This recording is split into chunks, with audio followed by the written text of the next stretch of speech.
Chapter 1641. Jewel wasn't stupid, and was well aware of how dangerous this illusion world of nothingness was. Zhang Zidi and Li Xianke were both ancient almighties, but even they weren't completely confident before entering, and had even left behind information in advance. It was obvious that this illusion world wasn't as simple as it seemed. There would definitely be danger. If he went by himself, he wouldn't have to worry about anything because of the shared power of the king's eye. However, if he were to bring Zhou Zi along, with Zhou Zi's strength, it would be no different from sending him to his death. However, after putting on 5 layers of version 3.0 Long John's, everything had changed, so sometimes, it wasn't because he was afraid of pain that he activated all his defenses. It was also possible that he was wearing too many Long Johns. Jue had already told Lotus Sun before setting off with Zhou Zi, but he hadn't revealed this to Kami or Yoko, because he didn't have any extra Long Johns in his inventory. The main thing was that it would be safer for one person to wear the 5 Long Johns, and it wouldn't be effective if they were worn separately. Most importantly, Jamiya Ryoko didn't like thick clothes, so he didn't tell her about bringing Zhou Zi to cultivate. She only said that she was going out with Zhou Zi and would be back soon. On the other side, Lotus Sun received a text message from Jue. She actually had no intention of betraying Jue, but the current situation was a little awkward, because Kamiya Ryoko just so happened to be next to her. Today, she had come to the villa where Jamiya Ryoko lived mainly to discuss buying Wang Ling a birthday present. December 26th. In other words, tomorrow. It was Wang Ling's birthday. Lotus Sun was struggling with what gift to give Wang Ling. In fact, it wasn't just Lotus Sun, the entire battle sect was secretly preparing for a birthday present. If it was just simple crispy noodle snacks, it probably wouldn't be enough to satisfy this crispy noodle maniac's expanding needs. Perhaps other people's gifts weren't so exquisite. But she, apart from the gift, she also wanted to use it to convey her feelings to Wang Ling once again. However, she knew his personality. He would definitely not like a gift that was too flashy. So today, not long after Lu Renfeng's matter came to an end, she found Komiya Yoshiko to discuss the gift. They hadn't even officially discussed it yet. Just then, Jue happened to receive a text message. Him again. Why did he always bring him out? You didn't even bring me along. Ryoko Komiya crossed her arms and complained.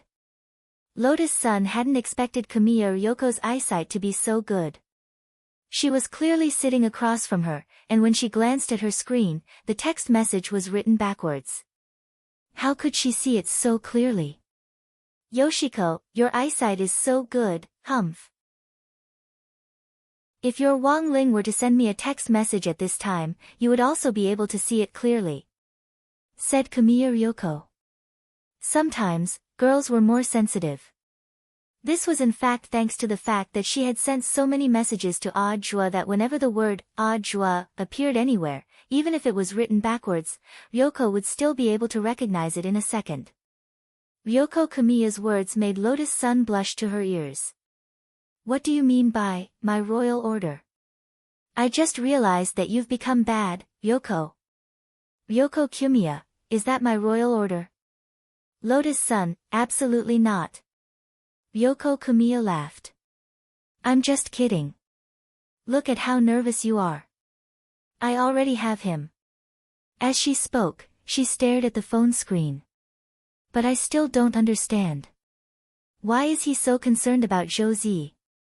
Isn't it just taking him in as a disciple? If he wants to take him in, he can. Because Wang Ling was involved, it was actually quite complicated, and it wasn't convenient for Lotus Sun to talk about it for the time being. After all, as far as Ryoko knew, Wang Ling was still Jue's disciple. But Lotus Sun felt that it wouldn't be too long before Ryoko learned the truth about Wang Ling's true strength. But in the end, Jue would have to come forward and confess this matter to Ryoko. It actually wasn't appropriate for her to come forward herself. At that moment, Lotus Sun sighed silently in her heart. She had asked Ryoko Kamiya out just to discuss the birthday present, but in the end, something else had come up, and now it looked like it would be very troublesome. She could only comfort her. After all, You're going out to cultivate together, and that place might be more dangerous. That's why he didn't bring you along. The more Ryoko thought about it, the more she felt that something was wrong. But the problem is that this Zhou Zi's realm is about the same as mine. Why can he go? 2 men. Do you think it's possible that they went to some indecent place? No way, Senior Zhua isn't that kind of person. Said Lotus Sunday, but I just don't feel at ease. Ryoko had an anxious look on her face as she sighed. You haven't fallen in love yet, so you don't understand. Zhua and I are just at the beginning of our relationship, it's normal to feel this way. After saying this, Ryoko was slow to realize that her words seemed to stab Lotus Sun's heart, and she hurriedly apologized. Sorry, Rongrong, I didn't mean to, it's fine. Lotus Sun smiled awkwardly. She felt her mouth turn sour, as if she had eaten a lemon slice. Everyone was in love, but it seemed like she was the only one who hadn't found a partner yet. Who knew when that log of wood in the Wang family would blossom, Rongrong? While Lotus Sun's imagination was running wild, Ryoko suddenly called out to her. Lotus Sun, Ryoko, let's go together. Lotus Sun, but we'll be in danger. Actually, Lotus Sun wasn't that afraid, she was mainly worried about Ryoko. And if they went together, she was afraid that her current strength would be exposed to Ryoko. Ryoko smiled. It's fine, I have Ghost Talisman. I have 100,000 ghost soldiers at my disposal. Of course, just the 2 of us won't be enough. So we have to get help. Looking for help? Lotus Sun had a bad feeling about this. Then she saw Ryoko quickly compose a text message on her cell phone. Lotus Sun, who are you sending it to? Ryoko, Senior Golden Lamp, of course. Lotus Sun, after a few seconds, Kamiya Ryoko suddenly smiled and said, yes. Done. Lotus Sun was shocked. Senior Golden Lamp, agreed. Ryoko, of course, because I was talking to him about getting rid of demons. I didn't mention anything about the illusory realm of nothingness. Lotus Sun, Ryoko, but Senior Golden Lamp also said that he needed to report this matter to be on the safe side. Then he went to grenade-throwing Senior Immortal. She didn't know why. After hearing Ryoko say this, Lotus Sun suddenly had an ominous premonition. She felt that the illusory realm of nothingness, it seemed very lively. Chapter 1642. When he received Jimiya Ryoko's text message, Jin Dang only needed to pinch his fingers to figure out what on earth had happened. If it had been before, he would definitely have declined if Jimiya Ryoko had come looking for him. But the situation was different now. The monk admired Wang Ling very much, and had become the vice headmaster of number 60 high school in order to be closer to him. In order to better understand Wang Ling, he had a very good relationship with Zhua, and now that Jimiya Ryoko was Zhua's person, he naturally had to agree to this request. In fact, Jin Dang had already noticed the illusory world a long time ago. He could more or less guess who the owner of the illusory world was. So far, the illusory world had been relatively peaceful, and nothing major had happened, so the monk naturally couldn't be bothered to pay attention to it. He had lived in seclusion on Earth for a long time. If it wasn't for his friendship with Wang Ling and the fact that he knew he still had a long way to go to cultivate, he would probably still be in seclusion and living a quiet life as a Zen cultivator. Long periods of immersive seclusion naturally brought with it boundless loneliness. Not everyone could be like the monk, who could repeatedly knock on the wooden fish in one place for thousands of years. For example, in this illusory world, old guy, you finally can't take it anymore. Jin Dang's face was dark and unruffled. It had already been hundreds of years since he had last quietly entered the illusory world. Now, the technology city built from gear, lights and advanced cosmic alloy had probably already reached a certain scale. It was just that he didn't know how long the city in the illusory world could last after they all went inside. Elsewhere, when grenade-throwing Senior Immortal received the monk's message, he and Lupi Toad were inspecting Shou Chang's destroyed private laboratory. They had obtained information from Lu Renfeng's laboratory. They had received news that Shou Chong was junior brother Lu Renfeng, so they had rushed here without stopping. In the end, they hadn't expected this online celebrity scientist to have already run away. The entire underground laboratory had been cleaned out. He hadn't taken any of the mechanical equipment with him, but had directly blown them up into flying ash. When the battle sect disciples responsible for the arrest arrived, the scene was already a mess. Everyone, do your best to search. Don't miss a single corner. Carefully sift through the ashes left in every place. Said an outer sect disciple of battle sect wearing a white Taoist robe and carrying a large sword on his back. Yes. The rest of the people replied. The emotions of this group of war sect disciples were abnormally high. Although they were still outer sect disciples of the war sect. However, there was also a monthly assessment for the outer sect disciples, which was also divided into grades. The disciple with the huge sword on his back was called Claudius. There were 9 copper coins embroidered on his Taoist robe, which proved that he was a level 9 outer sect disciple of the combat faction. According to the sect's reliable rules, as long as an outer sect disciple had 10 copper coins embroidered on them, they would be qualified to participate in the inner sect assessment. He didn't know if it was because grenade-throwing senior immortal was there in person. This great sword disciple also wanted to show the spirit of an outer sect disciple, so he repeated, "I can't hear you." Louder. Yes. The rest of the outer court disciples answered one after another. No. He has no energy at all. But I was already very loud. A disciple retorted in a low voice. In our battle sect, if a 9th ranked disciple says he can't hear, then he can't hear. The great sword disciple said, "I'll say it again. Search every nook and cranny. Do you understand? Ming. Bai. Very good. Very spirited. Sect leader, the equipment in the lab has already been blown up, and we can't find any relevant data. The only clue we have so far is that the composition of the ash on the wall is very similar to that of the androids. In addition, we haven't found any genetic evidence related to Shouchong," a sect disciple reported. The composition of the androids? Grenade-throwing senior immortal thought for a bit, then snapped his fingers. If he was right, Lu Renfeng had probably sent a team of androids to look for Shouchong earlier, and it was very likely that they had threatened him. Inferring from the timing, the explosion in the lab had happened after Lu Renfeng had been arrested. This was in fact an excellent opportunity for Shouchong to escape. But there was one thing that grenade-throwing senior immortal didn't understand. Since Shouchong and Lu Renfeng, this pair of fellow apprentice brother and sister, couldn't get along, it was impossible for them to work together. For Shouchong, Lu Renfeng's arrest was probably something to be happy about. He had no reason to run away.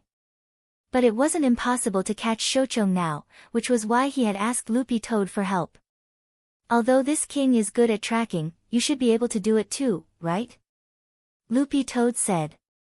It's just that I haven't been on a mission with Brother Dog for a long time, and I kind of miss it. Grenade-throwing senior immortal smiled. This place was blown up very cleanly and has been specially treated. If it was a few months ago, given this king's strength, I'm afraid I wouldn't have been able to track him to this extent. But now, I can, Loopy Toad said. Tracking sense was a dog's instinct to begin with. Although it had turned from a toad into a dog, it was now getting more and more used to its body. It looked at grenade-throwing senior immortal. Did you take Shouchong's personal belongings? A battle sect disciple approached it of his own accord. Elder Dog, we've already prepared everything according to sect leader's instructions. We found these things in the apartment under Shouchong's name. I don't know if they'll be of any use. These are enough, Loopy Toad said. Also, don't call me Elder Dog, call me Mr. Second. It somehow felt that Elder Dog sounded like he was cursing. All right, Elder Dog. Then what do you want, Mr. Second? We've collected tissues that have been stained with an unknown liquid, underwear that has been left in the washing machine but hasn't been washed yet and has an unknown yellow stain, a pair of socks that are no longer white and emit the smell of rotten salted fish, and... The disciple answered warmly. Forget it, just bring this bag of things to me, no need to describe them, alright, Mr. Second. Although Loopy Toad could already imagine how disgusting the things in the bag would be just by listening to the description, when it brought its nose closer, it actually felt like it had almost died from the poison. Are all older, single, straight men so sloppy? Loopy Toad was full of disdain. Ha, it depends. This reminds me of Brother Little Silver, said Grenade-throwing Senior Immortal. Little Silver? What did he do this time? It's like this, hasn't Brother Silver been obsessed with writing recently? Recently, he wrote a scene where the male and female leads kiss, and was shocked to realize that their first kiss was gone, while his was still there. Loopy Toad, this was indeed a sad story. After memorizing the indescribable smell in the bag, Loopy Toad's fur stood on end. It's done. Now, we just need to set out and find him. Yes, thank you, Brother Dog, said Grenade-throwing Senior Immortal. Even if he hides at the ends of the earth, this king will definitely find him. And so, about 10 minutes later, Grenade-throwing Senior Immortal and Loopy Toad appeared at the edge of the illusory world's barrier.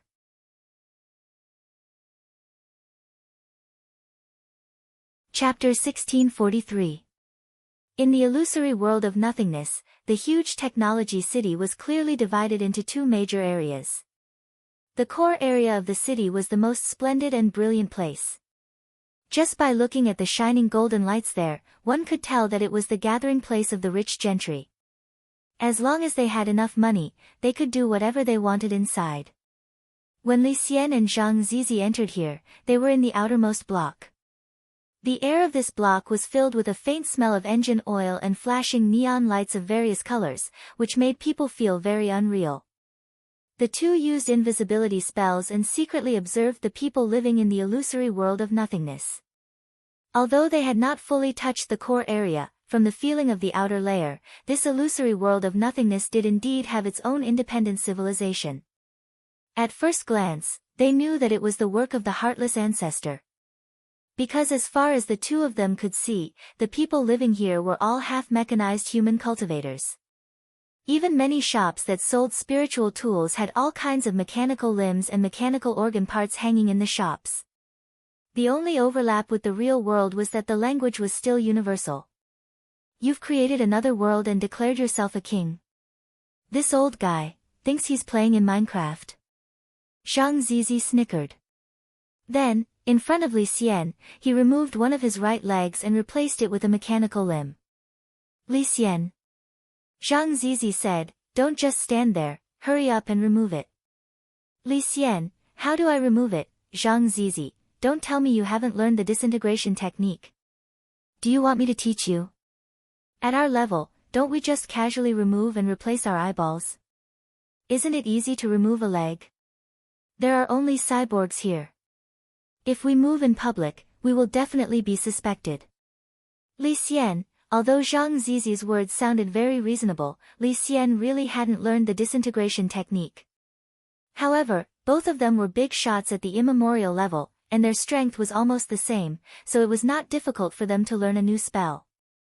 Zhang Zian secretly sighed, and had to pass the incantation of the body dissolution technique to Li Xian's mind step by step.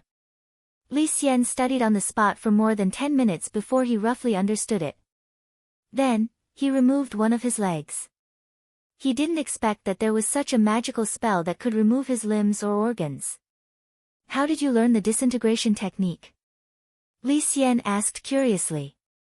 Speaking of which, it was old God who taught me. Zhang Zizi snickered. You know, my ability is very strong. As a result, the old goddess couldn't stop thinking about me. So I took off an arm for her and let her use it herself. Li Xian, Zhang Zizi sighed and said, fortunately, this arm was taken back before I was locked in the painting by Dao ancestor Wang. Otherwise, this right arm that has been with me for countless years might have turned into a fossil outside. Li Xian, after putting on the mechanical legs, Li Xian suddenly realized a very serious problem. He looked at Zhang Zipi. Brother Zipi. Where did you get this mechanical leg? Zhang Zi secretly pointed to a shop selling mechanical limbs in front of them. I just went to the front for an inspection, so I came here. As soon as I realized that the currency here is different from the currency outside. That doesn't seem very good, Brother ZP. You're now the anti-theft squad's consultant, but this is the illusory land of nothingness, so what? I don't care, I have to severely reprimand you for this. Ling Jinren has repeatedly warned me. Li Xian said seriously and exaggeratedly.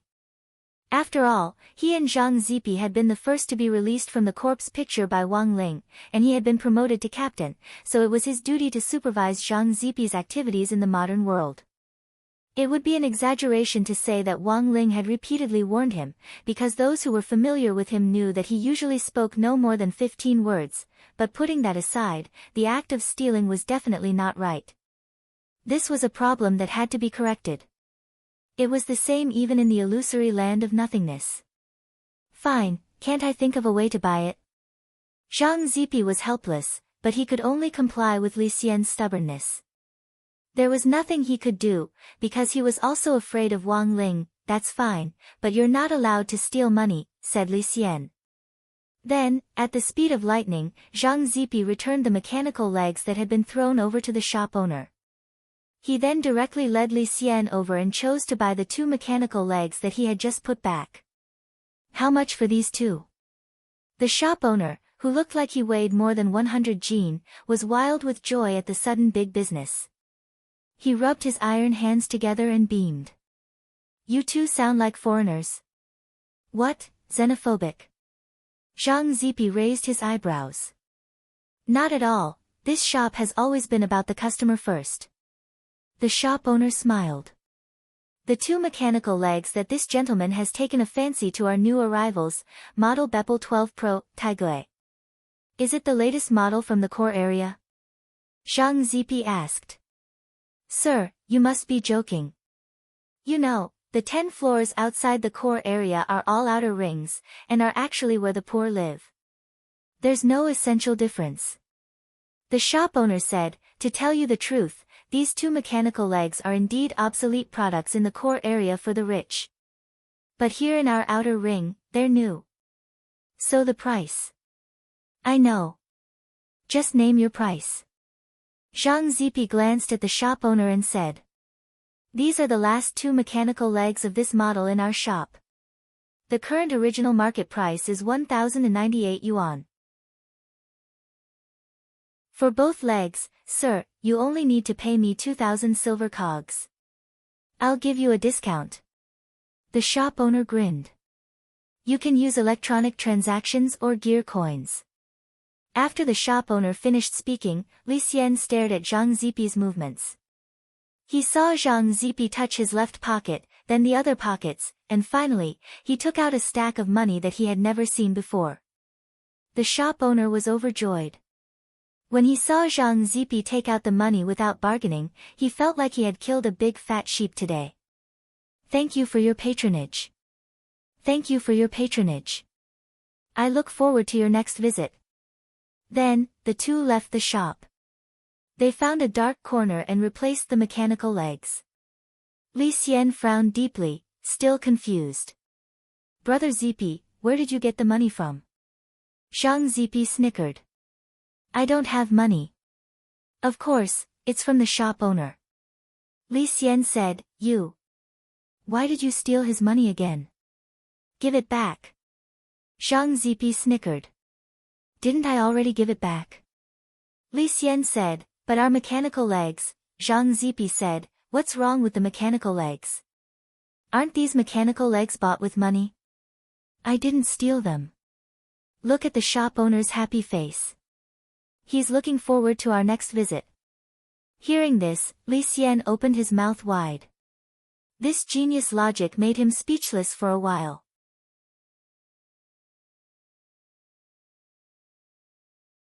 Chapter 1644.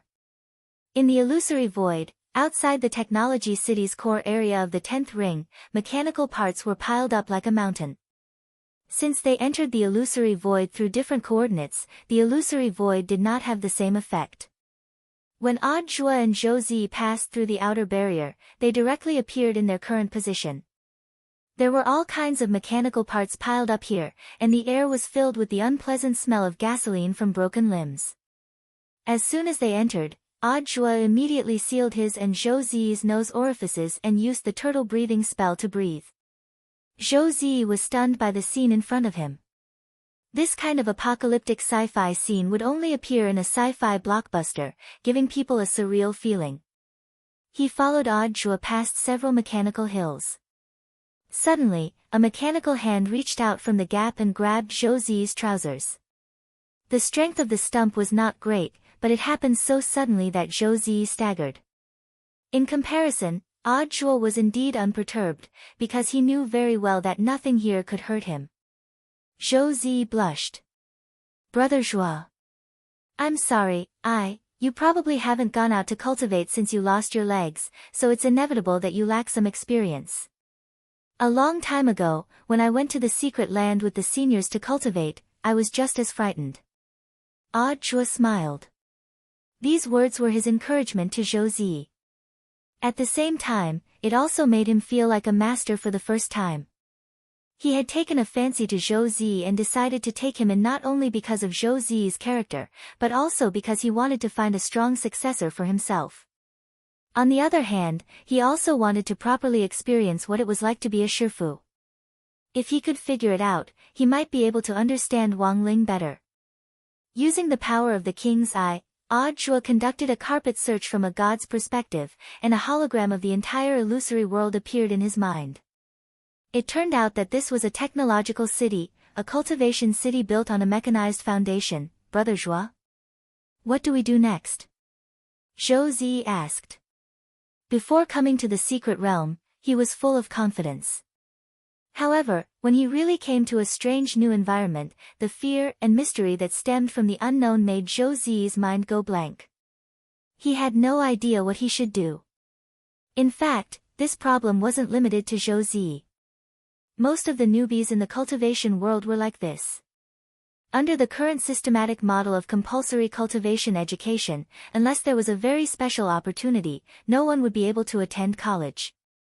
Otherwise, under normal circumstances, the cultivators who had graduated from university would almost never have the experience of exploring a pocket dimension on their own.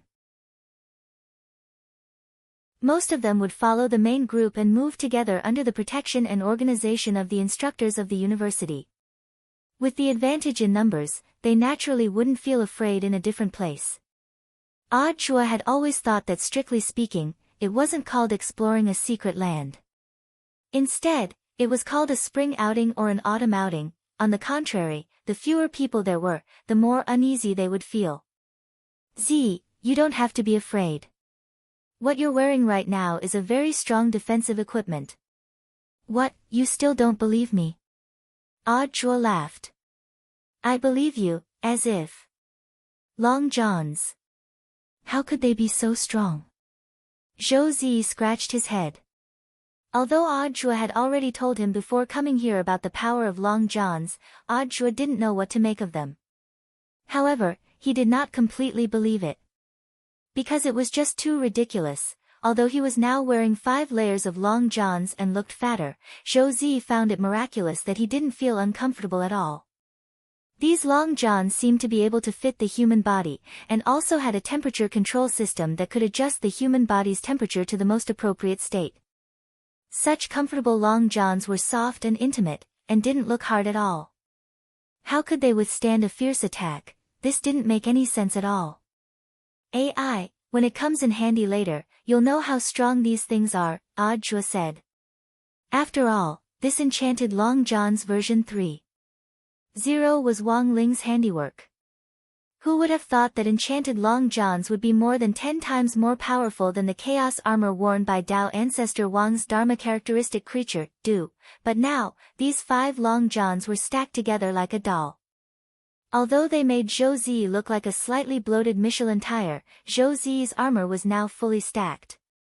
No one could hurt him. He wasn't in a hurry.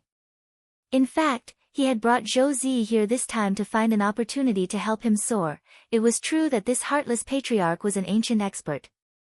But if Zhou Zi could get rid of this 10,000 ancient rank powerhouse, he felt that he was more than qualified to join his sect. He had won without doing anything for so long, and was well versed in the art of winning without doing anything. It was just that he never thought that there would actually be a day when he would bring along the disciple he wanted to take in and set up a winning scheme for his future disciple. He casually picked up 2 mechanical limbs from the mountain of garbage and used the king's eye's recovery ability to scan them. Then, Zhou Zi saw the 2 mechanical limbs actually turn into golden particles of light in his hands, which formed a holographic image in the air and then swiftly materialized. This was the King's Eye's Light of Repair, Home Appliance Edition, which was specially used to repair mechanical products. He had just wanted to give it a try, and never thought that it would actually come in handy. In less than 2 seconds, 2 brand new mechanical limbs appeared in Audio's hands. At that moment, both of them exclaimed in their hearts. Audio exclaimed in his heart, "So this is what a complete mechanical arm looks like." Zhou Zi exclaimed in his heart, "There's actually this kind of operation." Sensing Zhou Zi's astonished gaze, Audio couldn't help laughing. "Don't be too surprised, it's just an ordinary technique." After sorting out his thoughts, Zhou Zi said, "Brother Zhua, since these are all semi-mechanical cultivators, shouldn't we also switch to mechanical limbs?" Zhua nodded. "Smart. But given your current realm, you don't have enough spirit energy to use the disintegration spell to replace your limbs. Even if you learn this spell, I'm afraid it won't last more than 10 seconds. Then, what should we do?" "It's very simple. Just use an illusion spell." The next second, Audio used the shared King's Eye ability to project the 2 mechanical arms that he had just restored onto himself and Zhou Zi in the form of an illusion spell. When Zhou Zi saw that his right hand had suddenly turned into a metal mechanical arm, he was completely taken aback. "Amazing. It's like I've changed into a new layer of skin. That's foolproof." Audio cupped his chin and said, "But this illusory realm is already another country. I'm guessing that the currency used here is different from what we usually use." Unlike other secret realms, this secret realm had these mechanical native cultivators and its own civilization. Wherever there were people, there would definitely be all kinds of sales and transactions. Furthermore, through the holographic image sent back by the King's Eye, Audio could also see the dazzling, central core area. So the crux of the problem was how to enter this place as legal natives without alerting the enemy. Audio judged that if they wanted to move around here unimpeded, they would need to have enough money. Thus, at that very moment, facing this huge and sparsely populated parts junkyard in front of him, Audio discovered an opportunity to strike it rich. "Z, go pick up some parts that look like they can still be used," Audio said.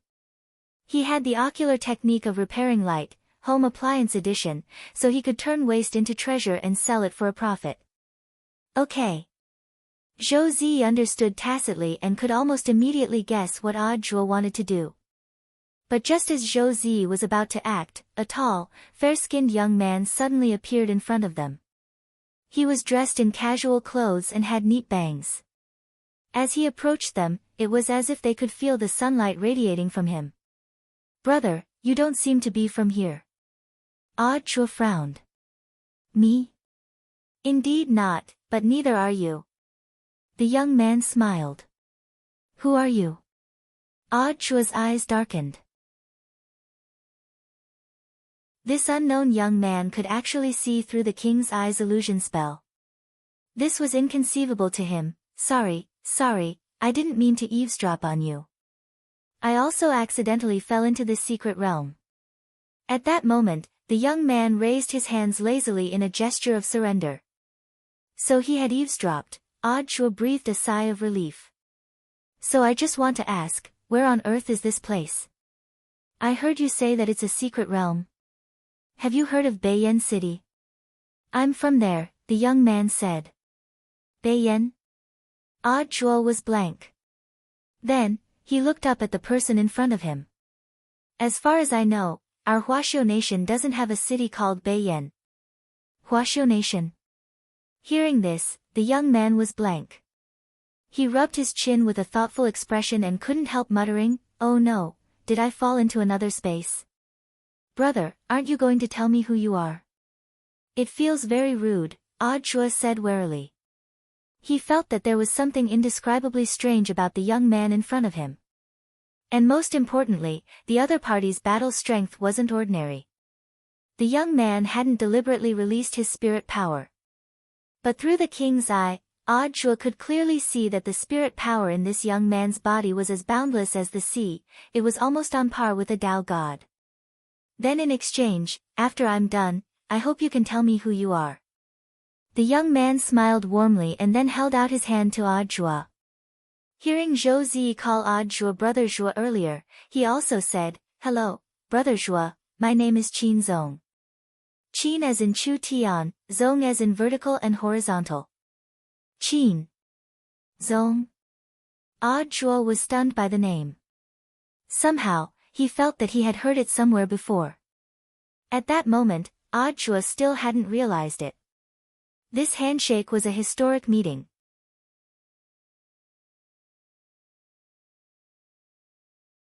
Chapter 1645.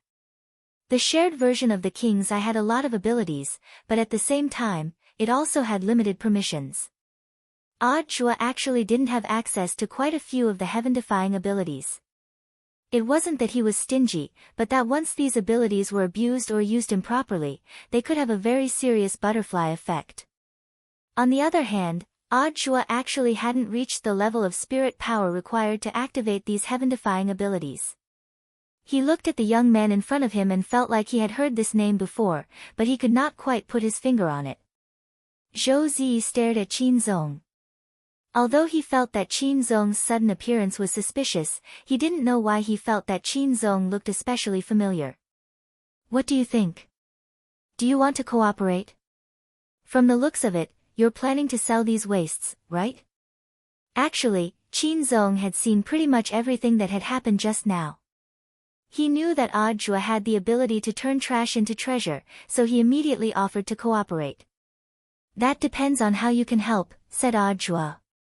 TCH, I'm just here to join in the fun. If I can help you, I hope you can help me think of a way to let me go home, Qin Zong replied.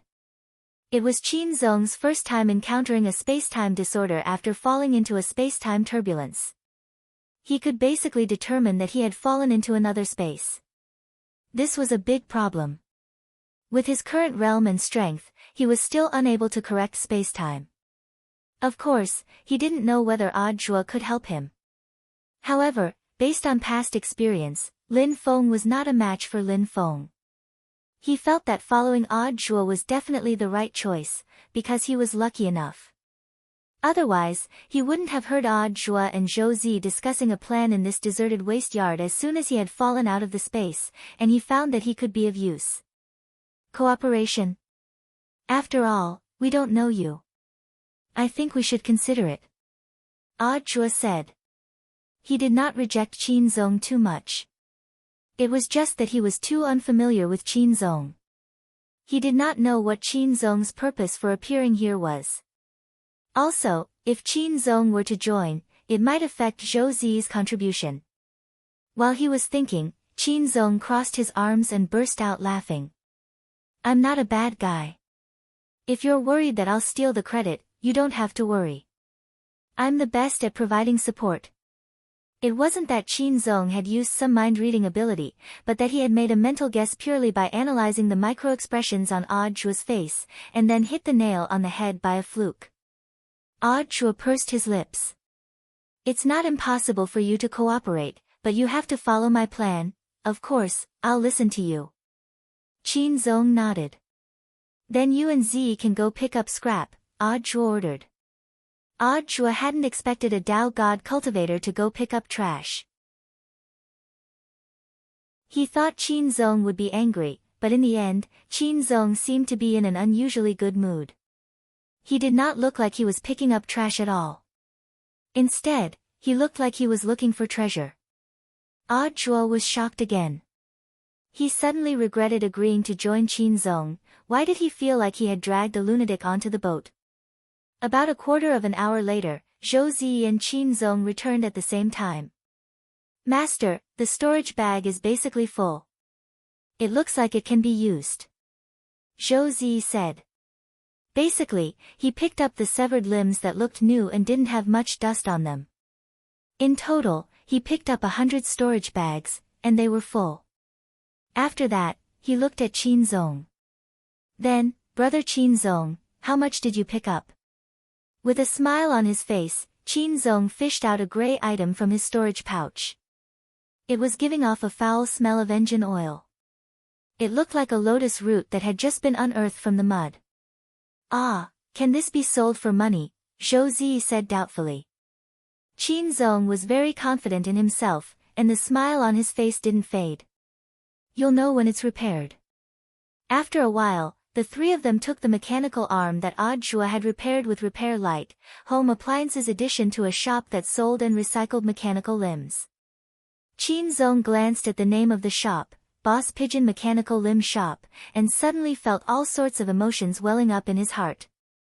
As soon as they entered the shop, the chubby shop owner was counting the money in the cabinets and seemed to be muttering something incessantly. He stared at the account book, puzzled no matter how hard he thought about it, and looked distressed. I clearly sold 2,000 yuan worth of goods just now, why hasn't the cash in this cabinet changed? Did I not learn functions well enough? My maths teacher is clearly still in good health. Boss, do you want to recycle the mechanical arms? Audjua asked at that moment. The chubby shop owner immediately put down what he was doing, and a smile reappeared on his fierce-looking face. What do the three of you want to sell? Audjua handed over Zhou Zi's storage bag first. These are 100 mechanical arms of different models. Boss, please appraise them. I hope you can give me a suitable price. If you want to sell them as a package, there's no harm in selling them at a lower price. He had the air of an old man, and didn't have the slightest bit of the guilty conscience of an outsider. The chubby shop owner was blank for a moment, then turned around and poured the mechanical arms in the storage bag into the huge cylindrical machine behind him. BZZT. After the red beam of light scanned for more than 10 seconds, the 100 mechanical arms formed a long list, which was pulled out from the spit at the bottom. As I expected, they're all old models. The chubby shop owner sighed and showed the list to Audjua. Sir, look, my machine is connected to the internet. Almost 99% of all models of mechanical arms have them, and you'll see them after a scan. He went on and on. The specific model, the year of production, the manufacturer, the price at the time of production, and the current market price. Although this batch of mechanical arms looks especially new, as if they've never been used before, they're only slightly higher than the normal recycling price. For 100 of them, I'll give you 5,000 silver gear coins at most. Only 5,000? Audjua frowned. It looked like his plan to make a fortune by repairing broken mechanical arms was going to be a little fruitless. He roughly knew that the boss was exaggerating a little, but from a business point of view, there was nothing wrong with him being meticulous with his calculations. Normally, it would definitely be more than 5,000. Perhaps the boss had quoted a little lower, but Audjua guessed that the difference was only a few thousand yuan. Was he short of a few thousand yuan? He was thinking of directly becoming a nouveau riche by selling mechanical arms here. No matter what, he had to earn 100 million first. So Audjua couldn't be bothered to haggle, and directly agreed to sell the bag of mechanical arms. The boss straightaway took out 5 1,000 yuan banknotes from the cabinet and handed them to Audjua. Silver gears were drawn on them, as well as a special anti-counterfeiting seal. The spirit power fluctuations told Audjua that they weren't fake. Because the workmanship of a fake banknote couldn't be so complicated, and there was even a deliberate anti-counterfeiting seal. Thank you for your patronage. After accepting the sack of mechanical arms, the boss grinned from ear to ear. After selling the difference in price, he had a net profit of around 3,000 silver gear coins. Just then, Audjua said, "Wait, I have more mechanical arms here. Boss, can you see how much they're worth?" "There's more." The boss's eyes lit up. "How many?" Audjua stuck out one finger and said with a smile, "1." This was the one that Qin Zong had found, and he had just finished repairing it. Jua was a little surprised when he restored the mechanical arm that Qin Zong had dug out, because it was a mechanical arm made of bronze and looked very cumbersome. He didn't understand the value of mechanical arms, and as a pure layman, he also didn't believe that Qin Zong would. This bronze arm clearly didn't look very valuable, but Qin Zong had been brimming with confidence from the very beginning. "Boss, how much is it?" Qin Zong's smile was still as bright as ever. In fact, when Jua flashed the bronze arm, the look in the fat boss's eyes instantly changed. Unlike when he had poured the storage bag's worth of mechanical arms into the cylindrical scanner earlier, he took out a single-sided magnifying glass and a strong flashlight from his small drawer, and carefully examined the entire bronze arm. The whole shop was silent for several minutes. The fat boss suddenly cried out in surprise, "That's great! Sparassi! How could this thing be here?" Jua and Josie. Jua, boss, why didn't you put it in the machine to be identified? The fat boss, bronze arms are very rare to begin with. Just like I said before, the back-end library can't scan 1% of the model number. Josie, is it because the workmanship is very exquisite? The fat boss shook his head and exclaimed, "No. Rather than the workmanship, it's better to talk about its collectible value." After saying that, the fat boss instantly realized that things weren't looking good. He had wanted to pretend to be calm and trick this bronze arm out of Jua's hands. But after seeing this mechanical arm, he really couldn't restrain his excitement. "If my eyes aren't wrong, this should be the Bdwin 46 Royal Deluxe Limited Edition mechanical arm produced by CJG's Mechanical Arm Factory 1,000 years ago," he said excitedly. "Look. This mechanical arm. It's also engraved with the signatures and seals of over 100 clan heads in the core area. It's carved in small letters. You can only see it clearly with a magnifying glass. After 1,000 years, I'm afraid it's hard to estimate the value of this bronze arm. Brother Qin Zong is so strong." Jua and Josie were completely dumbfounded. What the F***K, they had dug up a limited edition, "So, boss, you can't make a deal?" Qin Zong asked at that moment. To be honest, it's not that I don't want to buy it. It's that apart from the nouveau riche families in the core area, I'm afraid no shop in the outer ring can buy this bronze arm." The fat boss smiled helplessly and spread his hands. "We're just poor people. If it doesn't work, the three of you can give it a try." Qin Zong cupped his chin and pondered for a moment. If it was really as the boss said, that this bronze arm could only be recycled in the core area, then it was the same as falling into an endless loop. The purpose of the three of them making money was to use the power of money to buy legal identities from the outer slums and sneak into the depths. Jua and Josie were silent. They both had a tacit understanding to see what Qin Zong would choose. At that moment, after thinking for a while, Qin Zong raised his head again. He had a disappointed look on his face, and there was no trace of it being an act at all. So this treasure is going to fall into my hands?" The fat boss smiled inwardly. He knew that his chance had come. "Actually, if you're willing to sell it, it's not that I can't buy it, but I've already reminded you in advance that given the value of this treasure, it's not worth it to sell it here. Our recycling price is definitely far lower than in the core area." "Then how much can the core area open?" "For them, I think they'll have to give at least 1 million. 1 million silver gear coins?" asked Josie. "No, 1 million gold gear coins. Based on a 100 conversion, it's equivalent to 100 million silver gear coins," said the fat boss. "Then how much can you give?" asked Qin Zong. "Me? I can probably give at most 100,000, and it's silver gear coins," said the fat boss as he scratched his head. "That's a little big indeed." Qin Zong laughed. "How about this, boss, if you're willing to accept it, I can sell it to you. We've been short on money recently." The fat boss was immediately stupefied, and simply couldn't believe his ears. "What? You're willing to sell it to me?" But you also know that 100,000 silver gear coins is definitely a small amount. Apart from money, I think you should also give us some subsidies. What do you say? Qin Zong narrowed his eyes and smiled. The fat boss thought for a bit, then said, how about this, if you're willing to sell it to me, I'll give you the tickets to tonight's underground boxing competition. I've received reliable information tonight that the favorite to win the championship, Jian Shaochang, is up against that Master Niu Baogua. Tonight, I've received reliable news that one of the favorites for the championship, Jian Shaochang, is going up against Master Niu Baogua. Grandmaster Niu Baogua will win. If you win, according to the odds, you can get 1,000,000 silver gear coins in one go. Absolute victory. Qin Zong smiled. The match hasn't started yet. I don't believe in rumors.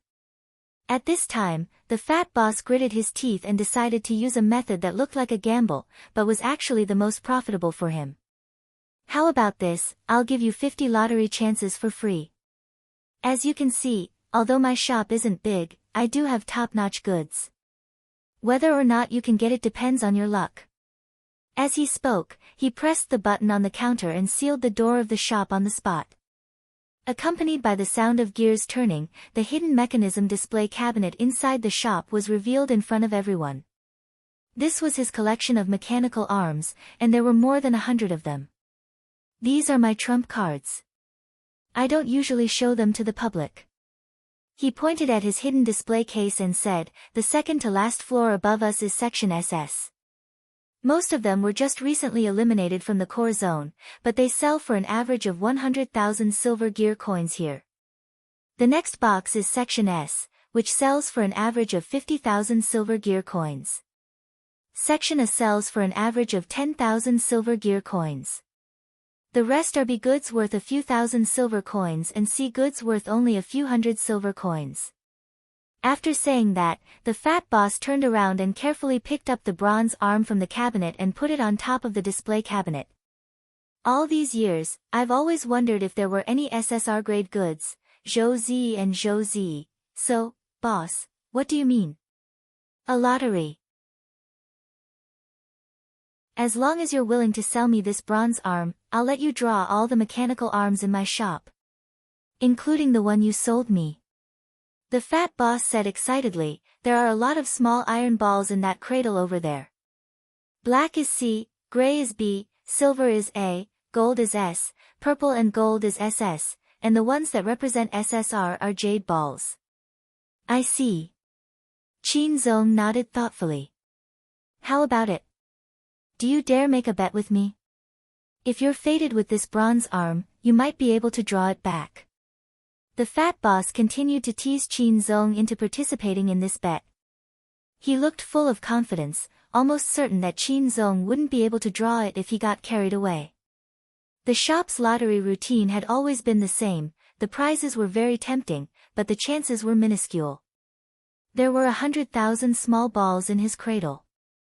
According to the ratio, most of the balls were gray and black, while there were only 100 silver balls representing A and gold balls representing S, and 10 purple and gold balls representing SS.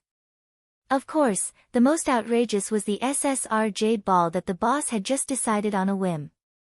There was only 1 in 100,000 balls. As he spoke, he deliberately opened the cradle and showed the key jade ball to Qin Zong, Zhou Zi, and Qin Zong, then added 2 more into the cradle.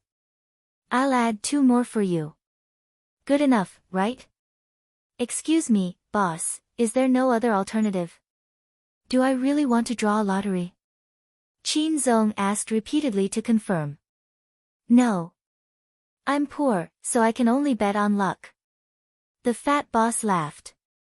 If you don't sell it, I'll go to another shop and they'll probably let you draw a lottery. Oh, okay.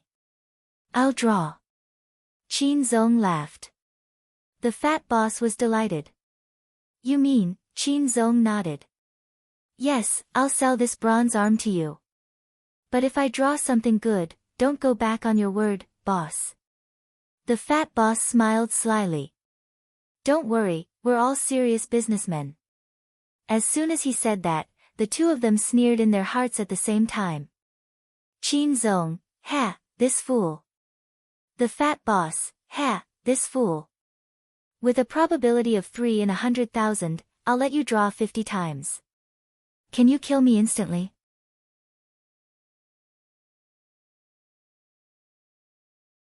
Chapter 1646.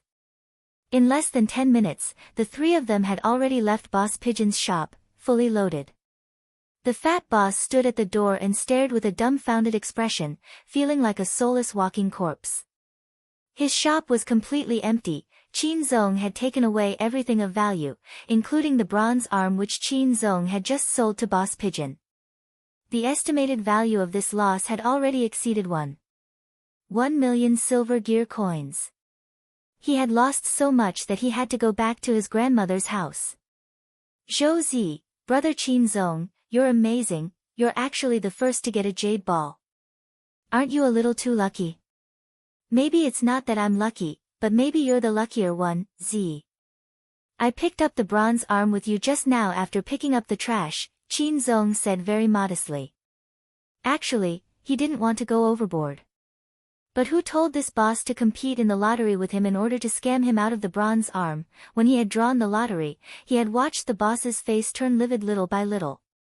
Out of concern for the boss's health, he had straight away let go and let Zhou Zi and Jua help him draw a few more rounds.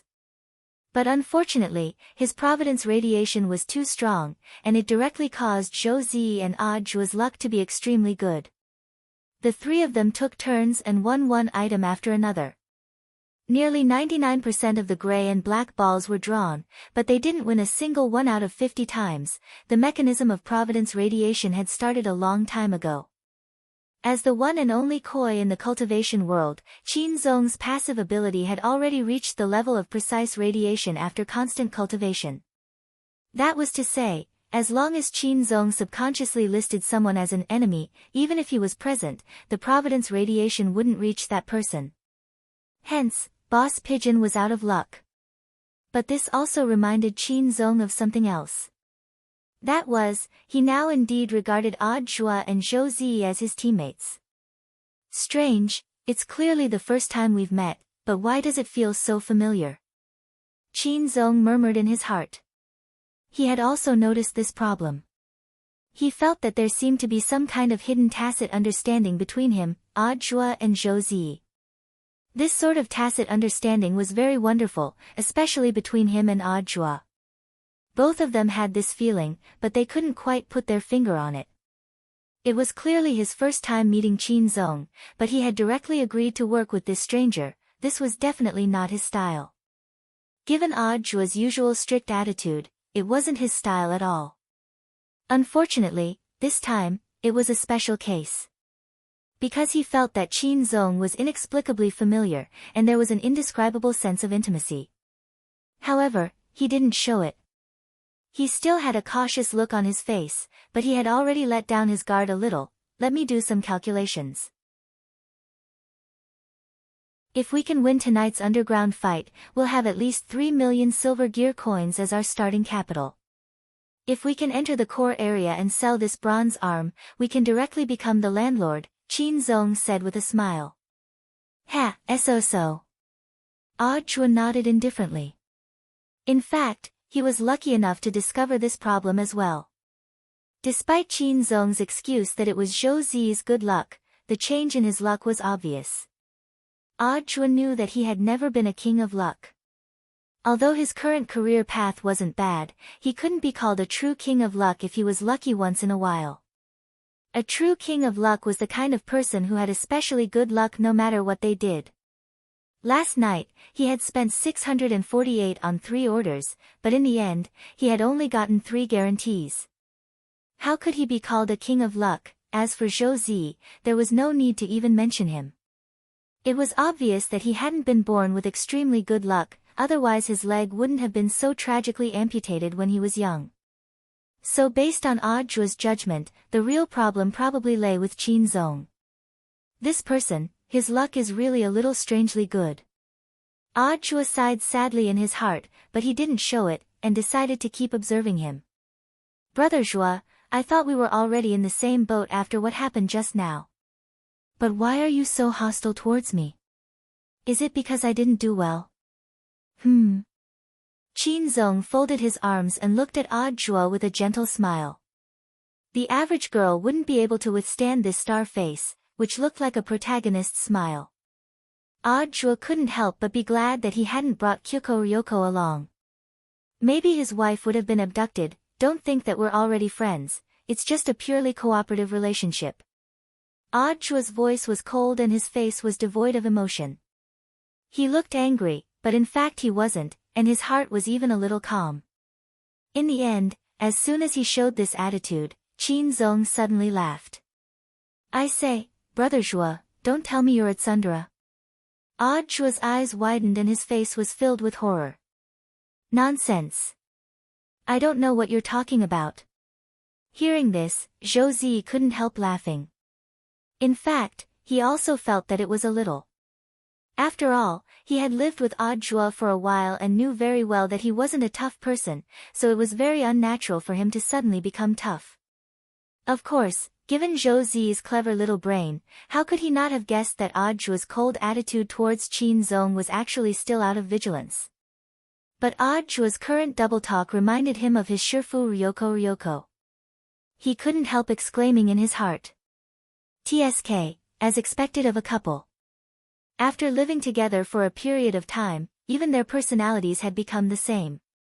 On the side, Audrey saw Zhou Zi snickering. Qin Zong knew that he had probably guessed right again with his nonsense. Then, he curled his lips. Let's go, I won't talk about this anymore. It'll hurt our friendship. I'll treat you to a drink. He then stretched out his hand to push Audrey and Zhou Zi's backs, leading them down a path. Audrey, do you know the way? Don't walk blindly, Qin Zong laughed. I don't know, but it's definitely this way. Audrey, this kind of self-confidence again, and now, it seemed that Audrey was starting to understand Qin Zong's self-confidence a little. It was possible that this guy also knew that he was a very lucky person. A Providence cultivator. Was there such a person in the world? Audrey was dumbfounded. After pushing Audrey and Zhou Zi for a few steps, a very shabby-looking snack bar actually appeared in their line of sight, and the drinks on sale were ones the three of them had never seen before. Although the drinks were different, the types were more or less the same, and even the style of marketing activities was similar to that of the outside world. Young man, what do you want to drink? There's been a soda promotion recently. Then let's buy a bottle of soda. Qin Zong nodded, then pointed to a drink that looked very much like Fat Otaku Cola. Audrey laughed. Aren't you going to treat us? Shouldn't you be spending your own money? Qin Zong nodded. Of course, I'm a man of my word. He then unscrewed the cap of the bottle in front of the boss. The boss pushed up his glasses and squinted to see the words under the cap. One more bottle. Seeing this, the boss also laughed and took the cap. Forget it, young man, you're lucky. You don't have to pay, this bottle is for you. Qin Zong nodded in satisfaction at the expected situation. Then, he reached out and casually took 2 more bottles of soda from the shelf. The boss, you have to pay me 2 silver gear coins, young man. Qin Zong smiled, then unscrewed the caps of these 2 bottles of soda and gave them to the boss. Another 2, 1 more bottle, this. The boss had an incredulous expression on his face. The probability of this, 1 more bottle, activity was clearly only 1%. But there were actually 3 bottles in a row. Thank you, boss, I wish you a prosperous business. Qin Zong thanked the boss politely. Then, he opened the bottle cap and handed it to Zhou Zi and Audrey, fulfilling his promise. Audrey took a sip and savored it carefully. The soda in the slums of the technology city was actually orange-flavored, and he could actually taste like his childhood. He looked at Qin Zong and asked with a smile, do you often skip orders like this? Qin Zong shrugged. Brother Zhuo, you call this skipping orders? I was just a little lucky, that's all. He knew that what he was doing was actually a little unkind, so he gave the boss his blessings before he left. Based on his blessings, the boss of this snack shop should be able to continue breaking records in the next few years. Ah Chua, I can see your ability, you were lucky. But why didn't you unscrew the cap after paying? It's very inconvenient to drink without a cap like this. Qin Zong, on one hand, didn't you say that you wouldn't spend our money and wanted me to treat myself? Of course this is the best way. On the other hand, directly opening the cap is actually for the boss's own good. Ah Chua and Zhou Zi. Qin Zong sighed. Have you ever experienced what it's like to empty out a supermarket with the money for a bottle of soda? Ah Chua and Zhou Zi, are we going to the boxing arena next? Qin Zong nodded and smiled brightly. Of course. This is a chance to turn over the money we have in our hands. Ah Chua secretly rolled his eyes in his heart. He thought to himself, who's with you, just as the three of them were about to head to the underground boxing arena, not far away from them. Three cloaked figures appeared, and one of them was trembling slightly under the cloak. I knew it. I knew it. Jayamiya Ryoko hadn't expected it. She had just found Ah Chua when she saw the scene of the three people buying drinks from afar. But she wasn't in a hurry to reunite with them. Instead, she chose to follow them secretly. In the end, she saw the scene just now. The pretty boy who had just appeared next to Ah Chua had a dubious tone as he kept saying, our money, and, the money we have, which made Jayamiya Ryoko feel unwell. Ryoko, calm down, it might not be what you think. Lotus Sun dropped her forehead into her hand. We agreed that we would only bring Z over. It's one thing for him to bring Z, but why is there another man next to him? It was clear that Jayamiya Ryoko was very angry now. It's just a man, you don't understand, Rongrong. We girls are actually under a lot of pressure. It's not enough to just guard against women. You have to raise your awareness. Tell me, do you think a normal man would unscrew a bottle cap for another man? Ah Chua isn't a girl, why would he do it for him? Doesn't he have his own hands? Jayamiya Ryoko said angrily, and that person just now seemed to have said our money. What our money? This Ah Chua actually dated a third man outside and didn't tell me, he's even hiding a little stash of money. If he was short of money, he could have asked me. He could have asked for as much as he wanted. It's not like I don't have. Ryoko, calm down first. Lotus Sun didn't know whether to laugh or cry. She felt that Jayamiya Ryoko was really too sensitive. Senior Golden Lamp, please help persuade him. Under the cloak, the monk's voice was cold. Monks have long since seen through the world of mortals.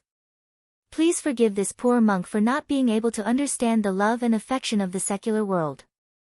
Hearing this, Lotus Sun could only sigh and look at Jayamiya Ryoko to comfort her. Ryoko, don't worry. It's all on your own now. We don't know the specifics yet. I think they were talking about some boxing match just now. Do you want to go and have a look? That's fine. Jayamiya Ryoko nodded. But the currency in this world is a little different from ours. It doesn't seem like we can do without money. We can't enter that kind of place without money, right? Let me think. Lotus Sun was also having a headache in this regard.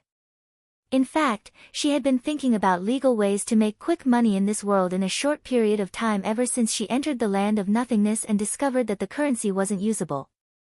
Just then, Monk Golden Lamp suddenly said, "Look, someone seems to be putting up a notice over there." Lotus Sun frowned.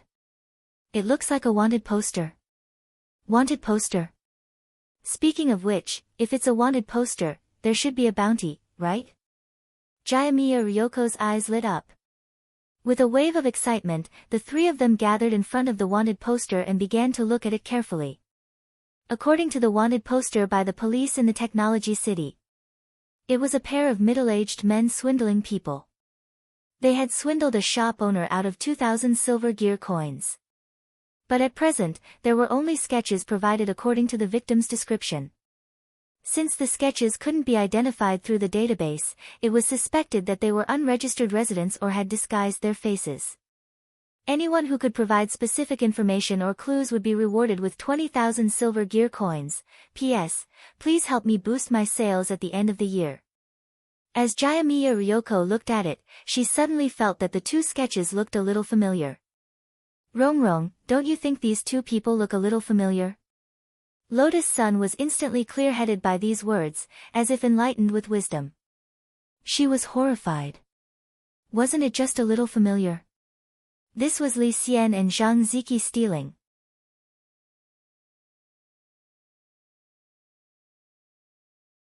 Chapter 1647. Although Kamiya Ryoko really didn't want to admit it, she indeed felt a little irrational at that moment.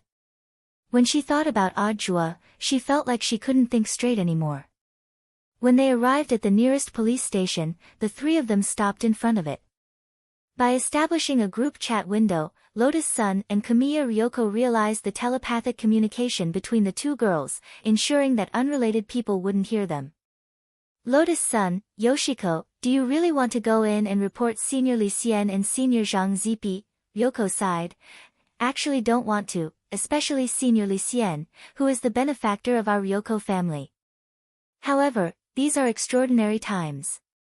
But have you ever thought about it? Even if we sell out the two seniors, we'll still have to pay the price. With just a few tens of thousands of yuan, I'm afraid the people in this underground boxing arena wouldn't even take a look at it. Under her cloak, Lotus Sun had a helpless expression on her face. Although she didn't understand the rules of the underground boxing arena, however, based on her basic understanding of the circle of the rich and powerful, such a place was opened underground because it could not be brought to the public, and the entry requirements were also very harsh. Otherwise, if he was especially rich, he might be able to make an exception. Just like that, the scene fell into silence again. About a few minutes later, outside the police station, there were two AI service robot police officers carrying a man covered in blood out of an off-road police car on a stretcher. The man's body was covered in blood-stained bandages. His entire right arm had been severed, revealing the wiring inside. It was still emitting a sizzling sound and sparks. Inside the police station, a middle-aged man with a big belly and wearing a coffee-colored windbreaker walked out with a cigar in his mouth. His lower body was very strange. He didn't have legs, but two treads. He looked very much like a human-shaped tank. As soon as the man appeared, the intelligent mechanical police officers in the car saluted him. Chief Daikas. The middle-aged man waved his hand and puffed out a mouthful of smoke. He looked at the man under his eyes with a slightly resentful expression. How many rounds did he last? He made it to the 4th round. Unfortunately, he didn't make it, the robot police replied. Their voices had a kind of electronic sound effect. When they spoke, it felt very comical. However, in the face of a reply, their reaction speed was very shocking. It was as if they were real people. What a pity. Just one more round and he would be able to enter.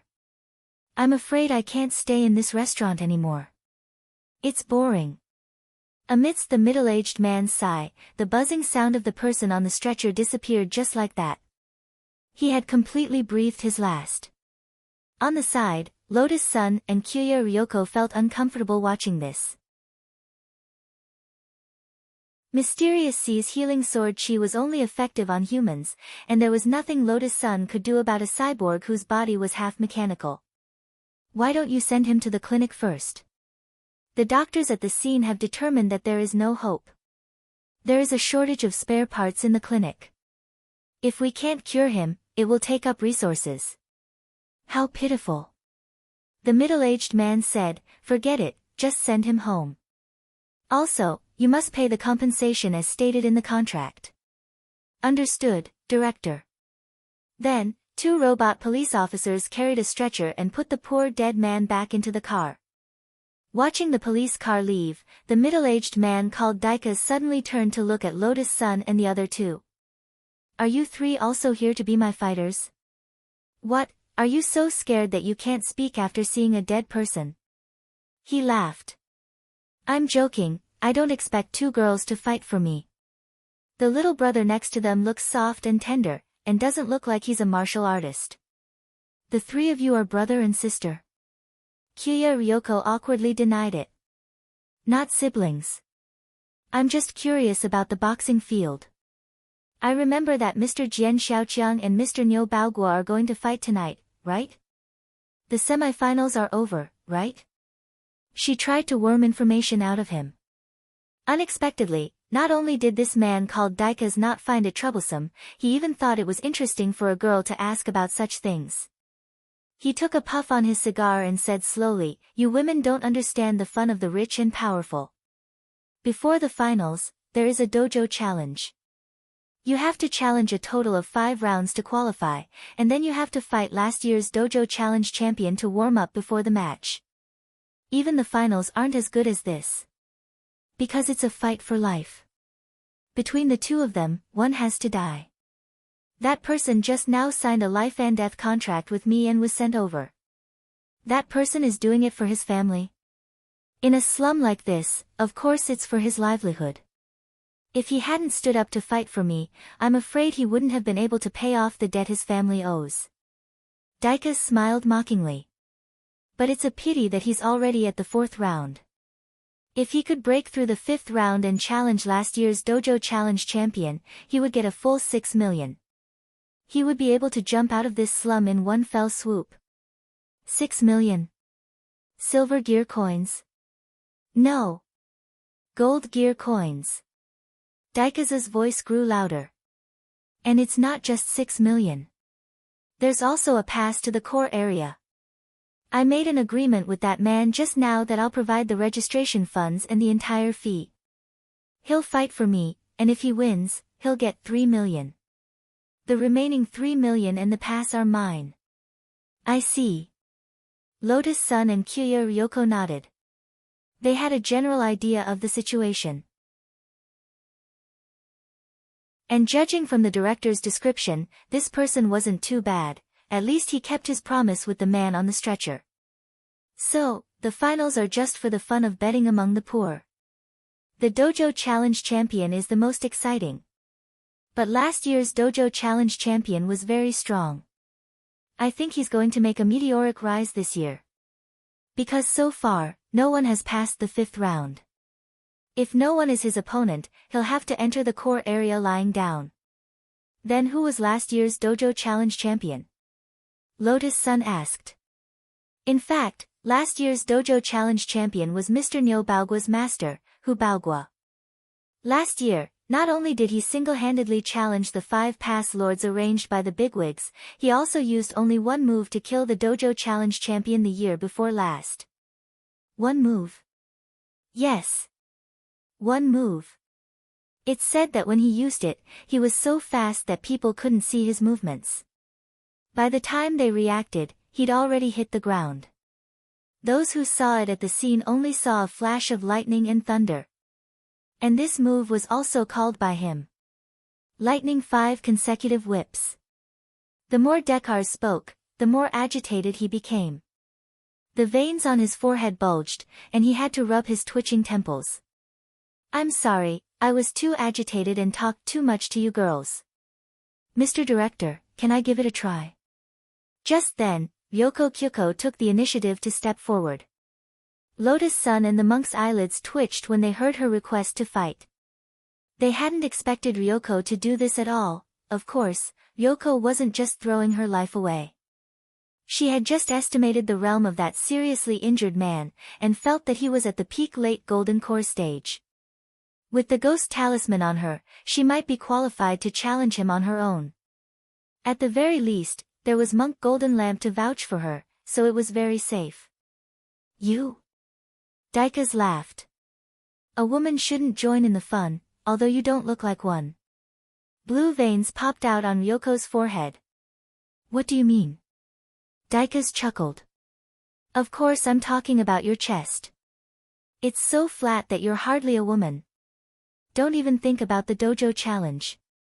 As soon as he said this, he suddenly felt a powerful wave of negative energy in front of him. Ryoko mobilized the power of the ghost talisman and smashed her fist heavily into the ground. In her mind, she imagined Audiobook cheating on her, and with a man at that. Under this double fury, coupled with Daika's precise lightning strike, Ryoko Kyuko instantly erupted with unparalleled destructive power. Boom! Ryoko smashed a 10-meter deep hole in the ground in front of the police HQ, and the nearby ground cracked as if there was an earthquake. Hiss! Lotus Sun and Monk Golden Lamp sucked in breaths of cold air at this scene. A woman caught in the act of adultery was indeed terrifying, and the most horrified was naturally this director Daika's. After being stunned for less than 3 seconds, his face instantly lit up with delight. Ha ha ha ha! Who would have thought? Even I, Daika's, would make a mistake one day. Miss, I'm sorry for my slip of the tongue just now. I shouldn't have looked down on you and even attacked you. Although, Dekars didn't think that Ryoko Kamiya would grow breasts. As a man who had seen countless people, he could basically understand this with just one look. Ryoko patted the dust off her hands and looked at Daika's. There's no need for a life and death contract. In any case, I'll definitely win. But after I win, the pass is yours. As for the prize, I want 5 million gold. Interesting. Daika's laughed. Then, it's a deal. But there's still less than 5 hours before the finals, which means you'll have to challenge 5 levels in a row. But there's a problem. 5 levels plus the dojo challenge king from last year, right? I, Ryoko, am not afraid at all. So your name is Ryoko? Daika's rolled his eyes. How about this, I'll get you a fake identity, and you'll be called Ryoko. No one uses their real names in that underground boxing ring. They all use fake identities to go in. Then can you get one for my junior sister and junior brother? Ryoko Kyuko took the opportunity to ask. Oh, so the 2 behind you are your junior sister and junior brother? Got it. Since it's Ryoko, oh no, it's Miss Ryoko's request, I'll definitely do it. Wait for me here, I'll get someone to make new IDs right away. Daika's was so excited that he rushed into the station. Seeing him leave, Ryoko hurriedly looked back at Golden Lamp, and then at the monk with a pleading look. Senior, can you help me, enlighten me? Golden Lamp, he knew it would be like this.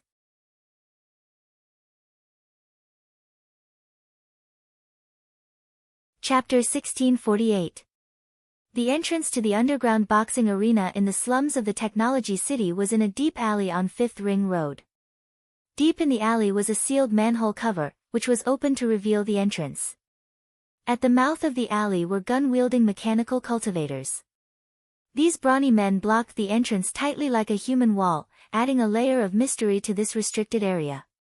When Odd Jua and the other 2 arrived, they were swept back and forth by these people's gazes. Odd Jua shrank his neck back and had a faint sense of foreboding. It wasn't that he was afraid of these brawny men with big heads and thick necks, but inexplicably felt a strange coldness behind his back. And this wasn't the first time he had felt this coldness. It had actually been there ever since he had bought the drinks. Until now, when it had become more and more intense, after showing the ticket to the underground, one of the brawny men spoke in a gruff and low voice devoid of any emotion. 1 ticket can only allow 2 people in at most. Qin Zong was quick-witted. He took out a stack of silver gear coins and smiled, revealing his pearly white teeth. Big brother, how about you make an exception? I was also introduced here by a friend. I came here to play, I don't know if I can still buy more. The brawny man took the stack of notes and sniffed at the fragrance. This stack of silver gear coins amounted to 100,000, which was actually not a small sum for Odd Jua and the others, who were in desperate need of funds. But Qin Zong was unusually generous, and the corners of his lips curled up. If this big brother doesn't mind, you can share the money with our brothers. The brawny man with the paralyzed face smiled coldly. At least you know your manners. Then come in. He then gave the other brawny men a look, and they straightaway made way. So it's the boss here. Seeing this scene, Qin Zong knew what was going on. Just as the 3 of them entered the alley through the human wall, Odd Jua noticed that the brawny man who had taken the money had followed them in and seemed to want to say something. Sir, is this your first time here? Yes, it's my first time, Qin Zong answered truthfully. The odds for the final are 1-6, and most people think that Jian Shaochang will win. But there's no point in betting on the final. The brawny man said in a gruff voice, if this is your first time here, I suggest that you play a dojo challenge. The odds were 1-60. However, the entrance fee for this place is 1 million silver cog coins. Mister, you seem to be quite generous. Do you want to play something exciting? Qin Zong's eyes lit up. He had just tipped the burly man 100,000 yuan, so he had exactly 1 million yuan left. Following behind Qin Zong, Odd Zhua and Zhou Zi sighed in their hearts. All these coincidences were so natural. It was as if everything had been planned. Odd Zhua now realized that perhaps Qin Zong hadn't just been lucky. He might be the embodiment of luck, 60 times the odds. If he could win, they would get 60 million silver gear coins. Qin Zong's face was full of interest. Then how do we get in? The muscular man revealed an ugly smile and walked straight to the innermost part. He opened a manhole cover hidden under a blanket. Gentlemen, please enter from here. This is the VIP passage. I see. Thank you. Qin Zong nodded. You're welcome, sir. I wish you good fortune. After saying that, the brawny man watched Qin Zong and the other two go in with a smile on his face. Then, he covered the manhole cover and carpet again. The underground boxing arena in the VIP area was a little different from what Odd Zhua and Qin Zong had imagined.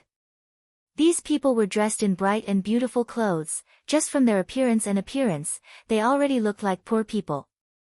Odd Zhua frowned slightly. These people are from the core area, right? He could roughly guess a few things from the scene in front of him. The odds in the finals were only 1-6, so in the end, it was just the poor people's plate, while this dojo challenge was the real deal, where the rich and powerful looked for excitement. At the betting counter, a lot of people were discussing the dojo challenge. Ah, what a pity for that man earlier. He was already in the 4th round, but in the end he was violently beaten up and carried away. Only I, great general Hu, can win this dojo challenge. In my opinion, Treasure Hu will definitely win this year's dojo challenge. A middle-aged man with a big belly laughed fiercely. Holding a goblet, he spoke carelessly as he swirled the red wine in his hand. Don't celebrate too early, Boss Shu. The competition isn't over yet. A rich lady with bright red lipstick smiled coldly. There's only 4 hours and 52 minutes until the betting deadline. I don't think it's possible to pass 5 rounds in a row and challenge last year's champion in less than 5 hours. The middle-aged man called Boss Shu didn't hide his rampant laughter at all. He was a supporter of last year's dojo challenge champion, Hu Baogua. At that time last year, Hu Baogua had caught the eye of an ascender who wanted to leave the slums, who had provided him with the starting funds to participate in the dojo challenge. This so-called ascender was the kind of person who had already accumulated a certain amount of money and wanted to escape poverty and move to the core area. 2 years before the dojo challenge, an ascender had come to participate on his own, but in the end, he had died a violent death. Later, an ascender had come up with an idea. That was to sign a hired thug to participate in the competition on his behalf. After the competition, the ascender would get his pass, while the hired thug would get his own money. With this money, the hired thug would have the capital to continue participating in the competition the next year. Furthermore, he would become the second year's arena master. The dojo challenge had been held for dozens of years now, and this was already an unwritten rule. Director Daikas, who was working with Ryoko Kamiya, was in fact one of the ascenders. These people were chatting animatedly. Odd Zhua, Qin Zong, and Zhou Zi also understood what was going on. That was to say, the new challenger had to first defeat the 5 past guardians chosen by the bigwigs. Only after succeeding in all the challenges would he be able to challenge last year's dojo challenge king. The most important thing was that these past guardians all had spare tires. Once they were injured, they would be replaced by a new person. That was to say, no matter who challenged them, the first 5 pass guardians would always be at full HP and MP. It doesn't sound very easy. Do we really have to bet? Audra frowned. Even he felt that the rules were too harsh. There were already less than 5 hours left. They had to challenge 6 people in a row. Unless there was a huge disparity in strength, this was almost an impossible task. This director Zhu was also well aware of this, and he laughed again. As far as I know, the only one in the 10th ring who still has spare cash to sponsor the competition is that director Daikas. However, it was a pity that the hired thug he had just sent was already dead. There are less than 5 hours left. It's not like he'll force a duck onto a perch and randomly grab someone on the road, right? As soon as the man finished speaking, a roar of laughter rang out in the hall. Qin Zong ignored him and walked over to the betting counter. He took out the storage bag and asked, "Hello, can I still bet now?" "Of course, sir." The betting waitress gave a professional smile. "Please help me bet that this Mr. Hu Baoguo loses." "Lose?" "Sir. I've checked, there are 1 million silver gear coins in your storage bag." After the waitress said this, a lot of eyes turned to Qin Zong. Qin Zong smiled slightly. "Please put me in."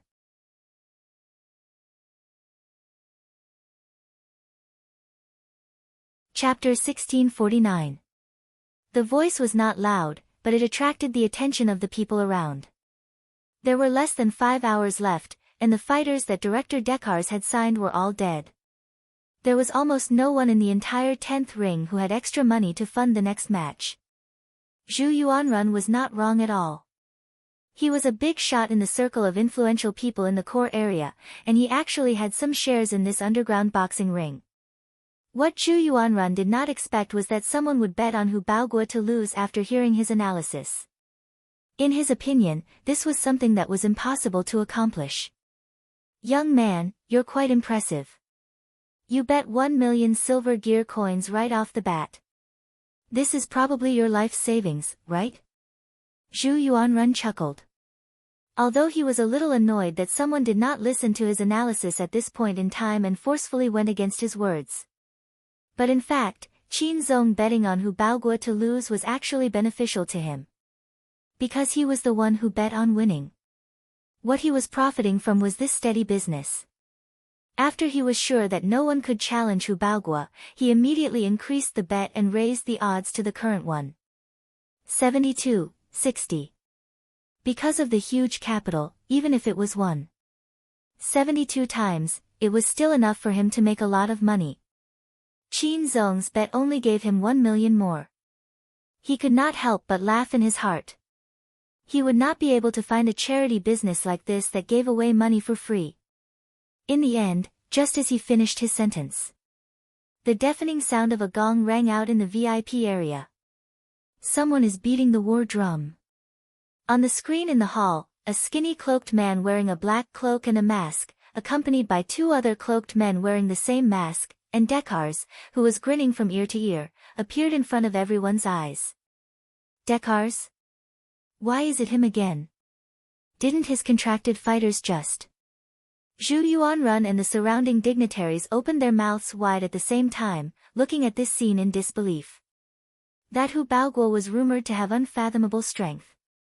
Although the participant list said that he was at the peak of the late Golden Core stage, in reality, this realm was just fishing. This would cause people to mistakenly think that Hu Baoguo was very weak, and thus lower the overall standard of those hired thugs. After all, the signing fee of each thug was based on their realm. For example, the Golden Core stage fighter that Dekars hired previously was hired by him based on the data on the paper. This was Zhu Yuanruan's secret operation.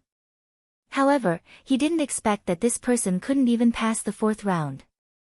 In reality, Hu Baoguo was a soul formation stage cultivator. For a soul formation cultivator to appear in the slums, it was already shocking enough. On the other hand, the person that Dekars found was ridiculously skinny. In Zhu Yuanruan's opinion, it would be difficult for him to even pass the first 3 tests. This Dekars. Is there something wrong with his brain? Why did he find such a short and ugly man to compete with? When Zhu Yuanrun said this, Daikas entered the venue with Lotus Sun, Jiao Gong, and Jin Dang. As soon as she entered the venue, Ryoko Kwamiya heard Zhu Yuanrun's arrogant voice. Under the cloak, her body trembled slightly. This damn fatty actually said that she was, calm down, Ryoko, you mustn't be exposed. Also, this Dekars did indeed label you as a boy on his fake identity. It's all for cover. Cover. On the side, Lotus Sun used team voice to remind her. Ryoko Kwamiya took a deep breath. In her heart, she repeatedly said things like, the world is so beautiful, but I'm so irritable. The golden lamp's light blessing spell on them perfectly concealed their auras to ensure that Jua and the others wouldn't discover them. Sharing the king's eye was indeed very powerful, but it was worlds apart from the real king's eye. As long as the light blessing spell was strong enough, it would be impossible for the king's eye's power to penetrate it. So now, they were being blessed with version 4.0 of the golden lamp's light blessing spell. Although the effect was temporary, it greatly increased Ryoko Kwamiya's fighting strength. When they entered the hall, Lotus Sun had been worried that Jewel would see through them. After a brief exchange of glances, in the end, Jua's gaze quickly shifted away from them. She couldn't help heaving a sigh of relief. That was close. Look, Rongrong, that person keeps looking at Jua. He hasn't even stopped once. Ryoko Kwamiya was utterly exasperated with jealousy. In addition, Zhu Yuanrun had just said that she was a boy, and her anger had already reached a critical point. Dekars was fully in charge of the admission procedures for the dojo challenge, and it took less than 10 minutes for Ryoko Kwamiya to get her pass. When her name appeared on the big screen, everyone's eyes twitched. Kwamiya? Who was this person? A golden core hatchet man, and one that no one had ever heard of. Dekars, you're pushing this kid into a fire pit. Look at how skinny he is, he hasn't even fully developed yet, right? Why did you call a girl who hasn't even fully grown yet? Zhu Yuanrun had a teasing expression on his face. Pushing into a fire pit? What do you know? Dekars completely ignored what Zhu Yuanrun said. He had already seen how powerful Ryoko Kwamiya was, and naturally didn't care what others thought. Although Ryoko Kwamiya's asking price was indeed higher than that of the dead male hatchet man, his ultimate goal was the pass. As long as he could get the pass, everything would be worth it. Kwamiya. Are you ready? Let's show them real magic. Dekars folded his arms and smiled confidently. Magic? In a sense, this could indeed be called magic. After the procedures were completed, there were only about 4 hours left. Zhu Yuanrun and his men were mocking them on the surface, but they were actually stalling for time. To challenge 6 people in a row in these 4 hours was simply unrealistic in the eyes of others. But when Ryoko Kwamiya walked into the boxing ring under everyone's gazes, Zhu Yuanrun still sensed that something was wrong. What's wrong, Boss Zhu? A manservant under Zhu Yuanrun came over and asked. When he saw Zhu Yuanrun raise his hand, he knew that the boss had something for him to arrange. Go and call the 5 strongest people that we specially prepared for the dojo challenge. They will be the 5 past masters of this dojo challenge. Is this necessary? I feel that something is wrong. Zhu Yuanrun frowned. He knew Dekars the best. Under normal circumstances, he wouldn't do useless things. Of course, the main reason was that the confidence on his face scared Zhu Yuanrun. About a few minutes later, the first past master that Ryoko Kwamiya would face had come to her. This was a man with 8 mechanical legs. People gave him the nickname, Yogurt. The first person is Crab. Zhu Yuanrun sneered. This person looks extremely clumsy, but he is extremely fast. Extremely agile. And most importantly, these 2 iron gloves of his, they are the work of that lord. That lord? Yes. Although that lord is just a disciple, even if he is a disciple. These iron gloves are enough to be fatal. This is a fist that surpasses the fear of death. I see. It sounds very strong. And look at President Zhu, the man in front of him isn't wearing any gloves. Barehanded. He's courting death. A fist that surpasses the fear of death. Kamiya Ryoko was startled, and immediately clenched her fists tightly. Indeed, she wasn't wearing anything, only two delicate, meaty fists. But after version 4.0 of the illumination spell, she had nothing to fear at the moment. That damn fat pig, he actually said that this lady is a man. Recalling what Zhu Yuanrun had just said, Ryoko's anger rose to the max again. Facing the crab in front of her, who was much smaller in size, she went up and waved her arms. Boom! No one saw Ryoko's punch clearly, they only saw a dazzling golden light flash before their eyes. There was a loud explosion between the two of them. After the light dissipated, Ryoko withdrew the smoking fist that had pierced through the crab's lower body. Next, she roared in a disguised voice. Although this voice had already been modified, Audiobook still couldn't help trembling, and for some reason, from the beginning, he had felt that this person's fist seemed a little familiar.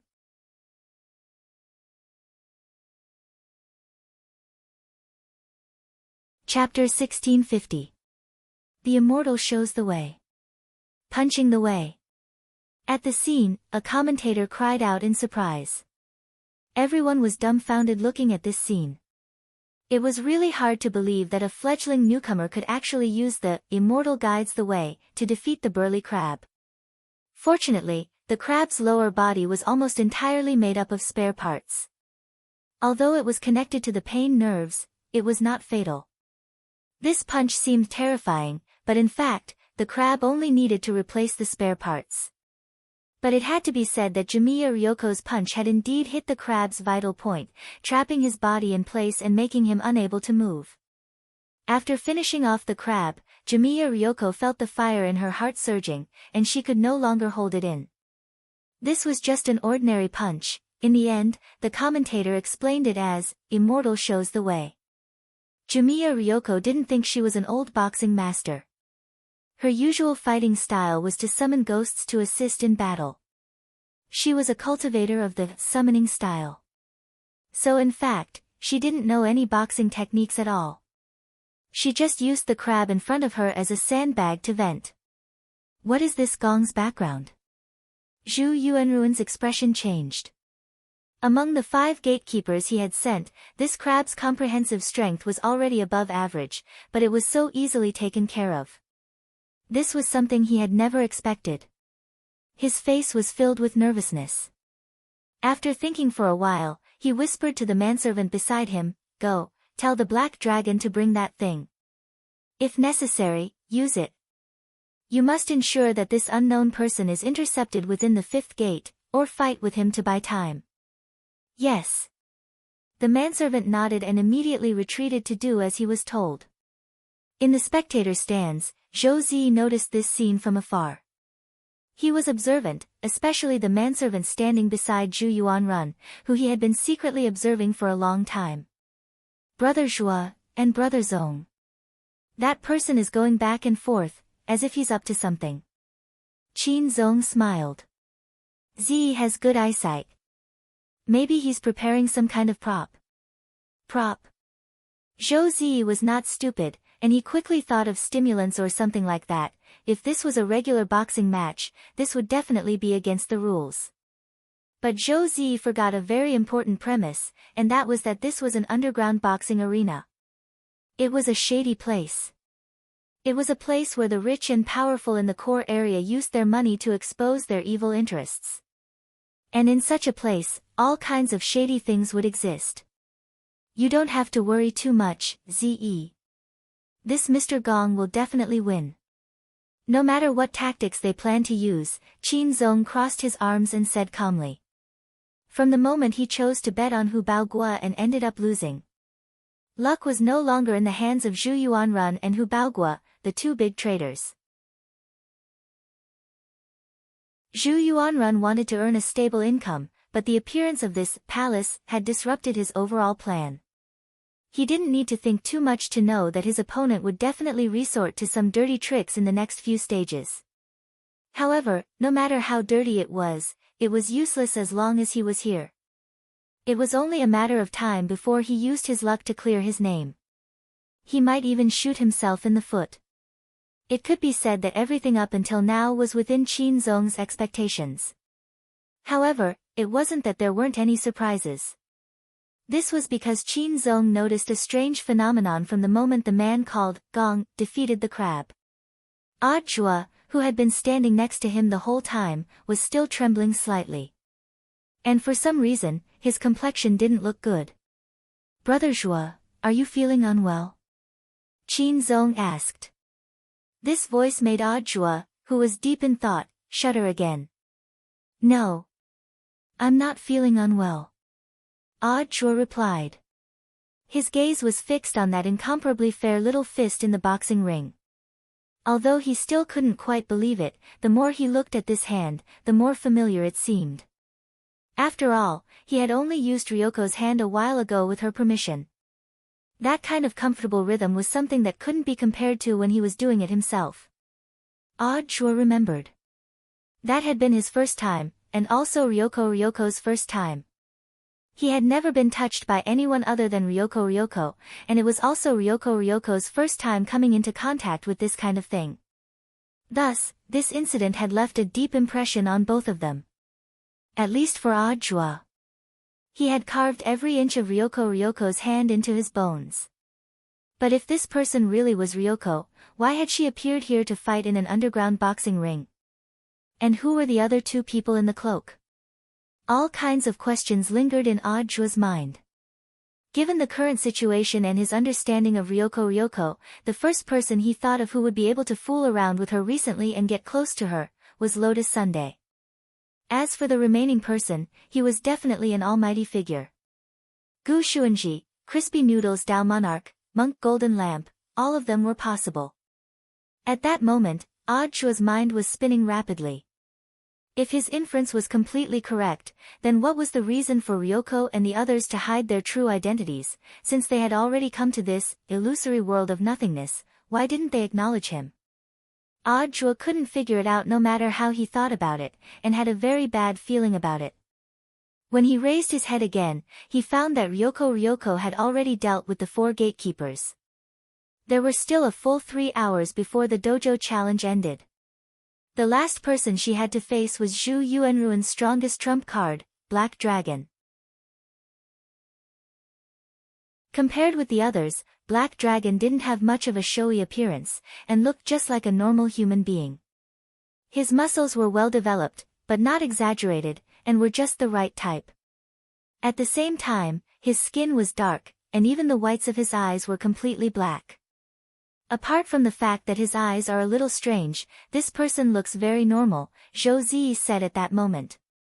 "Hee, little brother, is this your first time watching Black Dragon's match?" A spectator sitting next to Zhou Zi in the stands laughed at that moment.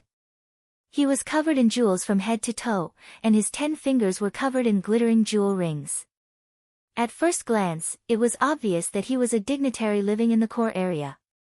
But from his tone, this person was very friendly, and without waiting for Zhou Zi to ask any questions, he continued, "A true mechanized cultivator is in the bones, not the skin.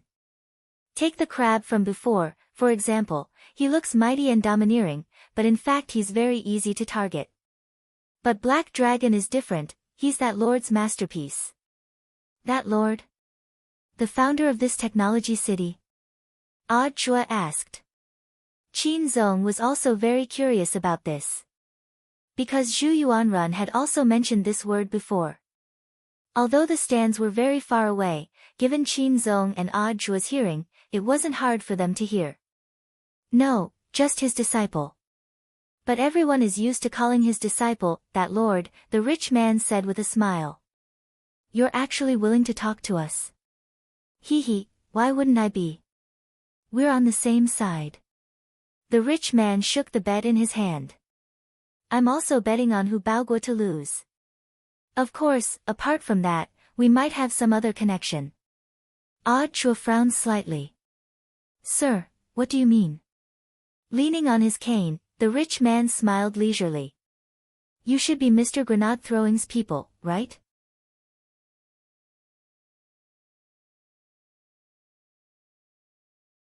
Chapter 1651. Jua carefully sized up this wealthy businessman, who looked very much like the Lord of the Rings and whose 10 fingers glowed with the light of jewels, and couldn't help feeling a little suspicious. There seemed to be something wrong with this person. If he was a native of this technology city, it stood to reason that he shouldn't know about the outside world. The more he looked at this wealthy businessman's eyes, the more he felt that they were somewhat familiar, as if he had seen them somewhere before. Very quickly, he suddenly thought of something. You're Mr. Ming. Hearing Jua's words, the rich businessman's face visibly twitched, and he couldn't help laughing out loud. AI, how boring, I thought I'd be able to fool him for a little longer. Jua was utterly stupefied. He hadn't expected this wealthy businessman to actually be Wang Ming, but how on earth had Wang Ming done it? Possession? That was clearly impossible. He wasn't a cultivator. Could it be that he had used mental energy to control him? But in this world of nothingness, which was completely isolated from the outside world, no matter how smart Wang Ming was, he shouldn't be able to do this, right? I originally wanted to have a chat with this Shouchong, but unfortunately, someone beat me to it, Wang Ming said as he borrowed the wealthy businessman's body. The greatest advantage of controlling one's psyche was that this kind of disguise was almost impossible to see through. If it wasn't for the fact that Jua had done some research on the two Wang brothers and had strong observational skills to be able to distinguish the details, he probably wouldn't have been able to connect the dots so easily to Wang Ming. Naturally, luck had played a role in the speculation he had blurted out just now. Jua never thought that he would be right. Mr. Ming said that Shouchong has been captured and brought here. Jua suddenly felt that the clues in this matter had become tangled and complicated. His original goal had been to follow behind Zhang Zidong and Li Xian, and his main goal had been to help Zhou Zi. That's right. Shouchong has a miniature transmitter that I developed and designed. When my brain waves tracked the device, it felt like I had accidentally fallen into a space-time crack. Left with no choice, I could only separate a portion of my brain waves to get out of danger, Wang Ming said. Wang Ming said, after a short period of time, the separated brain waves were transmitted to this space. The gecko cutting off its tail? Jua asked. Yes, you can understand it that way. Using the rich merchant's body, Wang Ming nodded and said, but this is an alternate space, after all. My separated brain waves were very weak, and I couldn't stay in this state for a long time. There was no other way, so I could only find someone who looked very rich to control. I see. Jua asked with concern, then isn't Mr. Ming in danger? I don't think it's dangerous. In any case, this separated brain wave is similar to your cloning technique. It won't affect my body. It's just that the duration is very limited. Wang Ming laughed. Fortunately, the fatty I possessed isn't just rich. His IQ was not bad either. In this way, I could generate new brainwaves through his brain, supplementing the brainwaves that I had separated from my main body. But with this method, the production is less than the consumption, so I won't be able to sustain it for too long. As Zhou Zi listened to Wang Ming's explanation, his mouth dropped open. Although he had no idea what Wang Ming was saying. Even so, he could understand the basic situation. The rich merchant sitting in front of them wasn't communicating with his main body, but had been possessed by some senior whom Jua knew. On the other side, Qin Zong was also very curious about Wang Ming's appearance. Could an ordinary human who wasn't a cultivator actually develop the human brain to such an extreme level? He marveled in his heart. Once again, he felt that the world was full of extraordinary things. Although he had accidentally fallen into a strange place from his original world, it now looked like he hadn't gained anything at all. Jua was full of admiration. As expected of Mr. Ming, only Mr. Ming can do something like this. Wang Ming waved his hand, and at some point, he had started to learn to be modest. No need for formalities. I already know who this brother Z is. Why don't you introduce me to this brother with a very pale face? His name is Qin Zong, and he seems to be a strange man who fell from another space. After saying that, Zhuo whispered in Wang Ming's ear, Mr. Ming, there's something strange about this person. I feel that his luck is exceptionally good, Qin Zong. Wang Ming mulled over the name carefully. Then, as if he had suddenly been struck by something, he shuddered violently. Qin Zong, wasn't this the name of a character in the game Cultivation Emulator which Bai Qiao had designed back then? He had also participated in the development of this game back then, so it was still fresh in his memory. Of course, that wasn't the crux of the matter. The crux of the matter was that he remembered testing it back then. He had once created a character called Qin Zong in this game, and his luck value had been set to max. Interesting. Wang Ming couldn't help laughing in his heart. He looked at Qin Zong without batting an eyelid. He didn't dare confirm that Qin Zong and the character Wang Ling had created in the game were really related. But if this was true, it could also be considered strange news. Thus, Wang Ming took the initiative to stretch out his hand. Hello, Mr. Paperman, Qin Zong. Realizing that he had let the cat out of the bag, Wang Ming stuck out his tongue in an attempt to brush it off. Sorry, I was thinking about something else just now. Hello, Mr. Qin Zong, nice to meet you. Qin Zong gave him his usual gentle smile. Since you're brother Zhuo's friend, you're also my friend. Since brother Zhuo calls you Mr. Ming, I'll do the same. Of course, Wang Ming said with a smile. But then again, is Mr. Ming aware of your current identity? Of course, said Wang Ming. Because of the brainwave intervention, he had already completely figured out this rich businessman's background. This person is called Jia Bugue. He runs an auction house in the core area, so he's a reputable person. Sitting upright in a chair in the stands, Wang Ming smiled. Also, thanks to him, I know a lot of other information about the core area. For example, the lord that these bigwigs often talk about. After the boxing match, I can explain everything to you one by one. For now, let's watch the match first. Classmate Ryoko is working very hard. She's going to face this black dragon next. Classmate Ryoko. Hearing this, Zhou Zi was startled at first, and then looked at Wang Ming in astonishment. Mr. Ming, are you saying that the one on stage is sister-in-law? If I remember correctly, didn't you live with Zhuo for a while? Your sister-in-law's chest is so flat, can't you tell? After Wang Ming said this, Zhou Zi's face instantly turned red. Zhuo didn't know whether to laugh or cry. As expected of Mr. Ming, don't worry, I definitely didn't judge her based on her chest. Wang Ming smiled. The truth was that everyone's brainwave signal had its own unique frequency. In order to make it easier to identify acquaintances, Wang Ming had the habit of memorizing the brainwave frequency of anyone he had met before. Only Wang Ming could do this kind of unique identification. Thus, he didn't need to use any fancy tricks at all, he had already recognized Kumiya Ryoko the moment she appeared as the cloaked person. So, Mr. Ming also knows about the other two people? Zhuo asked curiously. Of course, Wang Ming said bluntly. One of them is Rongrong.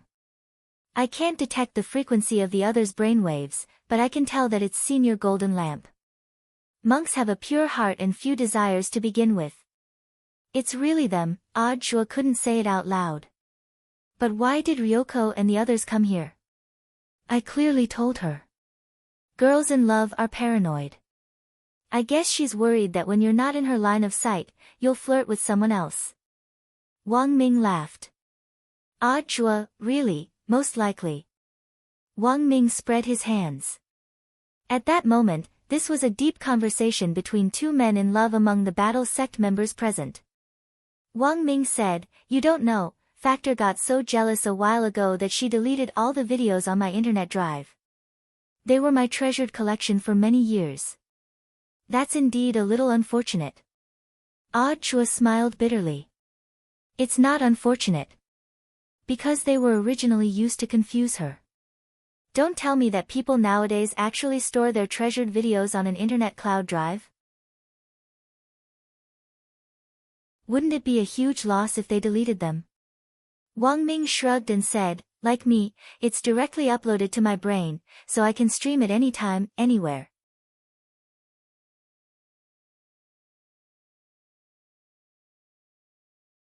Chapter 1652.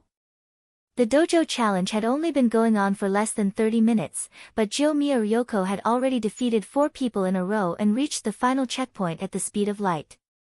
He had become a huge dark horse that stood out on the scene. The dignitaries and those who had placed bets all roared, and there was a great hubbub of voices. Mia. Too strong. Forever a god.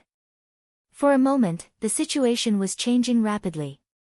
At first, no one had paid any attention to this thin and weak, little man, but they had never expected him to be so, concentrated is the essence.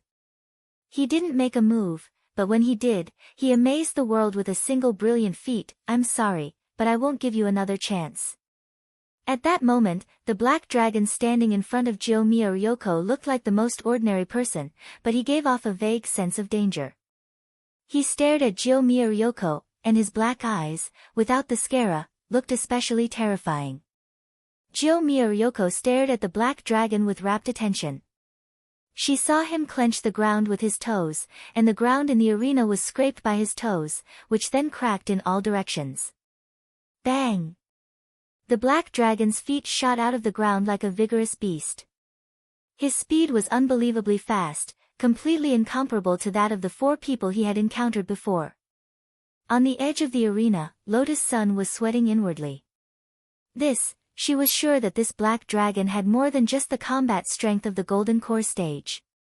Although the average combat strength of the Guardians of the 5 checkpoints was officially at the Golden Core stage, Lotus Sun could sense this speed and explosive power just by relying on the passive ability of her and Mysterious Seize One with the sword. This black dragon was definitely not at the Golden Core stage. He had to be at the Dao God level at the very least. She had once cut down a Dao God with the multicore Mysterious Sea Sword, so she knew how strong they were. Although the black dragon had hidden himself very well, she could still sense him. He quickly approached Jiumiya Ryoko and stretched out his hand. His claw was like a flying dragon emerging from the clouds, making a deafening explosion. The gap in their realms was so great that Jiumiya Ryoko was so frightened that she couldn't react at all. The next second, the flying dragon searching the clouds' claw, formed a fierce astral wind and attacked Jiumiya Ryoko's chest. Even though Jiumiya Ryoko knew that she didn't have a chest for others to attack, as a girl, she still subconsciously wanted to block it. Too slow. The black dragon's lips curled into a cold smile. He could almost foresee the scene of the astral wind tearing the clothes on Ryoko's chest. This was his bad taste when he fought with others. Almost everyone who knew about the black dragon knew that anyone who fought with the black dragon would have their clothes torn to shreds, regardless of whether they were dead or alive. However, just as the black dragon's fingernails were less than half an inch away from Ryoko's chest, an incredible scene appeared. The black dragon iron claw that was about to hit Ryoko was blocked by a refracted golden light. No matter how hard the black dragon tried, it was unable to shake the golden light. This is impossible. The black dragon roared in a low voice, unable to believe what had just happened. He was supremely confident in his strength. After all, he was created by that Lord. All the spare parts in his body were different from the ones sold in this technology city. It was not a part forged from the materials of this world. The black dragon clearly remembered how that lord had smelted those broken, ancient terracotta warriors into spare parts before finally inserting them into his body. A new divine weapon, Wang Ming said at that moment, crossing his arms. This was something he had learned from Jia Bugui's memories. The name Black Dragon was just a name the man in front of him used to disguise his true identity in this underground boxing arena. As for its real name, it was called the Neo-Ancient Divine Weapon. New Ancient Divine Weapon? Odd Chua immediately reacted. So the Lord who created the Black Dragon also had something to do with the creation of ancient divine weapons? He probably inherited it from the heartless ancestor, Wang Ming said. This black dragon is the original new ancient divine weapon. In other words, this black dragon is stronger than the ancient divine weapons Shifu encountered earlier, Zhuo murmured in his heart with a frown. He was secretly amazed at the changes in the old and new ancient divine weapons. The original ancient divine weapons were huge. Although they looked very lethal, they were in the end too bloated and looked a little cumbersome when they moved. But this new ancient divine weapon had actually been completely forged into the appearance of a human cultivator. At this thought, Zhuo suddenly realized something, as if with a start. Have you finally realized it? At that moment, Wang Ming's expression also started to turn a little grave as he held Boss Jia's body. Could it be that the purpose of the heartless ancestor establishing this technology city is, Zhuo thought of an incredibly dark perspective. You're thinking the same thing I am. At that moment, Wang Ming said telepathically through brainwaves, this person wants to cultivate this technology city into an incubator base for the new ancient divine weapons. But this kind of thing, is it possible? From the memories I've obtained, I can see that he's already dead. Currently, the nobles in the core area had their bodies mechanized to over 89%. Only 20% were human tissue. And these things are essentially foreshadowing. Wang Ming said. In fact, he hadn't been interested in this technology city at first, but after learning about the rich businessman's memories, he suddenly wanted to know more about it. It was purely an inspiration for the following research work on the new talisman. Mr. Ming said that he's laying the groundwork, these people are so mechanized.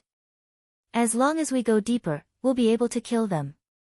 As long as they go deeper, maybe they just need a chip to replace their brains. Then, everyone will become a human weapon. This kind of thing, who would voluntarily apply to replace their brains with a chip? Although it sounds a little inconceivable. Based on how things are going, that's definitely what's going to happen next. Wang Ming said, human civilization has always been a process of continuous progress. Once the rumor that a chip brain is more reliable than a human brain gets out, in order to enjoy a longer and more luxurious life, there would definitely be people who would choose to do this. Then, a new wave of copycats will begin. Then, if there's negative news, there can't be negative news. At that moment, Wang Ming said solemnly, these people have already been implanted with chips, and a simple program can seal their mouths. At that time, black and white will be reversed, and everyone in this technology city, from the nobles to the poor, will be completely fooled. When Wang Ming said this, Zhuo's mind was already filled with images. If the heartless patriarch's purpose in establishing this technology city was really to serve as an incubation base for the new ancient divine weapons, then once his plan succeeded, everyone in this technology city, he would have a new ancient divine weapon army with a population of hundreds of millions. While Zhuo was in a momentary daze, a shocking scene once again took place in the boxing ring in front of him. After several fruitless attacks, Black Dragon's accumulated anger unexpectedly reached its peak.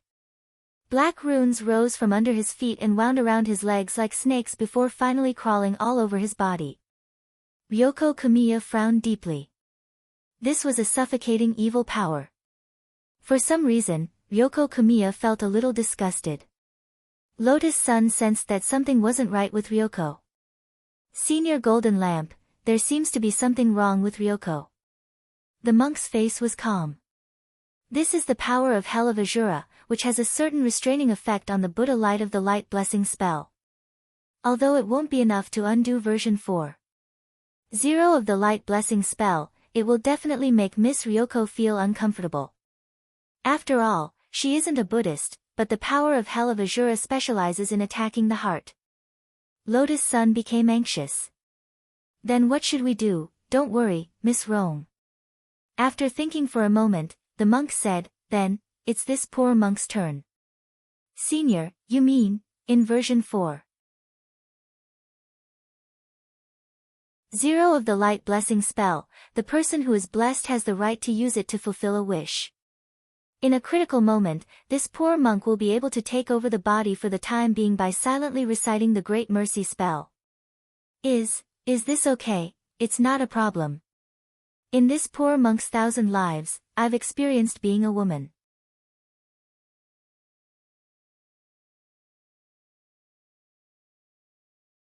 Chapter 1653. After seeing the appearance of the black dragon, Jin Dang's eyesight had already seen that the black dragon was similar to the ancient divine weapon he had seen before. The incantation of Power of Azura Hell was a kind of demonic magic originating from ancient times. Since the internal parts of the black dragon were made of the same material as the ancient divine weapon of ancient times, it was reasonable for the creator to input the magic that would only appear in the ancient times into his memory. It was just that it was a bit beyond Jin Dang's expectation that the first move was a demonic magic.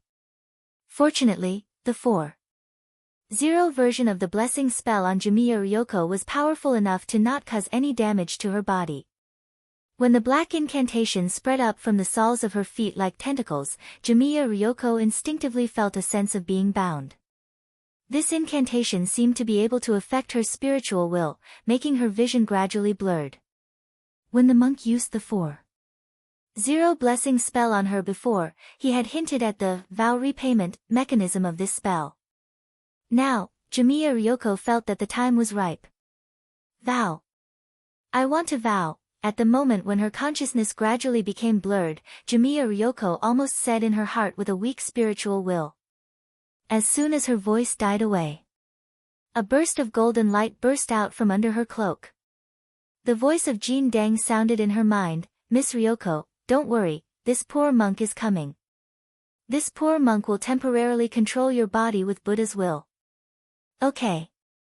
After a short communication, the golden light emitted from Jimiya Ryoko became more dazzling. Under the blessing of the Buddha's will, there seemed to be boundless Buddha's light flowing out of every pore of Jimiya Ryoko. At the same time, there were Sanskrit characters invisible to ordinary practitioners lingering around Jimiya Ryoko.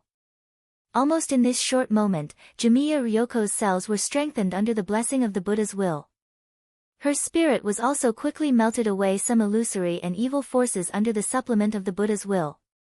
Evil spirit, retreat, Jin Dang burst out the Buddha's voice through Jimiya Ryoko's mouth. Buzz. Bam. A ripple spread out with Jimiya Ryoko as the center. This was the Buddha's purification light.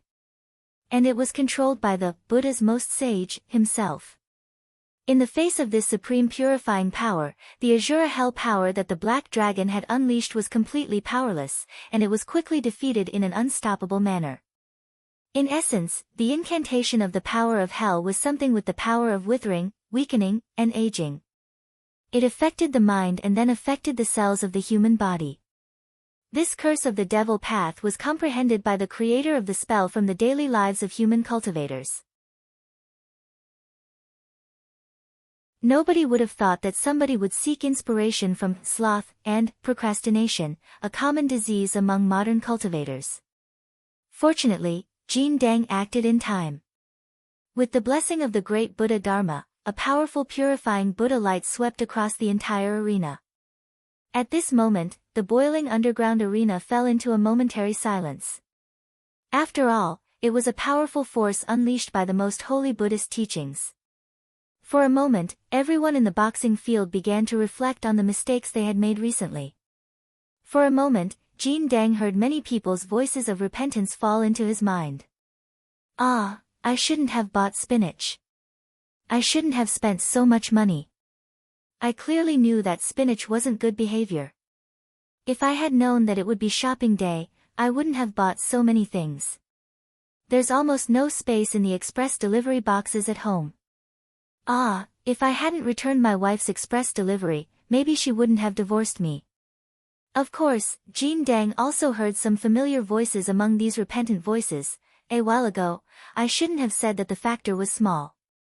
Now that I see Yoshiko, I really feel like I was so wrong. Come to think of it, why is Audra so into this? Since there's nothing, why don't I just find a man? I should be a little bolder. As expected, Yoshiko's hand alone isn't enough to satisfy me. Men should be more honest sometimes. I never thought that Yoshiko would actually be jealous of me. What a cute girl. If I had known earlier, I would have listened to Gu Shuanji, that guy, and obediently provided him with a few crispy noodle snack packets before carrying out this mission. Otherwise, I wouldn't have jumped the world line and come to this strange place. Even if I admire Brother Zhua, I shouldn't have secretly taken pictures of him every day. If this goes on, I feel like I'm going to turn into a peeping Tom. Sister-in-law is so jealous. What if she misunderstands that there's something going on between me and Brother Zhua? These tight clothes are really tight around my chest area. Although classmate Wang Ling's milk candy is very sweet, as expected, I still can't eat too much at once. He gave me a sack of it on the old street last time, so much. Sure enough, he still likes me, right? But this milk candy seems a little too potent. Fortunately, it's only temporary, and Yoshiko won't be able to tell if I'm wearing tights. Otherwise, she'll be so envious. I'm actually called a man in a place like this.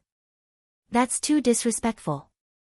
Sure enough, in that place, you have to have something to be feminine. Come to think of it, Rongrong seems to have gotten bigger there, and it's very obvious that she's wearing tights. Oh my god. It was to the point where he had to wear tight clothes. If I had known earlier, I would have been more honest and asked her what method she used before coming here. Even though it sounded like some strange reflections, Yi Zichen felt that it was a strange reflection.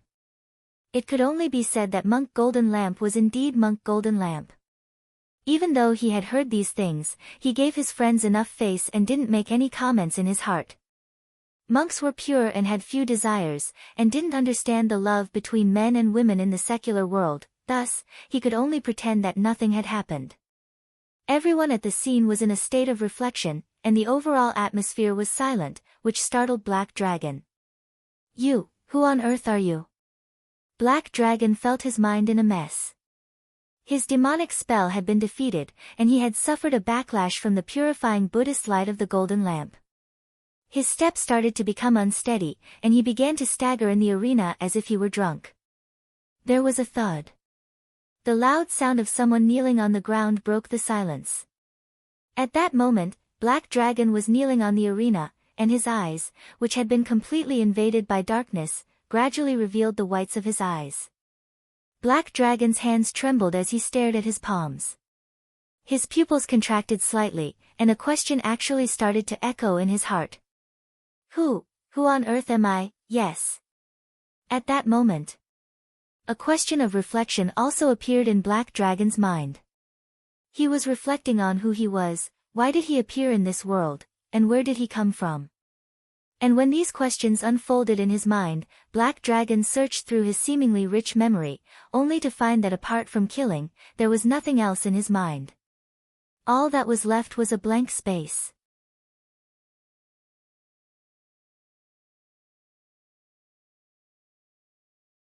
Chapter 1654. When his mind went blank, Black Dragon felt as if a small dot of light had suddenly appeared in the dark world of his heart.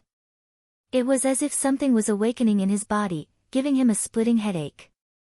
Almost instantly, the pain of his brain being torn apart made him roll on the ground in pain, roaring incessantly. In the spectator stands, Black Dragon's abnormal reaction caused the silent crowd to boil up again. No one knew what had happened. All they saw was Black Dragon holding his head, his limbs twitching like maggots. Black Dragon. Stand up right now. Do you know how much I spent? Zhu Yuanrun roared. He stood below the ring and cursed. But at this moment, Black Dragon could not hear anything else. He only had one question, and that was to know who he was, why did he appear in this world? All this time, he had only carried out the tasks given to him by a few fixed commanders. He had never thought of getting to the bottom of his identity. But at this moment, Black Dragon felt as if he had, faintly changed. In the face of Zhu Yuanruan's curses, his pupils, which had already turned into a normal human, shrank. Then, he suppressed the pain in his head and jumped off the ring. This action stunned Zhu Yuanrun and the audience. Black Dragon. You lunatic. Jumping off the ring is forfeiting. Zhu Yuanrun was furious. He never thought that Black Dragon would disobey his orders. This was a hired thug that he had hired from that lord. All the parts on his body were of the highest quality. Just the monthly fee alone was an astronomical figure. But Black Dragon was very useful. As long as Black Dragon went on stage, it meant that he would win. Zhu Yuanrun had spent a lot of money, but Black Dragon had made even more money by accurately punching for him in the ring. At this moment, Black Dragon expressionlessly walked in front of Zhu Yuanrun, grabbed him by the neck and raised him up high. "Speak, who am I?" Zhu Yuanrun could not breathe from Black Dragon's grip. His limbs twitched as he struggled. He used all the spiritual energy in his body to try to pry Black Dragon's fingers off. But Black Dragon was too strong. No matter how hard he tried, he could not move. Save me."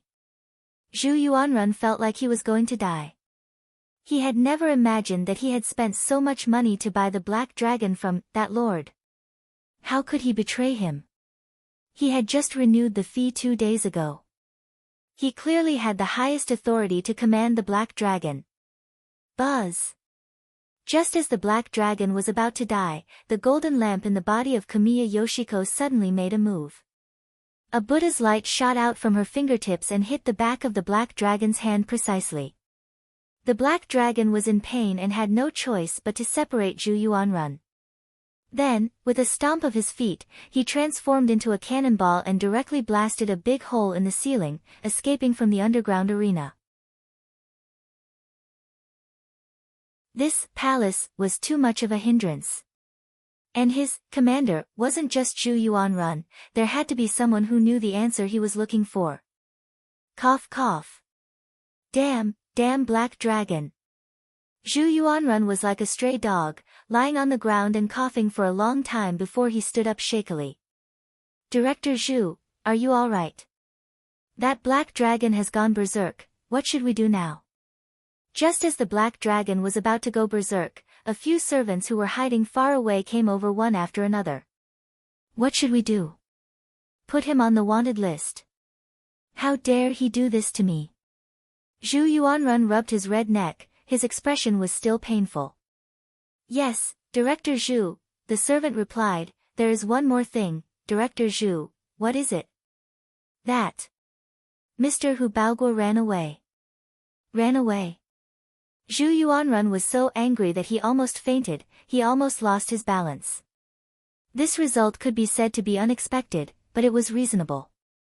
The Black Dragon's battle strength was originally above Hu Baoguo's. Even the Black Dragon was suppressed, and with Hu Baoguo's self-preservation personality, he definitely wouldn't continue the next match. But this way, the outcome of this dojo challenge was already very clear, he had lost completely. In the end, the Black Dragon and Hu Baoguo, one betrayed and the other ran away. He didn't even have the chance to secretly manipulate them. Why was he so unlucky this year? Yet, so many unexpected things had happened, this year's batch was really the worst he had ever led. Director Zhu. Then now, announce it. Zhu Yuanrun sat paralyzed on the ground. Although he liked to manipulate the situation behind the scenes and control the situation of the match, at this critical juncture, all paths of escape had been blocked. The only way out for him was to admit defeat. Although he would lose a lot of money, it wasn't like he couldn't afford to lose at all. Of course. There was actually another very important reason why Zhu Yuanrun was so willing to admit defeat. Just now, Kamiya Yoshiko had saved his life from the Black Dragon. After the announcement, bring this Mr. Gong and Dekas to my office. Also, call his companions to my office. Zhu Yuanrun rubbed his throbbing temples, waved his sleeves, and left the scene surrounded by everyone. When the bunny girl whom Zhu Yuanrun had arranged came on stage to announce the winner was Gong, Zhua still couldn't believe it. He admitted defeat just like that. All paths have been blocked, what else can he do but admit defeat? Qin Zong laughed.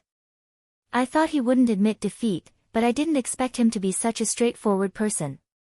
Maybe it has something to do with Miss Yoshiko saving him just now. But what on earth is going on with that Black Dragon? I feel like he's a different person. Chua frowned. It seems that the stability of this new divine weapon is still a little lacking. That purifying Buddhist light just now made him start to think about life. Wang Ming said, as highly intelligent life forms created by humans, it's theoretically possible for these intelligent life forms to develop self-awareness. Things were becoming more and more interesting to Wang Ming. According to the odds, we can get a total of 60 million yuan, Qin Zong said at that moment. I think we should go look for Senior Immortal and the others to make up first. Senior Immortal is also here.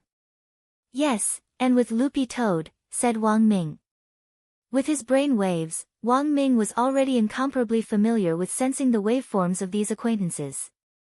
Of course, the most important thing was that apart from grenade-throwing Senior Immortal and Loopy Toad, he seemed to have also sensed a very subtle fluctuation that seemed to be neither right nor wrong. It was a little like Wang Ling, but it wasn't quite like it. This guy.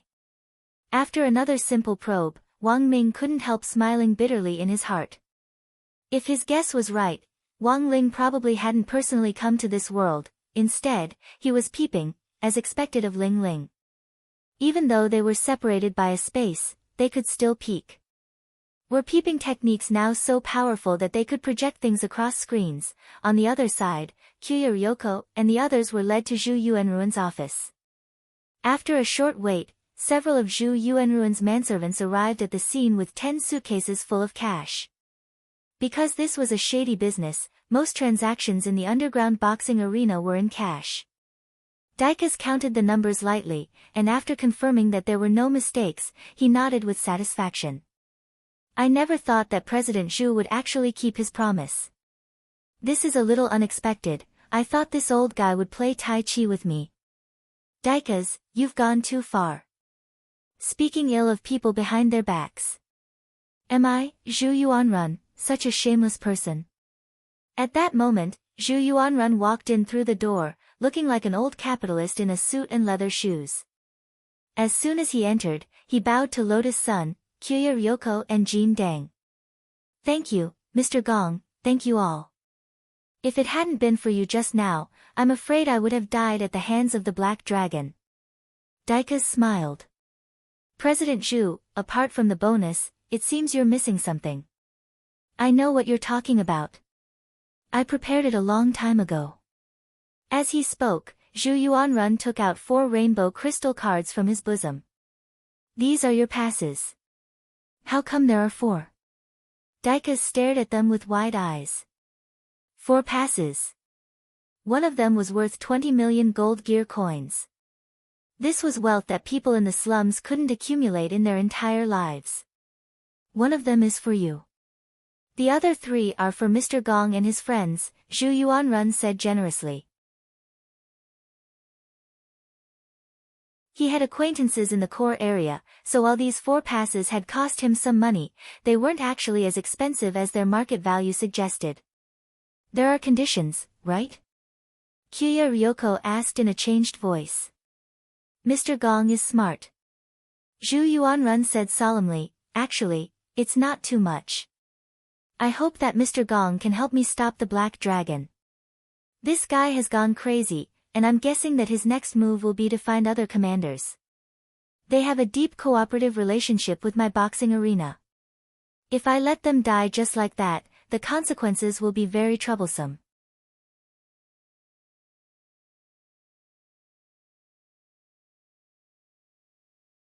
Chapter 1655. Stop Black Dragon.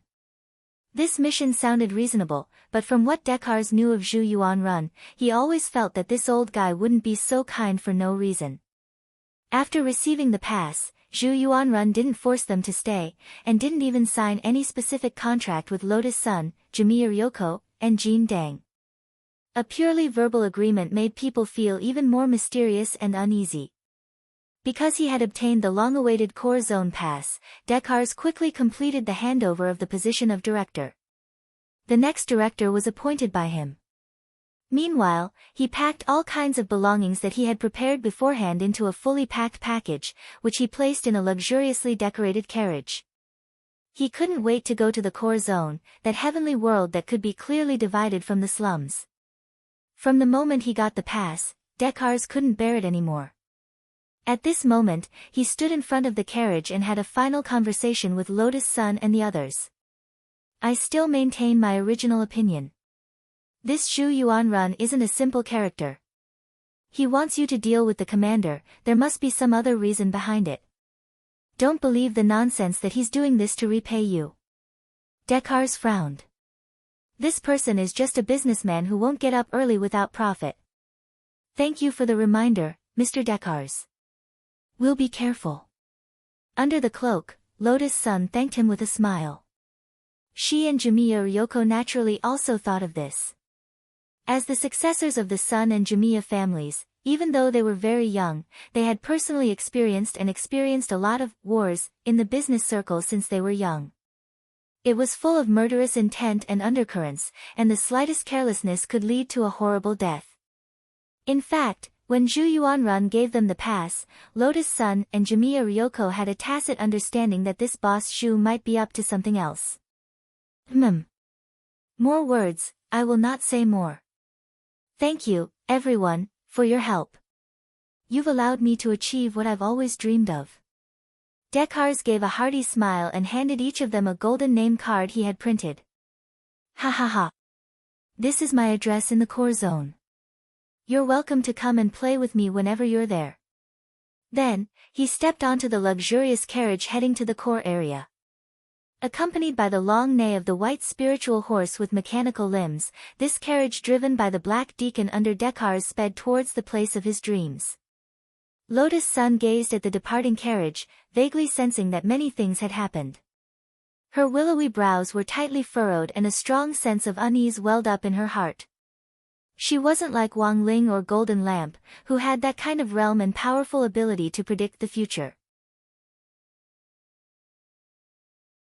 However, because of Mysterious C's passive ability of becoming one with the sword, her sixth sense as a girl was magnified limitlessly. This directly gave her an ability similar to Wang Ling's eyelid warning back then. This could be considered a danger warning, but it wasn't as accurate as Wang Ling's. It's all fate. Looking at Dekus, who was leaving, Golden Lamp Monk sighed at this moment. He seemed to have predicted something. Did Senior divine something? Lotus Sun asked. He's about to experience his predestined calamity. Even if this poor monk saves him now, he won't be able to change anything. What's meant to happen will happen sooner or later, so it's better to face it earlier, Golden Lamp Monk said. Unless one could reach Wang Ling's level. Otherwise, no one could have the ability to defy the heavens and change fate. Listening to Golden Lamp, Lotus Sun thought for a moment. Then, she sighed. No matter what Senior Golden Lamp thinks, I still don't think we can just sit back and do nothing. Isn't it always a Buddhist disciple's duty to save the common people? When she said this, Lotus Sun felt like she was going a little crazy. She was actually fighting with a supreme Buddhist saint. This was simply inconceivable. Miss Rong is right. Golden Lamp was non-committal. If we don't save one person, how can we save the common people? Lotus Sun continued. Hearing this, Golden Lamp was startled at first, and then he laughed. Since Miss Rong wants to do it, this poor monk will naturally accompany you. Actually, he hadn't expected Lotus Sun to say this. As a supreme Buddhist saint, there was no way he would argue with a girl. And Lotus Sun's words actually weren't unreasonable. Moreover, it sounded like old Jiang Zia. After deciding on their next step, Lotus Sun and the other two decided to take action right away. They also boarded a luxurious carriage, but unlike Dekus, they had hired the coachman and carriage. In the carriage, Lotus Sun and Kiyomiya Ryoko exchanged masks. The main reason was that the danger in the core area was unknown, and Lotus Sun felt that it would be very dangerous for Jamiya Ryoko to continue playing the role of Gong. But Lotus Sun was different. Because of Mysterious C and Sun Yinger, she had a little ability to protect herself. As for the reason for changing masks, Jamiya Ryoko was clearly very conflicted. In the carriage, she asked, but I still don't understand, why change masks? It's to confuse him. To confuse Senior Zhuo. Lotus Sun casually made up an excuse. When you were fighting just now, I vaguely sensed that he seemed to recognize you. Ah. Is this for real? My disguise was so good. That's right. Therefore, if he were to change the mask now, he might be able to confuse them. And their next step is definitely to go to the core area. If we go there first, it'll be good for us to control the situation. Rongrong's right. After saying that, Jamiya Ryoko couldn't help sighing. AI, that was really dangerous. I was almost recognized. Elsewhere, Zhu Yuanrun stood in front of the floor-to-ceiling window in his office, using a custom-made high-powered telescope to stare at the only luxurious-looking white jade avenue in the slums. Carriages occasionally passed by on the way. This white jade avenue was the only road connecting the core area and the slums. It was heavily guarded, and there was no other way to enter. The walls of the core area were 60 meters high, and there was a lightning boundary above them, which wrapped the core area tightly like an egg. The bricks and tiles of the walls were all custom-made, so there was no possibility of smuggling. Director Zhu, Dekus, and that Mr. Gong have already set off. After waiting in front of the floor-to-ceiling window for a while, Zhu Yuanrun heard the news from his manservant. Very good, everything is going according to that lord's plan. Zhu Yuanrun nodded. That lord? The manservant was somewhat puzzled. What else? Do you think I'm so kind as to prepare such expensive passes for them to enter? Zhu Yuanrun said, although I bought these 4 passes through some means. But that lord has reimbursed me all of them. He also compensated me for all the losses caused by the Black Dragon in the casino. So that's how it is, as expected of Director Zhu, what happened next has nothing to do with me. Zhu Yuanrun spread his hands and said leisurely, next, it's time for that lord to perform. What performance? That lord is obsessed with the research of the new mechanized cultivator. The Black Dragon is the hand that created him. That Mr. Gong is too outstanding. He's a great seedling. If he can replace his human brain and use it for his own use, he will become a stronger fighter than the Black Dragon. Zhu Yuanrun grinned and said, in this way, the perfect mechanized cultivator template that lord has always wanted to design is born. After that, as long as it is put into mass production, everything can be controlled.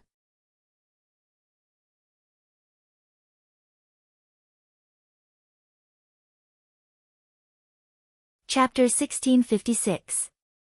There was a tavern called Sega in the slum's 6th Ring Road area, and the signboard hanging over its door smelled of light pollution. The purple neon sign flickered at a strange frequency. This was the most prosperous and lively place in the slum area of this technology cultivation city. The rich in the core area didn't just earn money from the rich, but also from the poor. For example, Zhu Yuanrun ran a shady business in underground boxing arenas. In addition to several large auction houses in the core area, the wealthy merchant Jia Bugui, who was currently under Wang Ming's control, also benefited behind the scenes from many taverns and bathing centers. For the poor, their lives were inseparable from baths and alcohol, which were excellent ways to relieve the fatigue of the day. Before coming here, Wang Ming had already informed Jia Bugui's manservants to completely clear out the tavern so that the members of Battle's sect who had come to this world could have a meeting place. Grenade-throwing Senior Immortal and Loopy Toad were the first to arrive after receiving Wang Ming's brainwave message. After coming to the illusory land of nothingness, Loopy Toad took on a human form, which was a rare occurrence. In a modern cultivation city, its beautiful green hair in human form would be laughed at. But that wasn't the case in this technology city. Apart from the people in the core area, every mechanized cultivator displayed their individuality to the extreme, with all sorts of colorful hairstyles. Loopy Toad's beautiful neon green hair in human form could even be seen as a manifestation of its individuality here. When Wang Ming and the others arrived, they pushed open the door and entered to find the two of them carefully sipping a glass of iced whiskey. When they saw each other, they cupped their fists in salute. Wang Ming and Zhuo, greetings, Senior Immortal. Zhou Zi, greetings, sect leader grenade throwing. Qin Zong grinned and cupped his fists in salute. So you're the grenade throwing senior immortal that Brother Zhuo mentioned? You're younger than I imagined.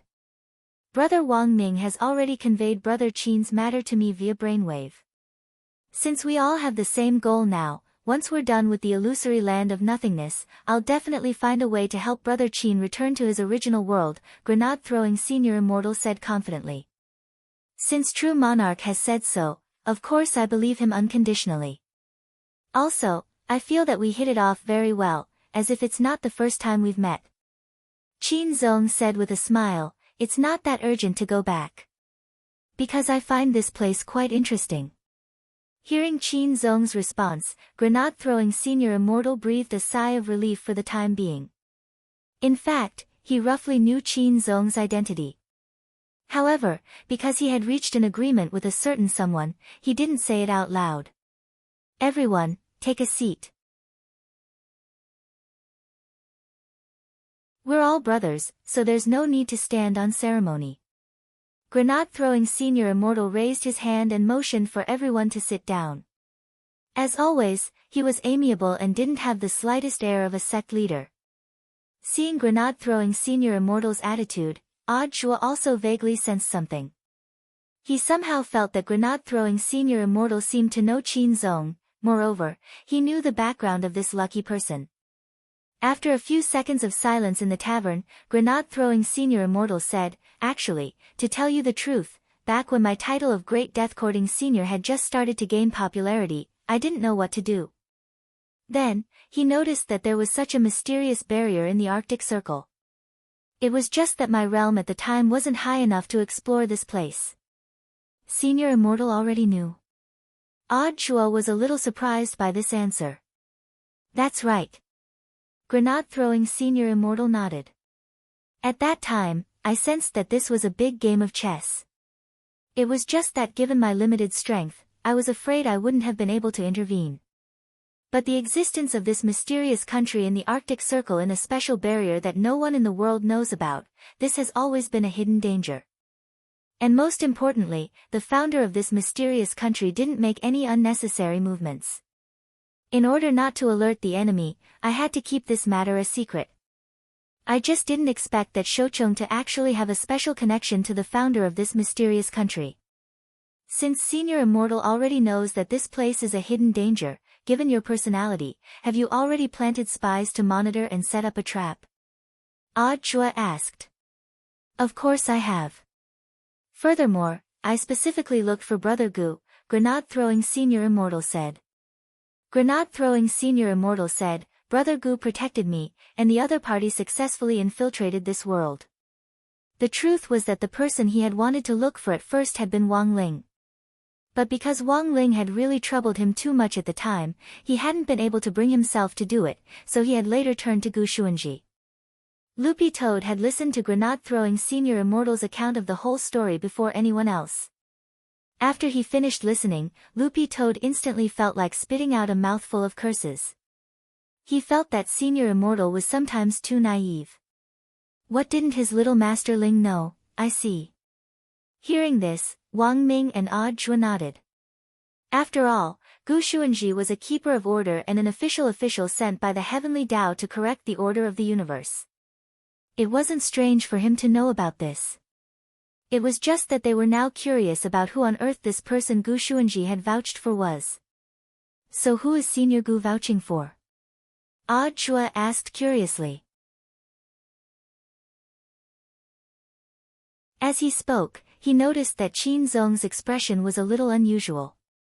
For some reason, he seemed to be a little sensitive to the words Senior Gu. This person's background is a little special, and perhaps none of you have heard of him. He started his business by recycling waste. The waste recycling station that you and Brother Zhuo appeared at earlier was actually something that he managed after sneaking in. Grenade-throwing Senior Immortal smiled. Legend has it that this senior rose to prominence in a wasteland cultivation world to begin with. But before you came here, this senior's real body had already left. Real body? What do you mean, Senior Immortal? After all, I entrusted him to keep an eye on this place for a while. Although I promised him a lot of benefits, I still had to let him go home to take a look. Grenade-throwing Senior Immortal explained, so before I came here, I personally looked for Brother Ling and entrusted Venerable Nuan with leaving behind this senior's shadow. SS. There's actually this kind of operation. Odd Chua sucked in a cold breath of air. But isn't the personality of a shadow the complete opposite of the original body? You can't say it's the complete opposite, Grenade-throwing Senior Immortal said. A shadow is just an expression of what most people feel in their hearts. If a person's inner and outer appearance are similar, the shadow they create actually won't be much different. You can just treat it as the original body. This senior's shadow is very obedient and will do its best to play the role of the original body. Saying this, Grenade-throwing Senior Immortal clapped his hands. A few seconds later, a person slowly strolled out of the small tavern's back kitchen. When this person pulled open the back kitchen's curtain, everyone finally got a clear look at his face. He was a handsome and delicate youngster who actually looked about the same age as Wang Ling, but the resolute expression on his face made him look a little mature. He was wearing one-piece overalls and was carrying a long black cloth bag that looked a little like a cello case. Senior Immortal, is this senior a musician? Zhou Zi raised his hand obediently. A musician? My sister is, but I'm not. The newcomer smiled modestly. With a flip of his hand, he unloaded the big black bag from his back and put it on the ground, then patted it lightly. This is my spirit sword. Spirit sword? Saying this, the youngster unbuckled the black bag and unzipped it. If it wasn't for a spell like the X-ray spell, almost no one would have guessed that inside this bag, which looked like a large musical instrument, was actually a fiery red high-powered sniper rifle. Hello, everyone. Allow me to introduce my 9-yang divine sword, the youngster said with a smile. Then senior's name is? Odd Chua asked. Me? He quickly put away his playful expression and his eyes flashed. My name is Xiang Yi. For some reason, after the newcomer gave his name, Odd Chua, Zhou Zi, and even Grenade-throwing Senior Immortal, these people who had originally lived in this local modern cultivation world suddenly felt as if time and space were intertwining.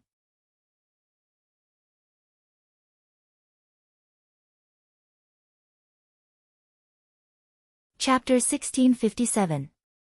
In the illusionary land, in the core area of the technology city, a splendid castle was shrouded in darkness.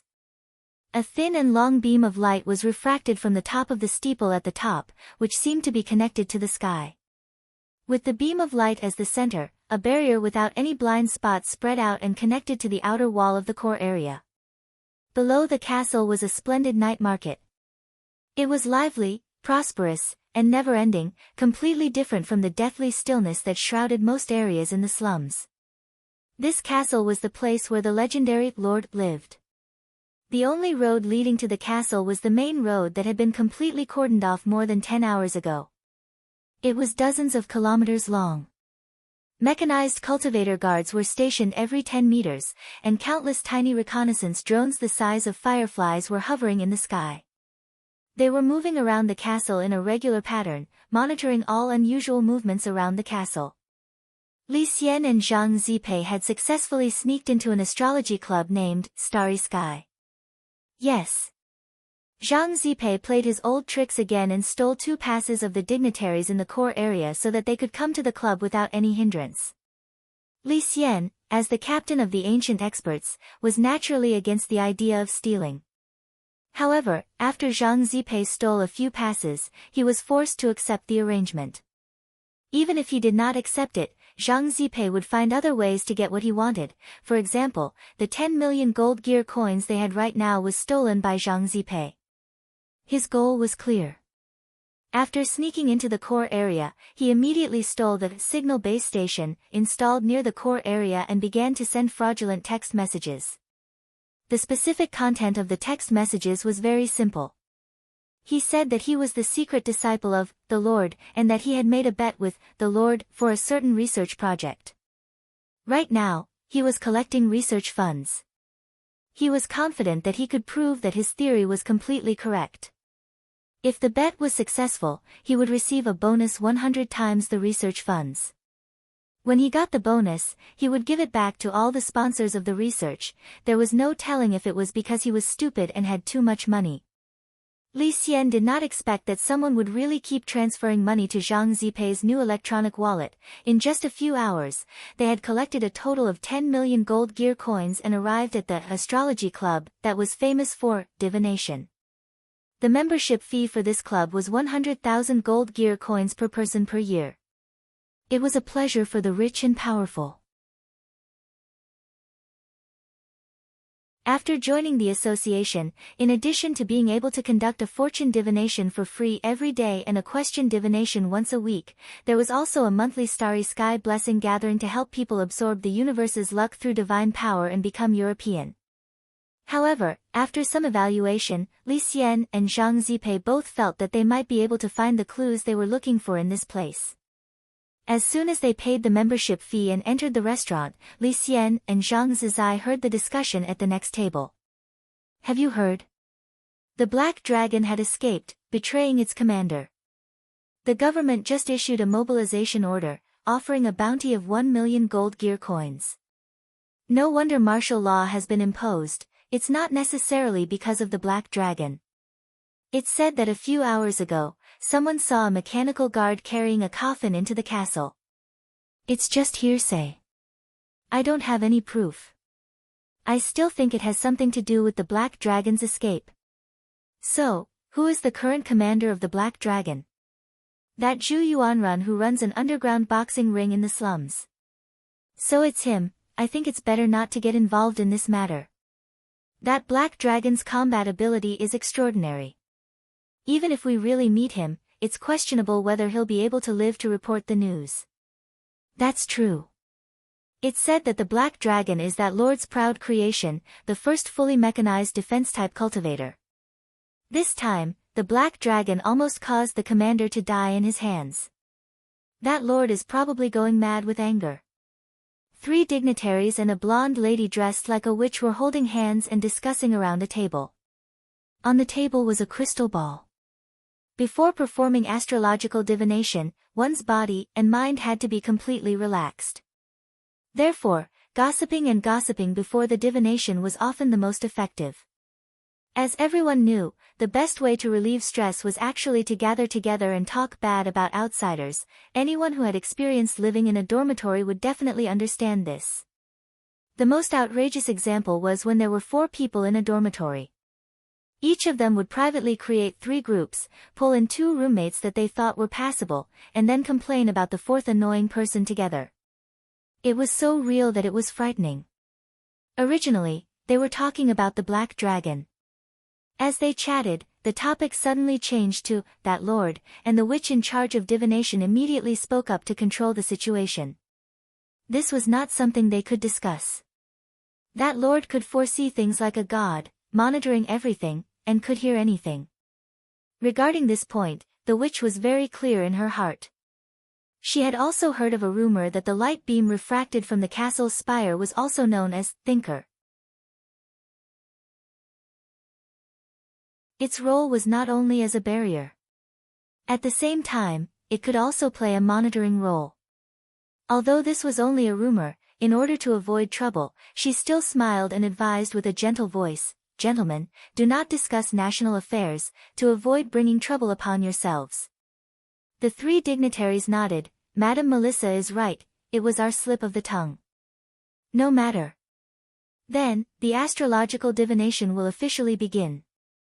This person called Melissa spoke quietly, and then began the following instructions. Everyone, please listen to my instructions. First, slowly close your eyes, completely empty your mind and imagine the starry sky in your mind. Then, in your mind, ask the questions you want to ask. Her mouth muttered. After a few seconds of silence, the crystal ball on the table began to flicker with a faint starlight. Unexpectedly, not a swindler. Li Xian observed from the side for a long time. He thought that this kind of club was a place to cheat the rich, but he did not expect that the witch in front of him actually knew a bit. However, she definitely did not know as much as him. In the ancient times, he was a famous star traveler. Manipulating the stars, controlling the stars, attracting the star calamity. All the starry sky spells could be said to be omnipotent.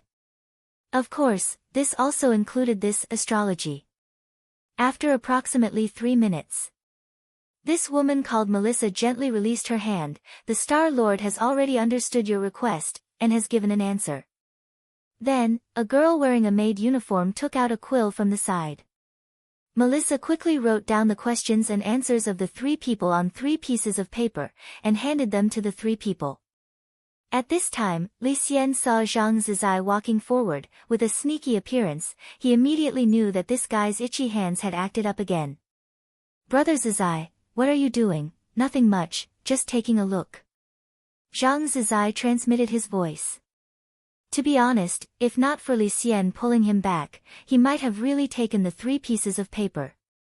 But now, it was fine not to take them. Because his eyes were sharp, he had already seen what was written on the paper. He transmitted his voice to Li Xian. These 3 people, the first question is, why does everyone call that Lord? And not directly call him by his real name? Li Xian, why? Zhang Zizai, because, that person's surname is that, and his first name is a taste. After getting used to calling him, it became that Lord. Li Xian, Zhang Zizai, the second question is, if one day the technology city is destroyed, what is the reason? Hearing this, Li Xian could not help but draw back the corner of his mouth. This question is interesting. Zhang Zizai, this woman called Melissa replied, if the world is destroyed, the most likely reason is that someone tripped and caused a big explosion. Tripped and fell. Li Xian was stunned. Was a fall enough to destroy the world?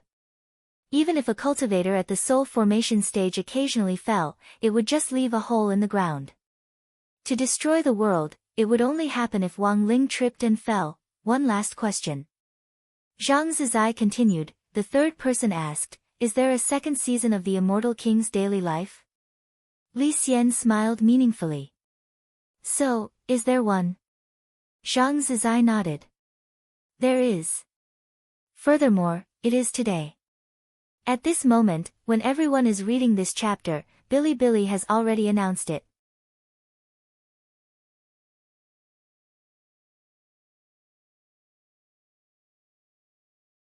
Chapter 1658.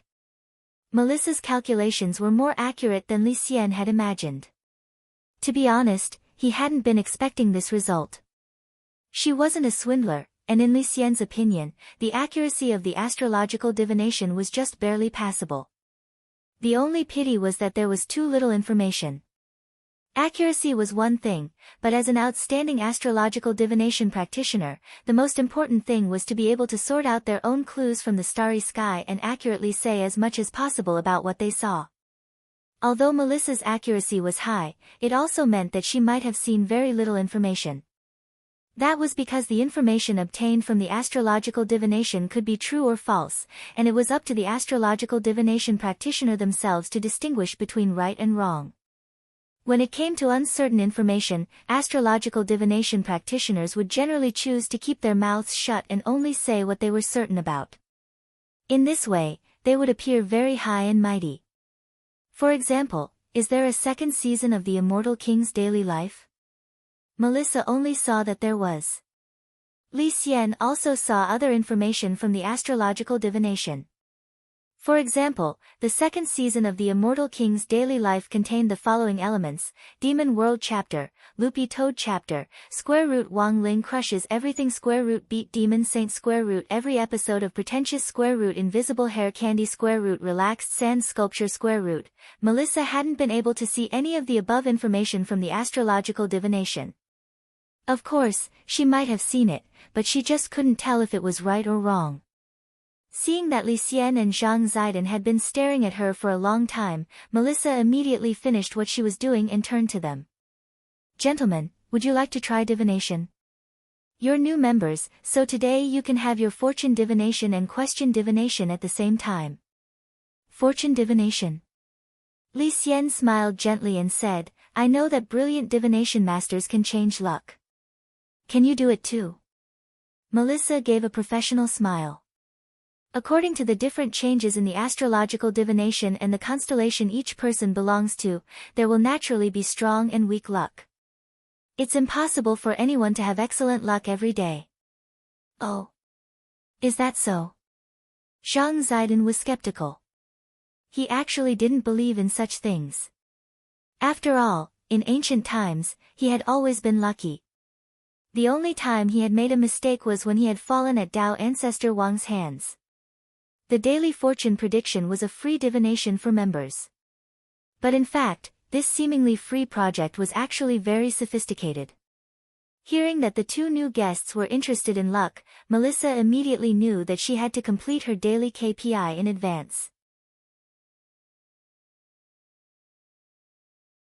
The so-called change of luck is only achieved through some small auxiliary tools to achieve the effect of balancing the luck star.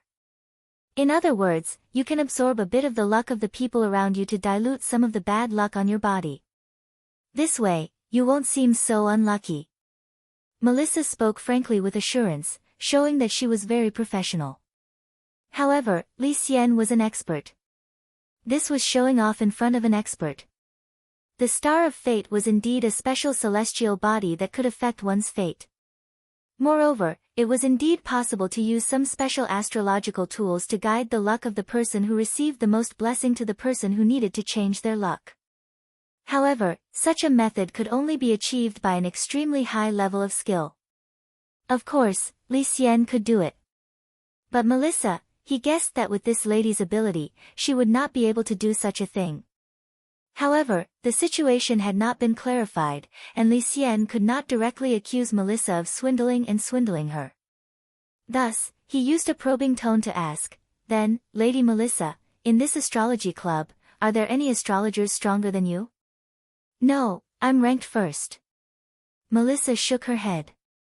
Li Xian and Zhang Zipei, alright, a swindler, but regarding the astrology divination, Li Xian was actually very interested. After all, their goal was not to divine astrology, luck, or fortune. They wanted to obtain some specific information. Of course, Li Xian could also use astrology to deduce information.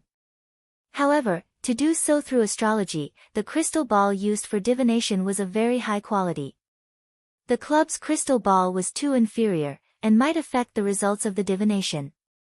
Of course, the most important thing was the opponent was an ancient rank expert, and would definitely be prepared in this aspect.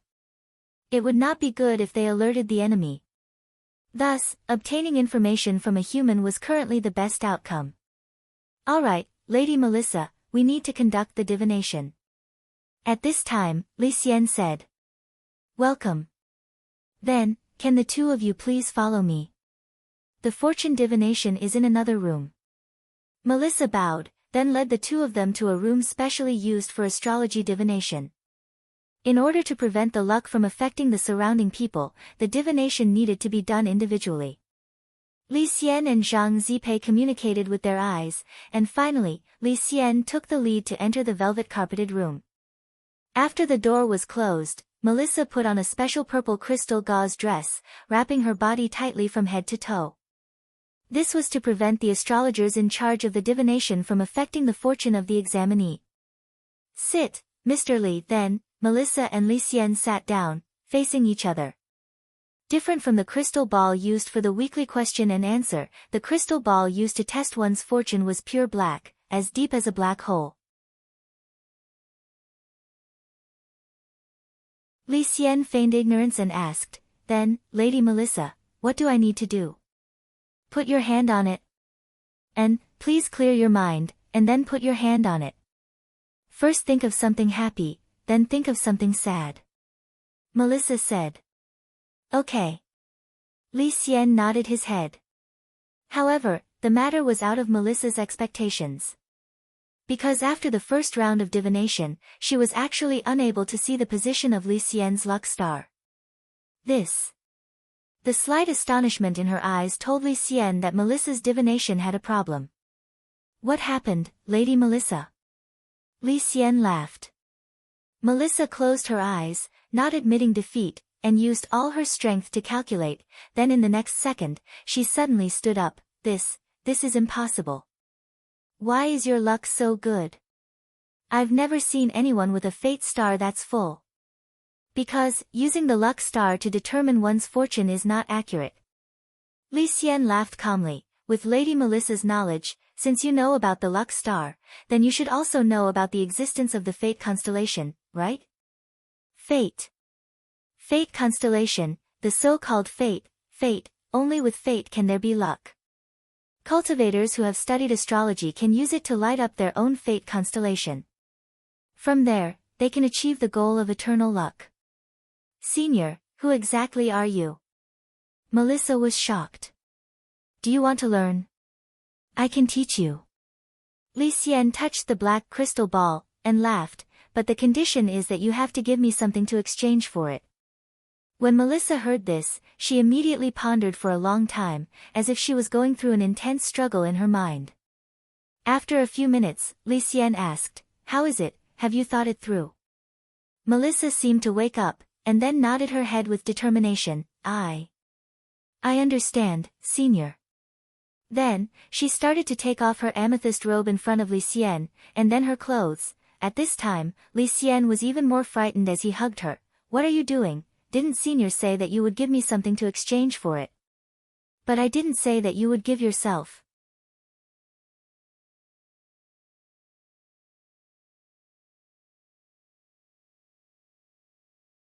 Chapter 1659. Li Xian rejoiced. Among the many ancient powerhouses, he was still considered a gentleman. He would not take advantage of others when they were in a precarious situation. But if it was Zhang Zipei who entered the house, it would be different. The yellow-haired female astrologer in front of him was not Li Xian's cup of tea, but Zhang Zipei was a dissolute person, and had stolen from all kinds of people, all kinds of models and skin colors.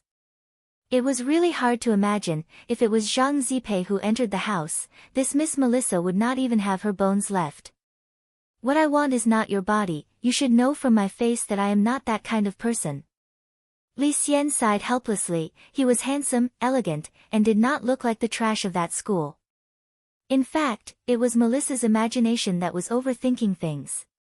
Moreover, she felt that if something really happened between her and Li Xian, it would not be a loss. After a moment of silence and awkwardness, Melissa once again wore the clothes she took off, and then sat in front of the divination table. After calming down, she asked indifferently, Then, what does senior want? At this time, the two of them had a tacit understanding, and acted as if nothing had happened. It's very simple, you want me to teach you my craft. Then, I will exchange some information that I am interested in. Li Xian stated his conditions.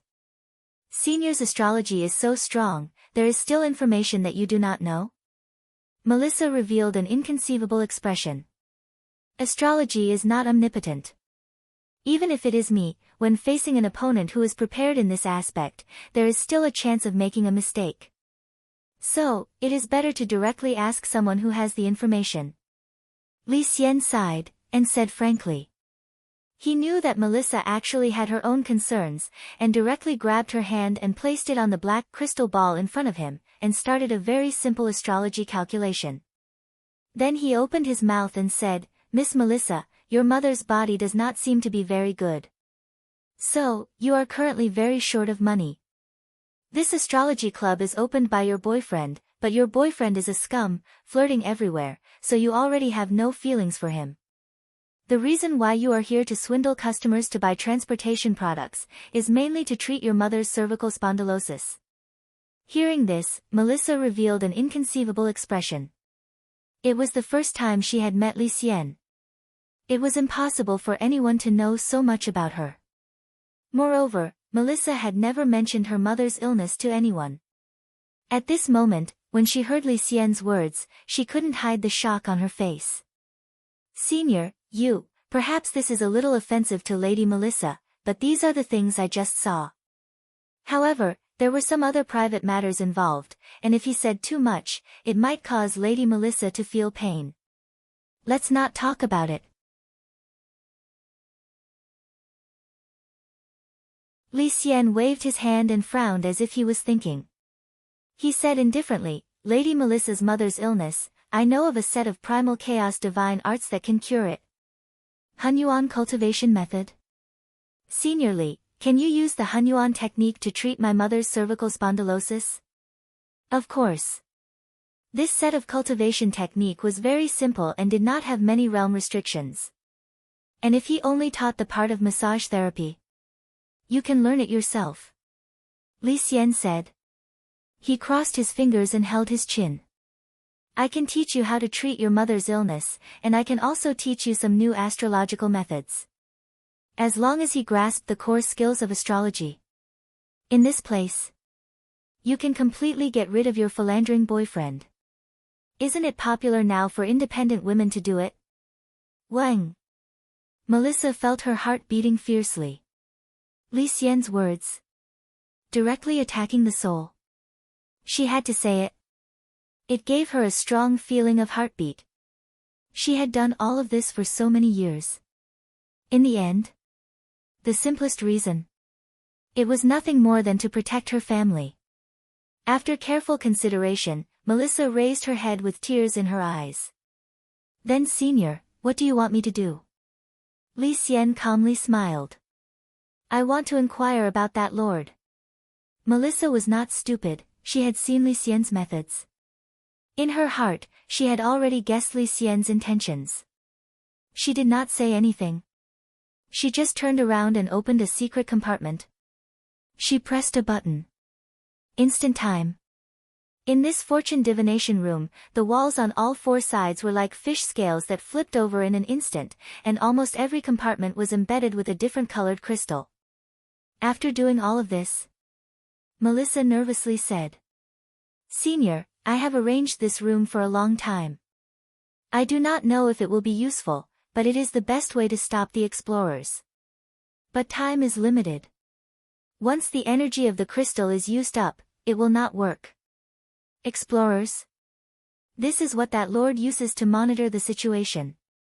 It is also known as the will guard. Melissa said. All of our wills are monitored by that lord. Senior should have seen the light beam above the castle, right? Unless there is a way to block those light beams. Just as she finished speaking, the energy of the crystal in the room had already been used up.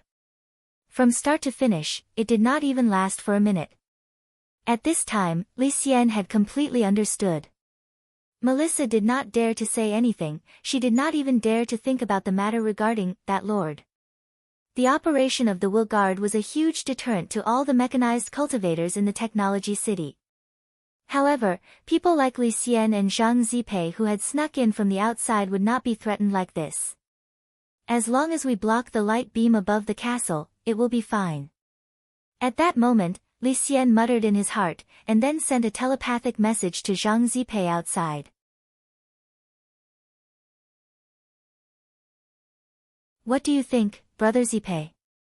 It's just stealing light, I'll give it a try. Zhang Zipei received Li Xian's request. Without another word, he disappeared from the divination club like a ghost. At the same time, in Sega Tavern in the slums, a group of people from Battle's sect was also discussing a plan to get rid of this illusory land of nothingness. After hearing about the will guards, everyone in the Battle sect became interested. Will guard, is it? Wang Ming raised his eyebrows in Jia Bugui's body and said, this method of monitoring will has been a rumor in the core area for a long time. That's right. I only confirmed it after lurking here for a long time. But this will guard has no effect on outsiders like us who have snuck in here. It's just a potential deterrent to the local residents here, Xiang Yi replied. Then, everyone turned to look at Wang Ming. Wang Ming felt a little creeped out by the stares. You don't have to look at me like that, I'm not a spy. Although I'm currently controlling Jia Bugui's body, the will guard can't pick up my brainwave signal, so it's still Jia Bugui's signal that the other party is picking up. Right now, Jia Bugui looks like he's sleeping, so it won't arouse any suspicion. Then, does Mr. Wang Ming have a way to connect to Jia Bugui's will? At that moment, Qin Zong and Xiang Yi asked almost in unison, their thoughts coinciding. They looked at each other and smiled. Wang Ming immediately understood what the two of them meant. If he could manipulate Jia Bugui's brainwaves and release a false signal, it would be a perfect cover for their next move. But it wasn't like there weren't technical problems with this operation.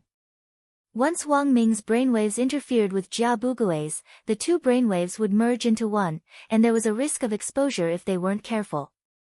I'll try. At that moment, Wang Ming slowly closed his eyes. He hypnotized himself countless times in his heart as he muttered, I'm Jia Bugui. I'm Jia Bugui. I'm Jia Bugui, Brother Zhua, what is Mr. Ming doing? Zhou Zi was puzzled. Zhua replied indifferently, don't you understand? He's trying to hypnotize his own brainwaves to ensure that there are no other risks after he intervenes. The truth was that when Wang Ming began to operate, it wasn't just Zhua, even grenade-throwing senior immortal, Lupi Toad, Qin Zong, and Xiang Yi were deeply shaken. This was clearly just an ordinary person, but an ordinary person with no spirit energy at all was actually able to develop his brain to this extent. It was simply terrifying. A lie repeated 1,000 times was the truth. If you wanted to deceive others, you had to first deceive yourself.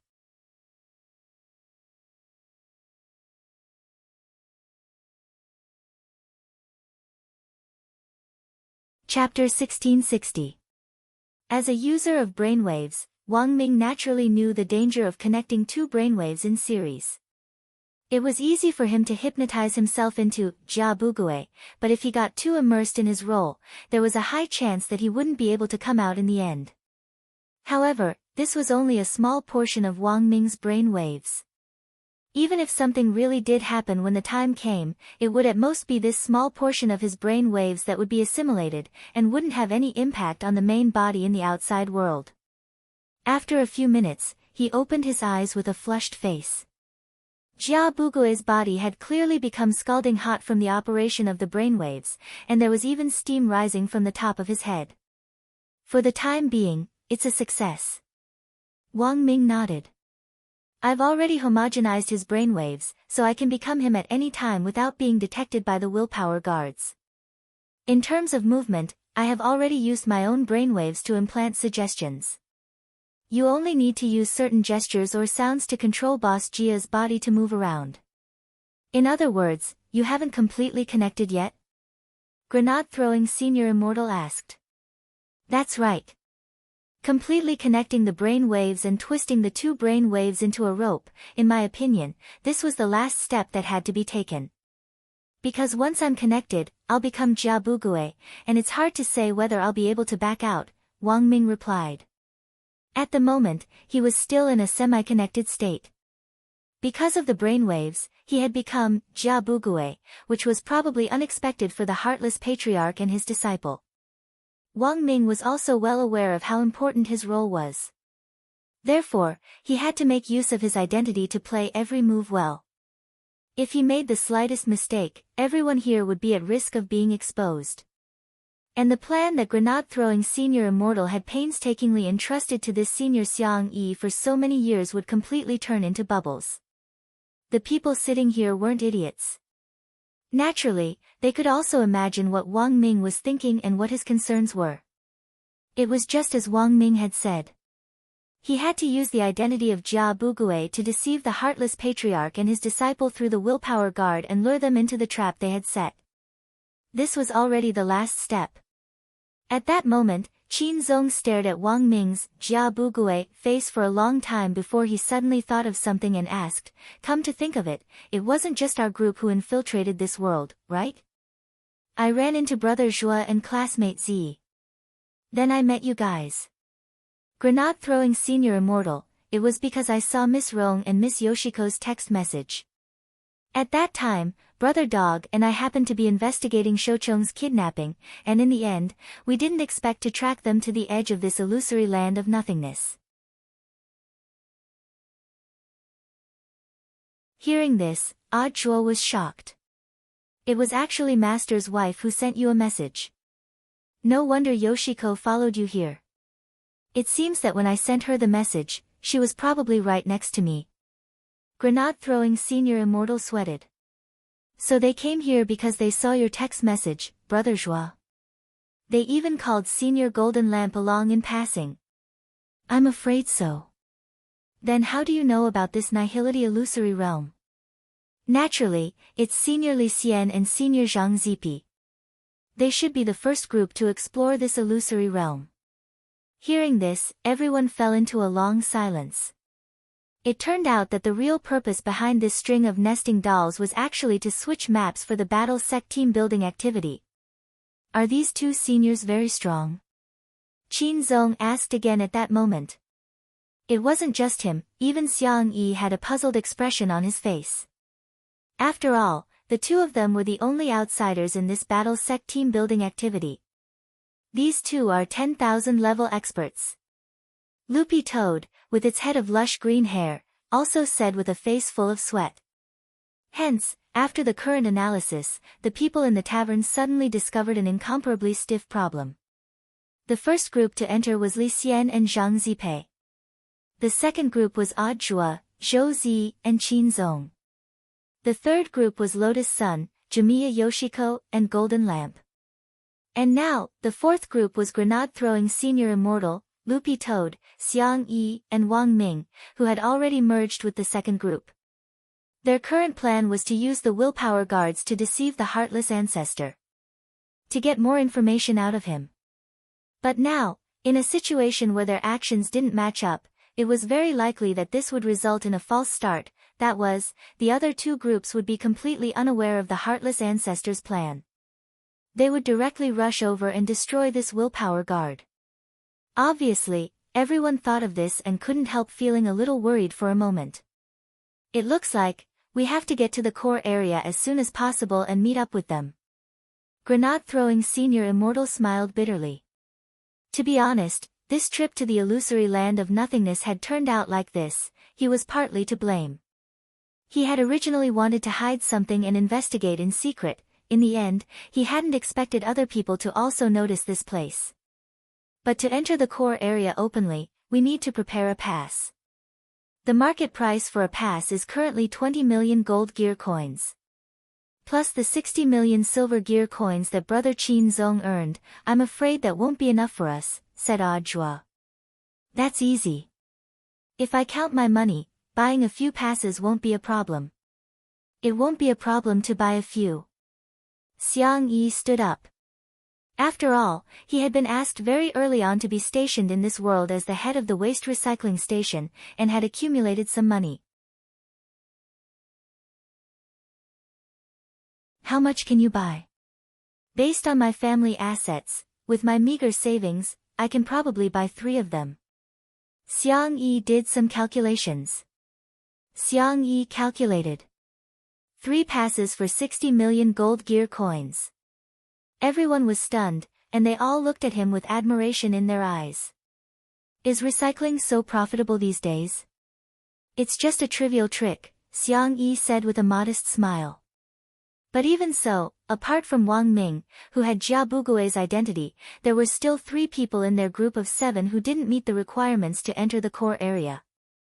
If it's 33, it might work, said Wang Ming. Mr. Ming, you mean, it's not like there aren't any poor people in the core area. However, those who are shabby are mostly slaves and servants that these nobles bought from the slums outside. Wang Ming said, how about this, we'll continue with our current group. Have Brother Xiang Yi give the 3 passes to Odd Brother Zhua's group. Senior Immortal, Brother Xiang Yi and Loopy Toad will have to trouble you to enter the city with me. Of course, no problem. Grenade-throwing Senior Immortal said, then, where should we meet up after we enter the city? Jia Bugui has an astrology club in the core area. Let's meet up there, said Wang Ming at that moment.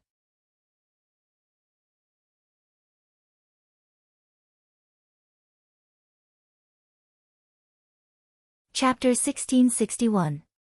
When Wang Ming decided to use Jia Bugui's identity to lead grenade-throwing Senior Immortals group into the core area, the faces of several women instantly flashed through his mind. As one of the few bigwigs in the core area who ran all kinds of brothels and had almost monopolized the market, Jia Bugui had a natural advantage in the core area, but in fact, he also had a lot of debts. These debts weren't about money, but about love affairs. When it came to love, Wang Ming had always been single-minded. He had never truly fallen in love with anyone, but once he had given his feelings, he was determined to the end. In fact, when his brainwaves had entered Jia Bugui's body back then, Wang Ming had his own concerns. The main reason was that he had sensed Jia Bugui's romantic nature, and was worried that it would contaminate his pure self and make him unclean. But considering that Jia Bugui's identity would indeed be helpful to their mission plan, Wang Ming had finally made up his mind to take control of his body. Thus, Wang Ming had completely activated Jia Bugui's brainwaves and merged them with Wang Ming's brainwaves. This was Wang Ming's final step in facing death with equanimity. In any case, this was just a small portion of his brainwaves that had been separated from his body. If it was contaminated later, he might as well not put it back. Staying here forever was, in fact, the better choice. Everyone set out one after another. In order to avoid arousing suspicion, Zhuo and Wang Ming led the two carriages, and deliberately set off after some time. Zhuo and the others went first. Just like that, they saw the only exclusive main road. The core area of the technology city. Shrouded in the glitter of jewels and treasures, the imperial city, which gave off an extravagant aura, appeared in front of everyone. In the center of the city, above the ancient castle, the light beam that connected all the guards and the powerful defensive barrier was released from the top of the tower. Like a birdcage, it formed an umbrella-shaped protection that enveloped the entire imperial city. Looks like that's the target. Zhuo was a little astonished when he saw this scene from a distance.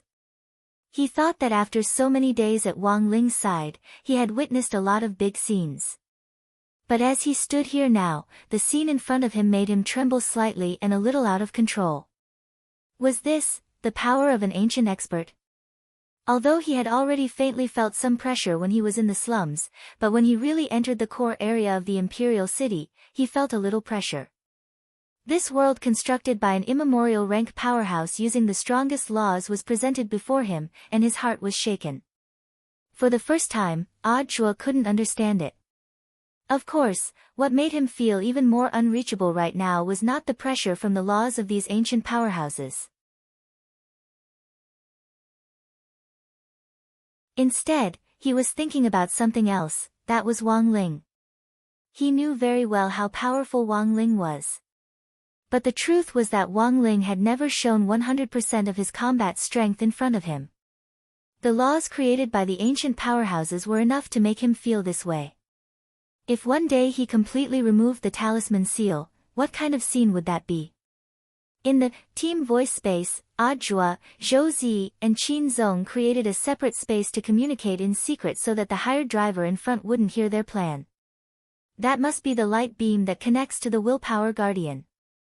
Qin Zong rubbed his chin and narrowed his eyes. They were still very far from the ancient castle, but the light beam emitted from the top of the castle made him feel a little uncomfortable. "This light makes me uncomfortable," he said. "Me too." Zhou Zi shivered. He had the lowest realm among them. If it wasn't for the 5 layers of long johns he was wearing, he suspected that he would have fainted as soon as they entered the imperial city. But no matter how uncomfortable it is, we have to endure it first. For now, we still have to think of a way to lure out the heartless ancestor and his disciple. There should be a lot of ways to destroy this light beam. Saying this, he suddenly asked Qin Zong, "By the way, I don't think I've seen you use any magic treasures." "I have weapons too. I just don't use it often," Qin Zong said, spreading his hands. "And it has been upgraded to a chaotic artifact for a while. It's just that every time I use them, the situation is already perfectly resolved, so there's no place for me to use them." "Are you showing off something?" "No, Brother Zhuo. I'm telling the truth." Qin Zong laughed. "I'm just a little luckier than the others, you can't blame me." Click. At that moment, a shutter flashed as Zhuo took a photo of Qin Zong. "Qin Zong. Zhuo, didn't you say you were luckier? I'll take a photo of you and forward it to see if this mission will go smoothly."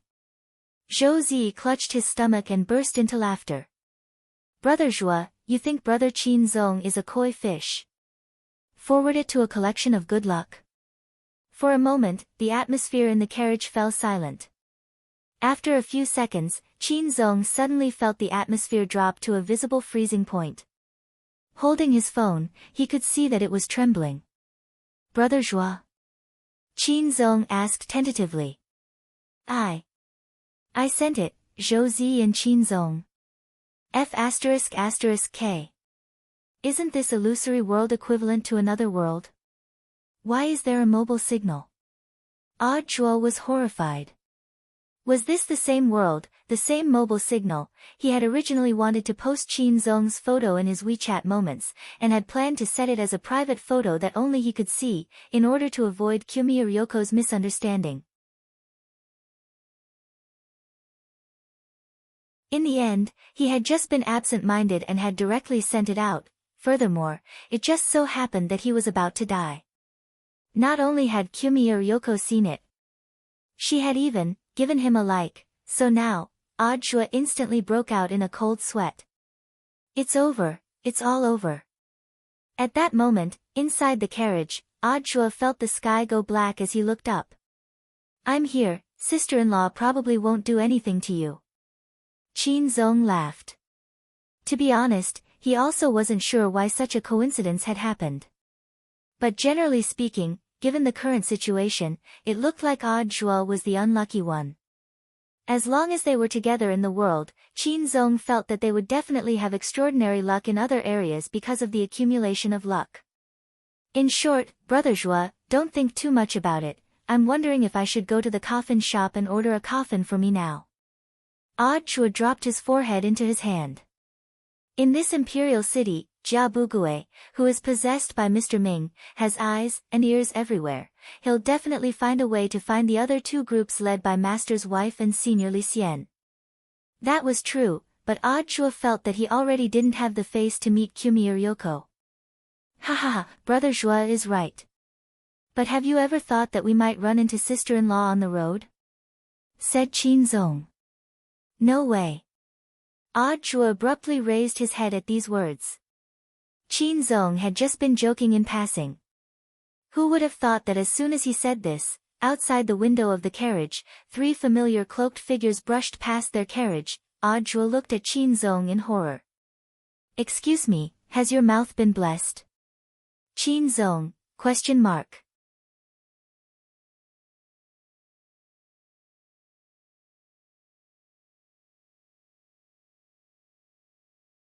Chapter 1662.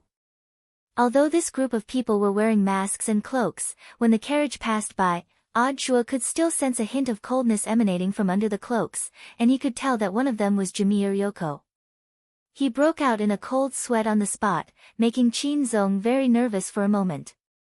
He had just wanted to make a joke, and hadn't really planned on running into Kyumi Ryoko on the road. In the end, he hadn't expected luck to be used in this kind of place, and he had hit the nail on the head. Of course, Qin Zong hadn't expected Zhuo to be this scared. It looked like he would most likely be the henpecked type in the future. In the carriage, they had a tacit understanding not to disturb Lotus Sun and the others. Instead, when the carriage passed an alley, they quietly gave the coachman some money to quietly follow them. Zhuo had mustered up his courage to do this, even though he only dared to let the coachman follow them secretly for now. The main thing was that he didn't know what Ryoko would do if she discovered him. Their purpose in going to the astrology club was to find the remaining two groups as soon as possible to avoid any mishaps. In the end, they had run into Kyumi Ryoko on the way here, which was like delivering a pillow to them when they were feeling sleepy. Zhuo had initially thought that cell phone signals wouldn't work in this alternate world, but after the incident in his WeChat moments just now, he instantly saw the light. He immediately wrote 2 messages and sent them to grenade-throwing Senior Immortal, telling them their current location and that they had found Kyumi Ryoko. The other message was sent to Li Xian and Zhang Zizi, but it was more reliable to let grenade-throwing Senior Immortal's physical body inform these 2 ancient seniors. The 2 of them had only just come into contact with modern things like cell phones, and weren't particularly familiar with how to operate them, so it was inevitable that something unexpected would happen. After doing all this, Zhuo breathed a slight sigh of relief. He quietly pulled open the curtains on the side of the carriage and peeked out the window at Jumiya, Ryoko and the others who were hurrying along. What on earth are they going to do? Jua murmured. And it seems they specially switched masks with Ryoko. Are they afraid she'll be targeted? Do they want to keep her safe? Jua's words were enough of an inspiration. Qin Zong of Qin Zong rubbed his chin and abruptly said, a dojo challenge in an underground boxing arena costs nearly 6 million gold gear coins and a pass. And sister-in-law's employer was the police chief, Dekars. He himself was here for the pass. Then how did sister-in-law and the other 2 people get their passes? Oh right. Zhou Zi nodded. Even if the director gives all the bonus to Yoshiko, a communication pass from the core zone is worth 20 million gold gear coins. That's not enough.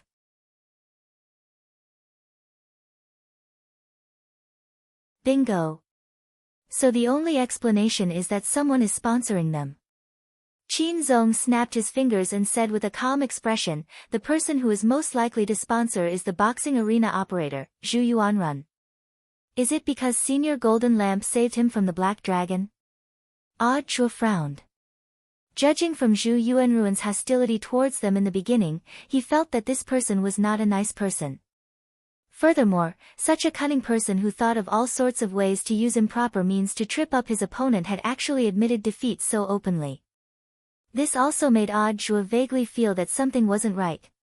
It seems that Brother Zhua and I both think that this Zhu Yuanrun isn't a good person. In the carriage, Qin Zong folded his arms and analyzed, when all is said and done, this Zhu Yuanrun is just a capitalist who doesn't get up early without profit. This kind of person. It's impossible for him to make a loss. That's why he gave them extra passes. Someone must be helping Zhu Yuanrun to lure the enemy deep into their territory. Chua and Zhou Zi heard this. They were all silent and deep in thought. The main thing was that Qin Zong's calm analysis made everything sound so reasonable. It could almost be described as impeccable. Of course. Qin Zong actually wasn't too sure about this conclusion. That's just my point of view. Brother Zhua and Brother Zi can just listen to it. They might also be confused. Confused? A koi fish like you can also be confused? Zhua laughed in his heart. In fact, Qin Zong hadn't confessed his true identity to Zhua at all, but Zhua already regarded him as a koi fish in his heart. Everything was so natural. But now, the carriage wheels came to a stop again. The driver at the front lifted the curtain. Sirs? The area in front is a private residence? The carriage could not go in. I saw that the lords you were chasing had already entered through the entrance. Okay. Many thanks. Zhua nodded. Soon after, they also got off the car. Was it as the coachman had said? What Zhua and the others saw was a magnificent mansion with richly ornamented beams and painted rafters, on which all kinds of ancient mechanical beasts were carved, perfectly blending in with the style of this world. Including the plaque decorated with neon lights on the door, the words, D Manor, were written on the flickering lights. So this is the official residence of that director? Zhua stood at the door in a daze. Then, he started to pace as well. He followed Kyuya, Ryoko and the others in. His intuition had always been accurate. He had a feeling that something bad was about to happen. Even though Zhua knew very well that, Monk Jin Deng was here. Even if they encountered great danger, it would not be a problem. However, he still had to protect his own woman. This was what a real boyfriend should be like. Should they split into 2 groups and take the other carriage? As expected, grenade-throwing Senior Immortal and the others, who had entered the core city as servants, received news from Zhua. As expected, Brother Zhua is very lucky. Not long after entering the city, we ran into Miss Rong and Miss Ryoko, grenade-throwing Senior Immortal said with a smile. Actually, he had already expected this outcome. After all, Zhua was with that one and only koi in the cultivation world, then are we still going to the astrology club? Xiang Yi asked. We still have to. Every week, a large number of dignitaries pour in to divine the stars and fortune. Although finding these two people in this imperial city is like looking for a needle in a haystack, it's not as difficult as you think. Wang Ming nodded as he used his brainwaves to transmit the location of the astrology club to everyone else's minds. This was a real-time map. The flashing red moving dot was their current location, and the destination of the astrology club was marked with a yellow asterisk. It was clear at a glance. It's actually this astrology club. Xiang Yi was startled when he saw the mark on the map. What, you've been there before? Loopy Toad raised its eyebrows and asked. That's right.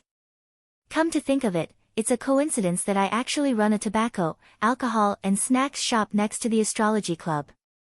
I'm the behind-the-scenes boss of that shop. Furthermore, today is the day of the special sale. Special sale? All kinds of snacks. Limited edition figs, limited edition lollipops, limited edition crispy noodle snacks, and so on. The rich and powerful may not be interested in these little things, but the children of the rich and powerful are very happy to buy them. They often carry them back home in boxes for the card collecting event. Xiang Yi laughed. Sure enough, it's the easiest to earn money from children. Otherwise, where do you think I got my 60 million gold gear coins from? Hearing this, everyone in Battle's sect couldn't help falling silent. Limited edition crispy noodle snacks, and it was a limited edition crispy noodle snack from another world. For some reason, everyone in Battle's sect had a feeling at that moment. Perhaps that man was coming.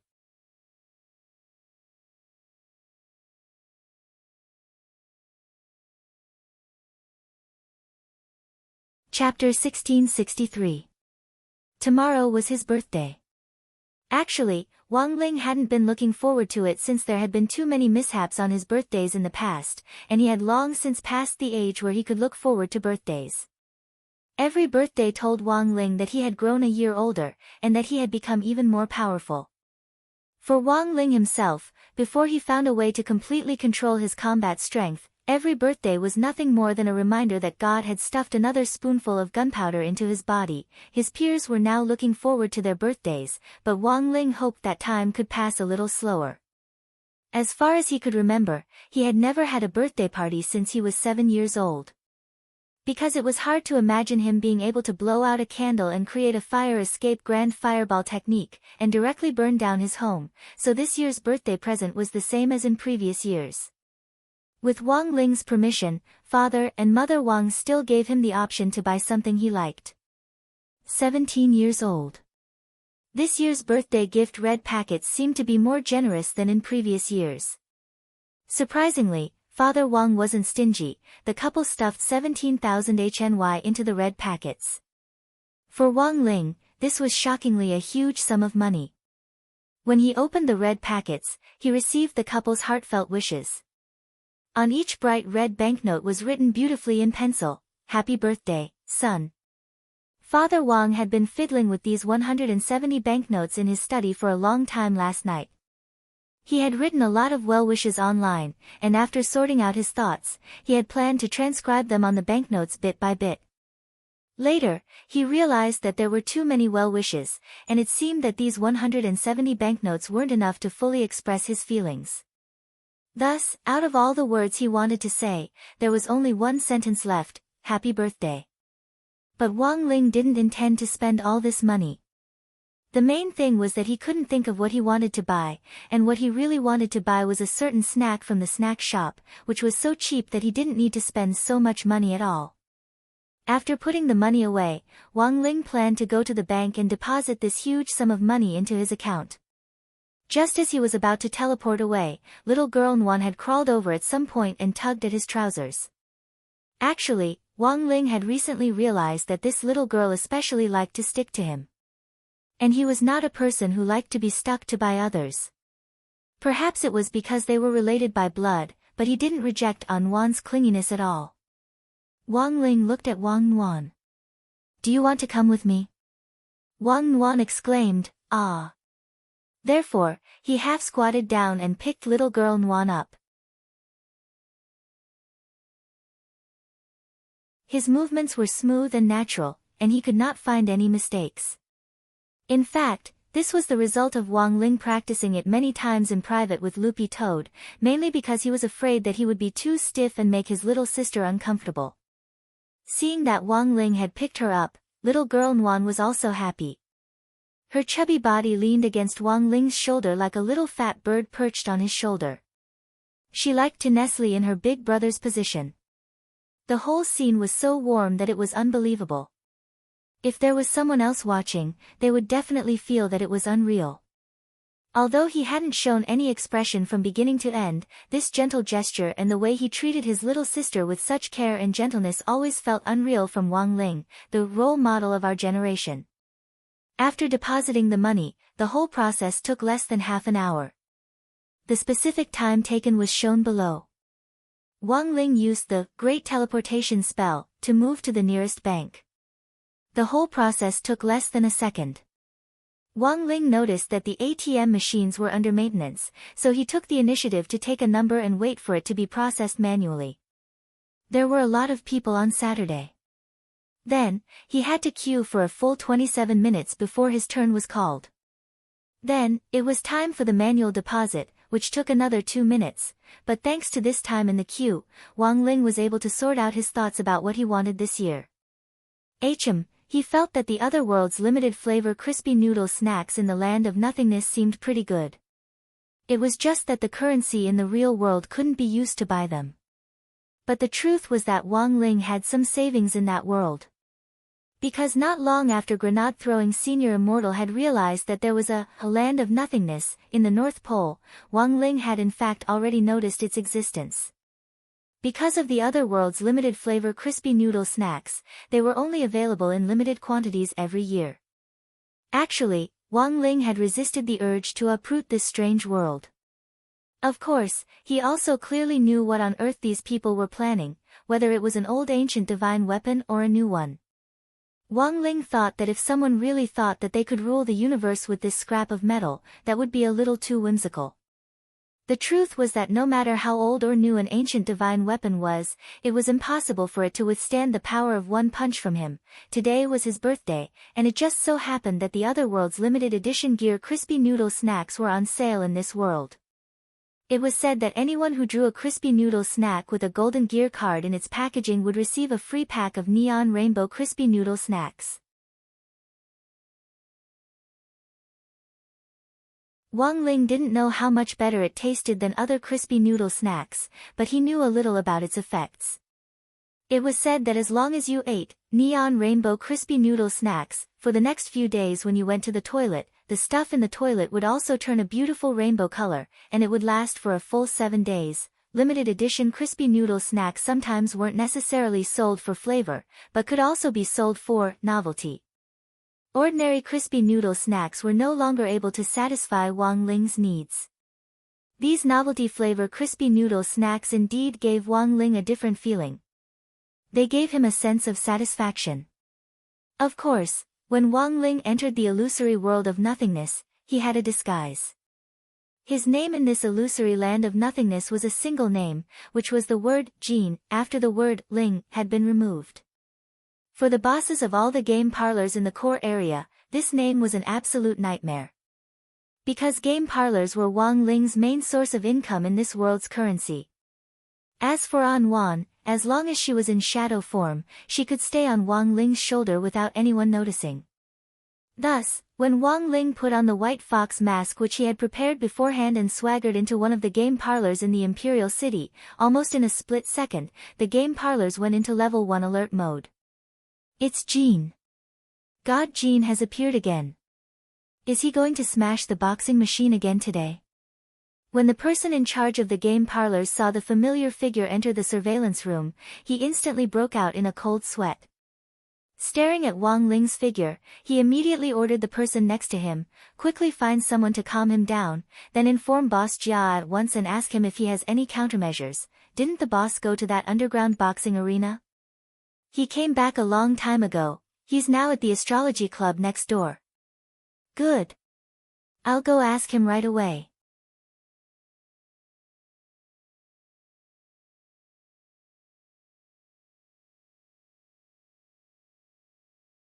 Chapter 1664. Illusory Realm, the core area of the imperial city, in the central hall of the huge ancient castle.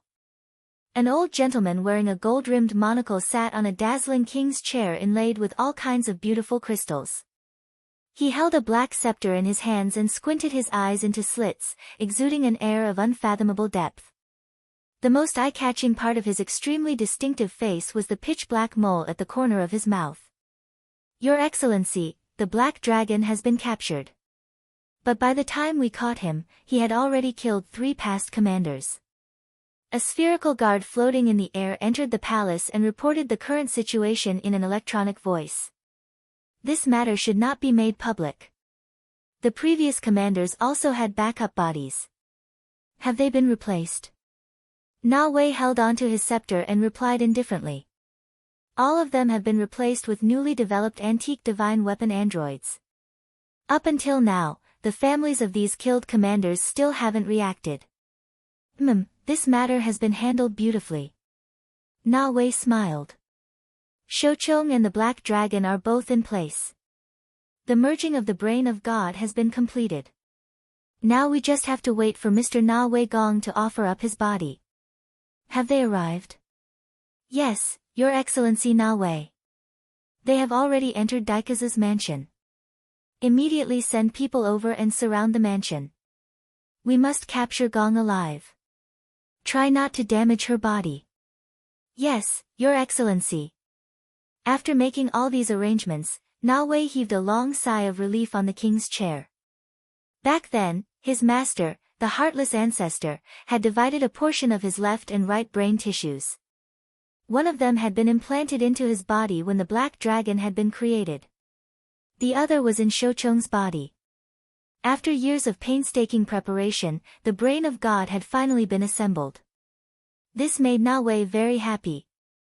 Of course, there was one thing that made him even happier. He had discovered a body that was more suitable for creating antique divine weapons and mass-producing them. If he could obtain such a body, he could replace the existing materials with the latest bionic technology. His antique divine weapon would be peerless and invincible. Following the address Dekars had given them, Lotus Sun and the others smoothly arrived at D Manor. Back in the slums, Skady had already built and operated this magnificent private mansion in the core area through his connections and channels. It was all for the sake of waiting for the day when he obtained the pass and became a true superior. Then, he could directly move his family into this magnificent mansion. This was the lifelong dream of all lowly people. Although Daikas was different from the ordinary, lowly, people as he was the most hopeful person among the ascenders in the slums to enter the core area and move to this huge and magnificent imperial city, the ascenders were still classified as lowly in the archive. The only difference was that their assets and connections were incomparable to those of ordinary scums. They belonged to the higher stages of scums. But now, the situation had completely changed. Daikas had finally realized his long-awaited dream. He could live in a large mansion that he had prepared long ago and settle down comfortably in this imperial city. He could have 8 or 10 wives, raise a bunch of cute children, and live the life he wanted. At least, that was what Lotus Sun and Kaguya Ryoko thought when they saw this mansion. But when they actually entered the mansion, it was strangely quiet, which was indeed beyond their expectations. As a powerful ascender, Daikas had already begun to lay out his plans for the interior of the imperial city when he was in the slums. It was impossible that this huge mansion didn't even have a single hired servant. It's a little strange, Rong. In the team voice channel, Kaguya Ryoko couldn't help feeling a little nervous. She tugged at Lotus Sun's cloak and could clearly sense that the atmosphere in the mansion wasn't right. I can sense Mr. D's aura. He should be in this room in front of us. Lotus Sun led the way at the very front. In fact, she also had an ominous premonition. Relying on the powerful passive perception ability of man and sword as one, Mysterious Sea was able to identify Daikas' aura in this mansion, but it was very weak. It was completely different from the Daikas they had parted ways with on the road leading to the core area. When they arrived at the core area, their first reaction wasn't to complete Zhu Yuanruan's mission and go after the Black Dragon, but to catch up to Daikas as soon as possible because of what monk Jin Dang had said, to prevent him from getting into danger. But looking at the current situation, Lotus Sun sensed that they were still a step too slow. Although Daikas had left before them, it had only been less than an hour. Mr. D, Lotus Sun knocked on the front door of the inner hall. The door wasn't completely locked, and opened easily with a light knock. After Lotus Sun's call, the deathly silent inner hall emitted a strange and soft whimpering sound.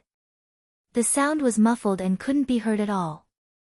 If one didn't listen carefully, they wouldn't even be able to detect it. Feeling extremely uneasy, Lotus Sun finally walked up to a wooden wine barrel hidden at the back of the inner hall. And Daikas' aura. It was inside this wooden barrel. Clenching her teeth, Lotus Sun summoned up her courage and lifted the lid of the barrel. A foul stench immediately hit them in the face. It was an extremely complex and rancid smell, like meat products that had gone bad after being marinated for a long time. Lotus Sun and Ryoko Kwamiya were dumbfounded. Because an eyeball was looking at them from inside the barrel. Even though she couldn't tell what Daikas looked like, she could still tell that it was Daikas' eye. Mr. D. Lotus Sun's eyes instantly turned red, and she tried to use Mysterious C's healing sword Chi to heal him. But it was already useless. Daikas had been killed long before they had arrived. Such a big guy had been chopped into pieces, and put together with the scattered parts in this wine barrel. This is the calamity he deserves. Healing sword Chi can save people, but it has no effect on the dead. Monk Jin Dang sighed. He made a Buddhist salute to the wooden barrel, and the Buddha's light of rebirth had already condensed in his hand. This beam of light could quickly end Daikas' pain and allow him to enter a new cycle of reincarnation. But before this beam of light, Jin Dang seemed to think of something, and he extracted the almost inaudible whimpers from the wooden barrel. They converged into a short string of words. This was the message of death that Daikas had gathered with his obsession before he was killed. There were only 2 words, run. Perhaps it's because we left the address earlier, and he calculated that we would come looking for him. That's why he left this message. Monk Jin Dang sighed. He spread out his Buddha's hand, which was full of glittering golden light and boundless divine power of the Buddhist Dharma. Mr. D, this little monk and the 2 girls have received your message. Have a safe journey. This little monk has calculated that you will be incomparably happy in your next life. A beam of light of rebirth fell. In the wooden barrel, Daikas turned into golden powder with his last obsession and floated towards the pure land of bliss. After doing all this, he saw the 2 emotional girls with teary eyes, and hurriedly comforted them. Miss Rong, and Miss Ryoko. Right now, the battle isn't over yet. Keep moving forward. He felt that his words couldn't be said to be comforting. Modern cultivators hadn't experienced too many past wars. But without the peace they were used to enjoying, the true path of cultivation was often much crueler than that of modern cultivation. This was a truth that could only be understood after experiencing it for oneself. Touching upon the cycle of life and death, except for that man, no one had the ability to change the outcome that had already been decided. Senior Jin Dang, I understand. Wiping away the tears at the corners of her eyes, she raised her eyes and scanned the surroundings with her spiritual sense. Come out, all of you. I will return Mr. D's pain to you several times over. As soon as she said that, a powerful sword Chi suddenly howled out of Lotus Sun's body. Next to her, Ryoko Kwamiya was completely shaken in that one breath.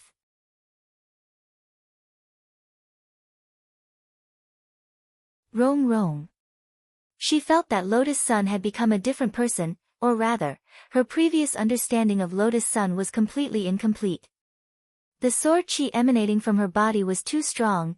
Ryoko Kwamiya thought that in all her life, she had only felt this kind of awe once, when she had been fortunate enough to meet that extremely famous blade master in Huaxiao Nation. And now, the sword Chi erupting from Lotus Sun, seemed to be even more violent than when she had met Blade Master back then. This was the true fury of a hibiscus.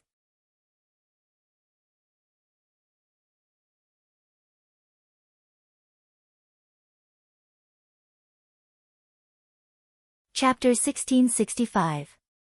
More than a dozen chilly auras with boundless coldness twisted indifferently from all directions, and their target was the foyer of the mansion where Lotus Sun was currently. These malevolent spirit energies seemed to be replicas, from their intensity to their smell. They were all exactly the same, which made Lotus Sun immediately determine that these people were very likely to be the new ancient divine weapons that Monk Golden Lamp had mentioned before. Only artificial cultivators with strict standards could have such a consistent sense of harmony. From the aura to the spirit energy to the malice seeping out from within, they were all exactly the same. Kumiya Ryoko was terrified. She was not someone who had never seen such a big scene, but the new ancient divine weapons that surrounded them now, even though they were not the final products that had been finalized, each of them had the combat prowess of a quasi-Dao god. Although they weren't at the level of Black Dragon, there were many of them at the moment, and the accumulated malice had a huge impact on Jimiya Ryoko, a golden core cultivator. Surrounded by so many battle machines with such a huge disparity in realm, Jimiya Ryoko's face immediately turned unsightly. But while she had turned pale, Lotus Sun's face was glowing, and she looked ready to fight. This couldn't help making Jimiya Ryoko feel even more bewildered. Wasn't Lotus Sun just at the Foundation establishment stage? Were all Foundation establishment cultivators so brave now? Because she had already become good friends with Lotus Sun, Jimiya Ryoko didn't feel ashamed, but just a little incredulous. Could it be that Senior Golden Lamp had also blessed Lotus Sun? Jimiya Ryoko thought it over, but the doubt in her heart only grew stronger. After all, Monk Golden Lamp had also blessed her, and she knew what it felt like. It was true that one's body would become stronger after being blessed, but in the face of such a huge gap in realm, the fear of the disparity would still involuntarily surface. When she had been dealing with Black Dragon earlier, Jimiya Ryoko's mind had been filled with the scene of Odd Chua and that pretty boy, Lovey-Dovey. The more she thought about it, the more infuriating it became, and she had no time to think about anything else. But now that they were surrounded by more than a dozen new ancient divine weapons belonging to quasi-Dao gods, the situation had fundamentally changed. Ryoko Kumiya was not stupid. Even though she found it inconceivable, she could sense that the sword chi on Lotus Sun's body wasn't from Monk Jin Dang's illumination, but from her own power.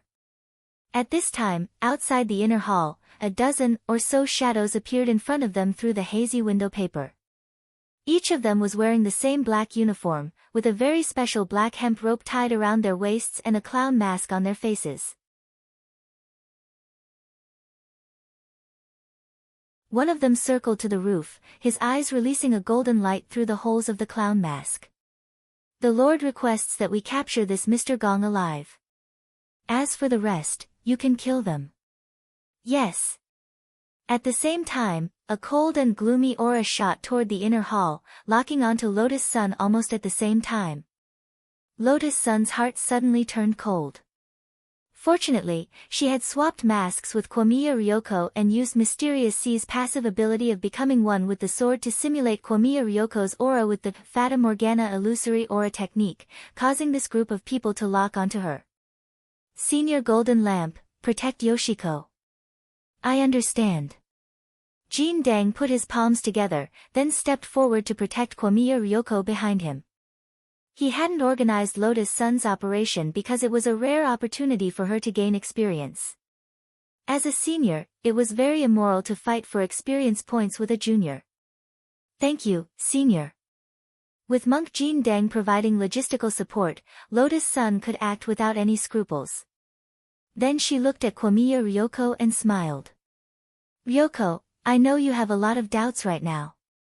I'll explain them to you when I get the chance.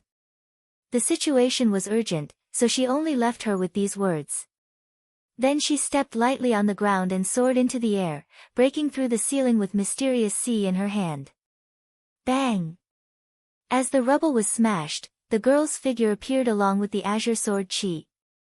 Like a hibiscus rising from the water, her body swirled with the aura of the boundless ocean, forming a sword wave that rushed out in all directions. On the roof, Jin Dang clearly hadn't expected that Mr. Gong would choose to take the initiative to fight in the face of such a siege. When the sword chi from Lotus Sun came rushing at him, a contemptuous expression appeared on his face, and he wanted to reach out to block it. But when his hand came into contact with this seemingly unremarkable sword wave, Jin Dang was stunned to discover that it wasn't an ordinary wave at all, but a tempestuous wave. The unexpected impact carried with it a tyrannical force that made his right arm go numb on the spot. Jin Dang's reaction was swift and fierce. His brain had been instilled with a large number of combat techniques, and in the face of such an unexpected and fierce attack, even if he was suspected of underestimating his opponent, it wasn't as if he was completely without a way to remedy it. Under these circumstances, meeting force with force would only cause him to lose an arm in vain, so he very cleverly used the thinking concept of Taiji Fist: receive, transform, release. It looked like he was receiving the attack, but in fact, he was using the power of transforming force, a kind of force that could move 1,000 caddies with little effort, so that the fierce force brought by the sword chi was continuously dispersed from one point in all directions. As long as this force was dispersed, even if his arm was hit by the attack, it wouldn't completely break. Finally, with the sound of bones dislocating, Jin Dang took a step back. Using the combat techniques instilled in his brain, he resisted the trouble caused by underestimating his opponent. In the end, the price he had to pay was just a dislocation. Like most new mystical weapons, they didn't feel pain, so a dislocation didn't seem to affect them at all. With a calm expression, he used his left arm to help twist it, and the right arm was reattached.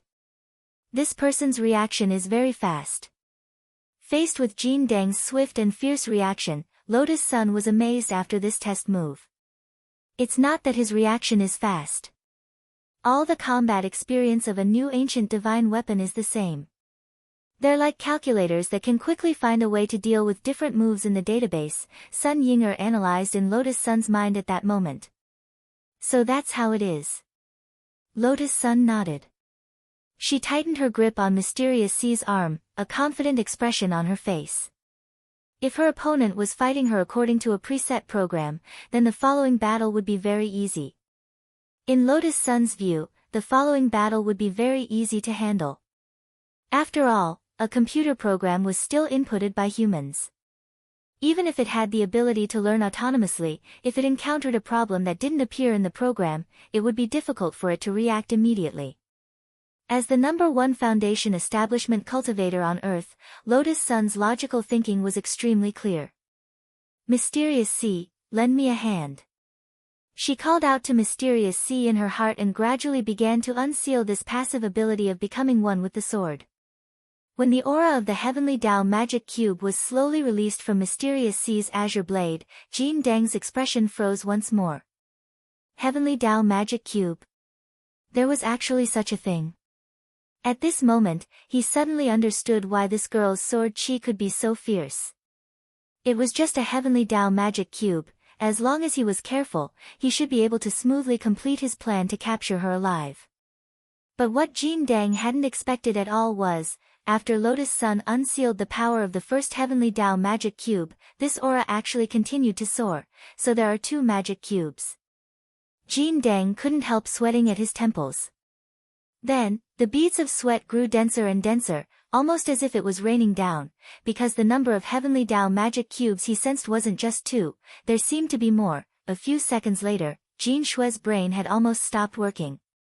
Before accepting this mission, he had been full of confidence.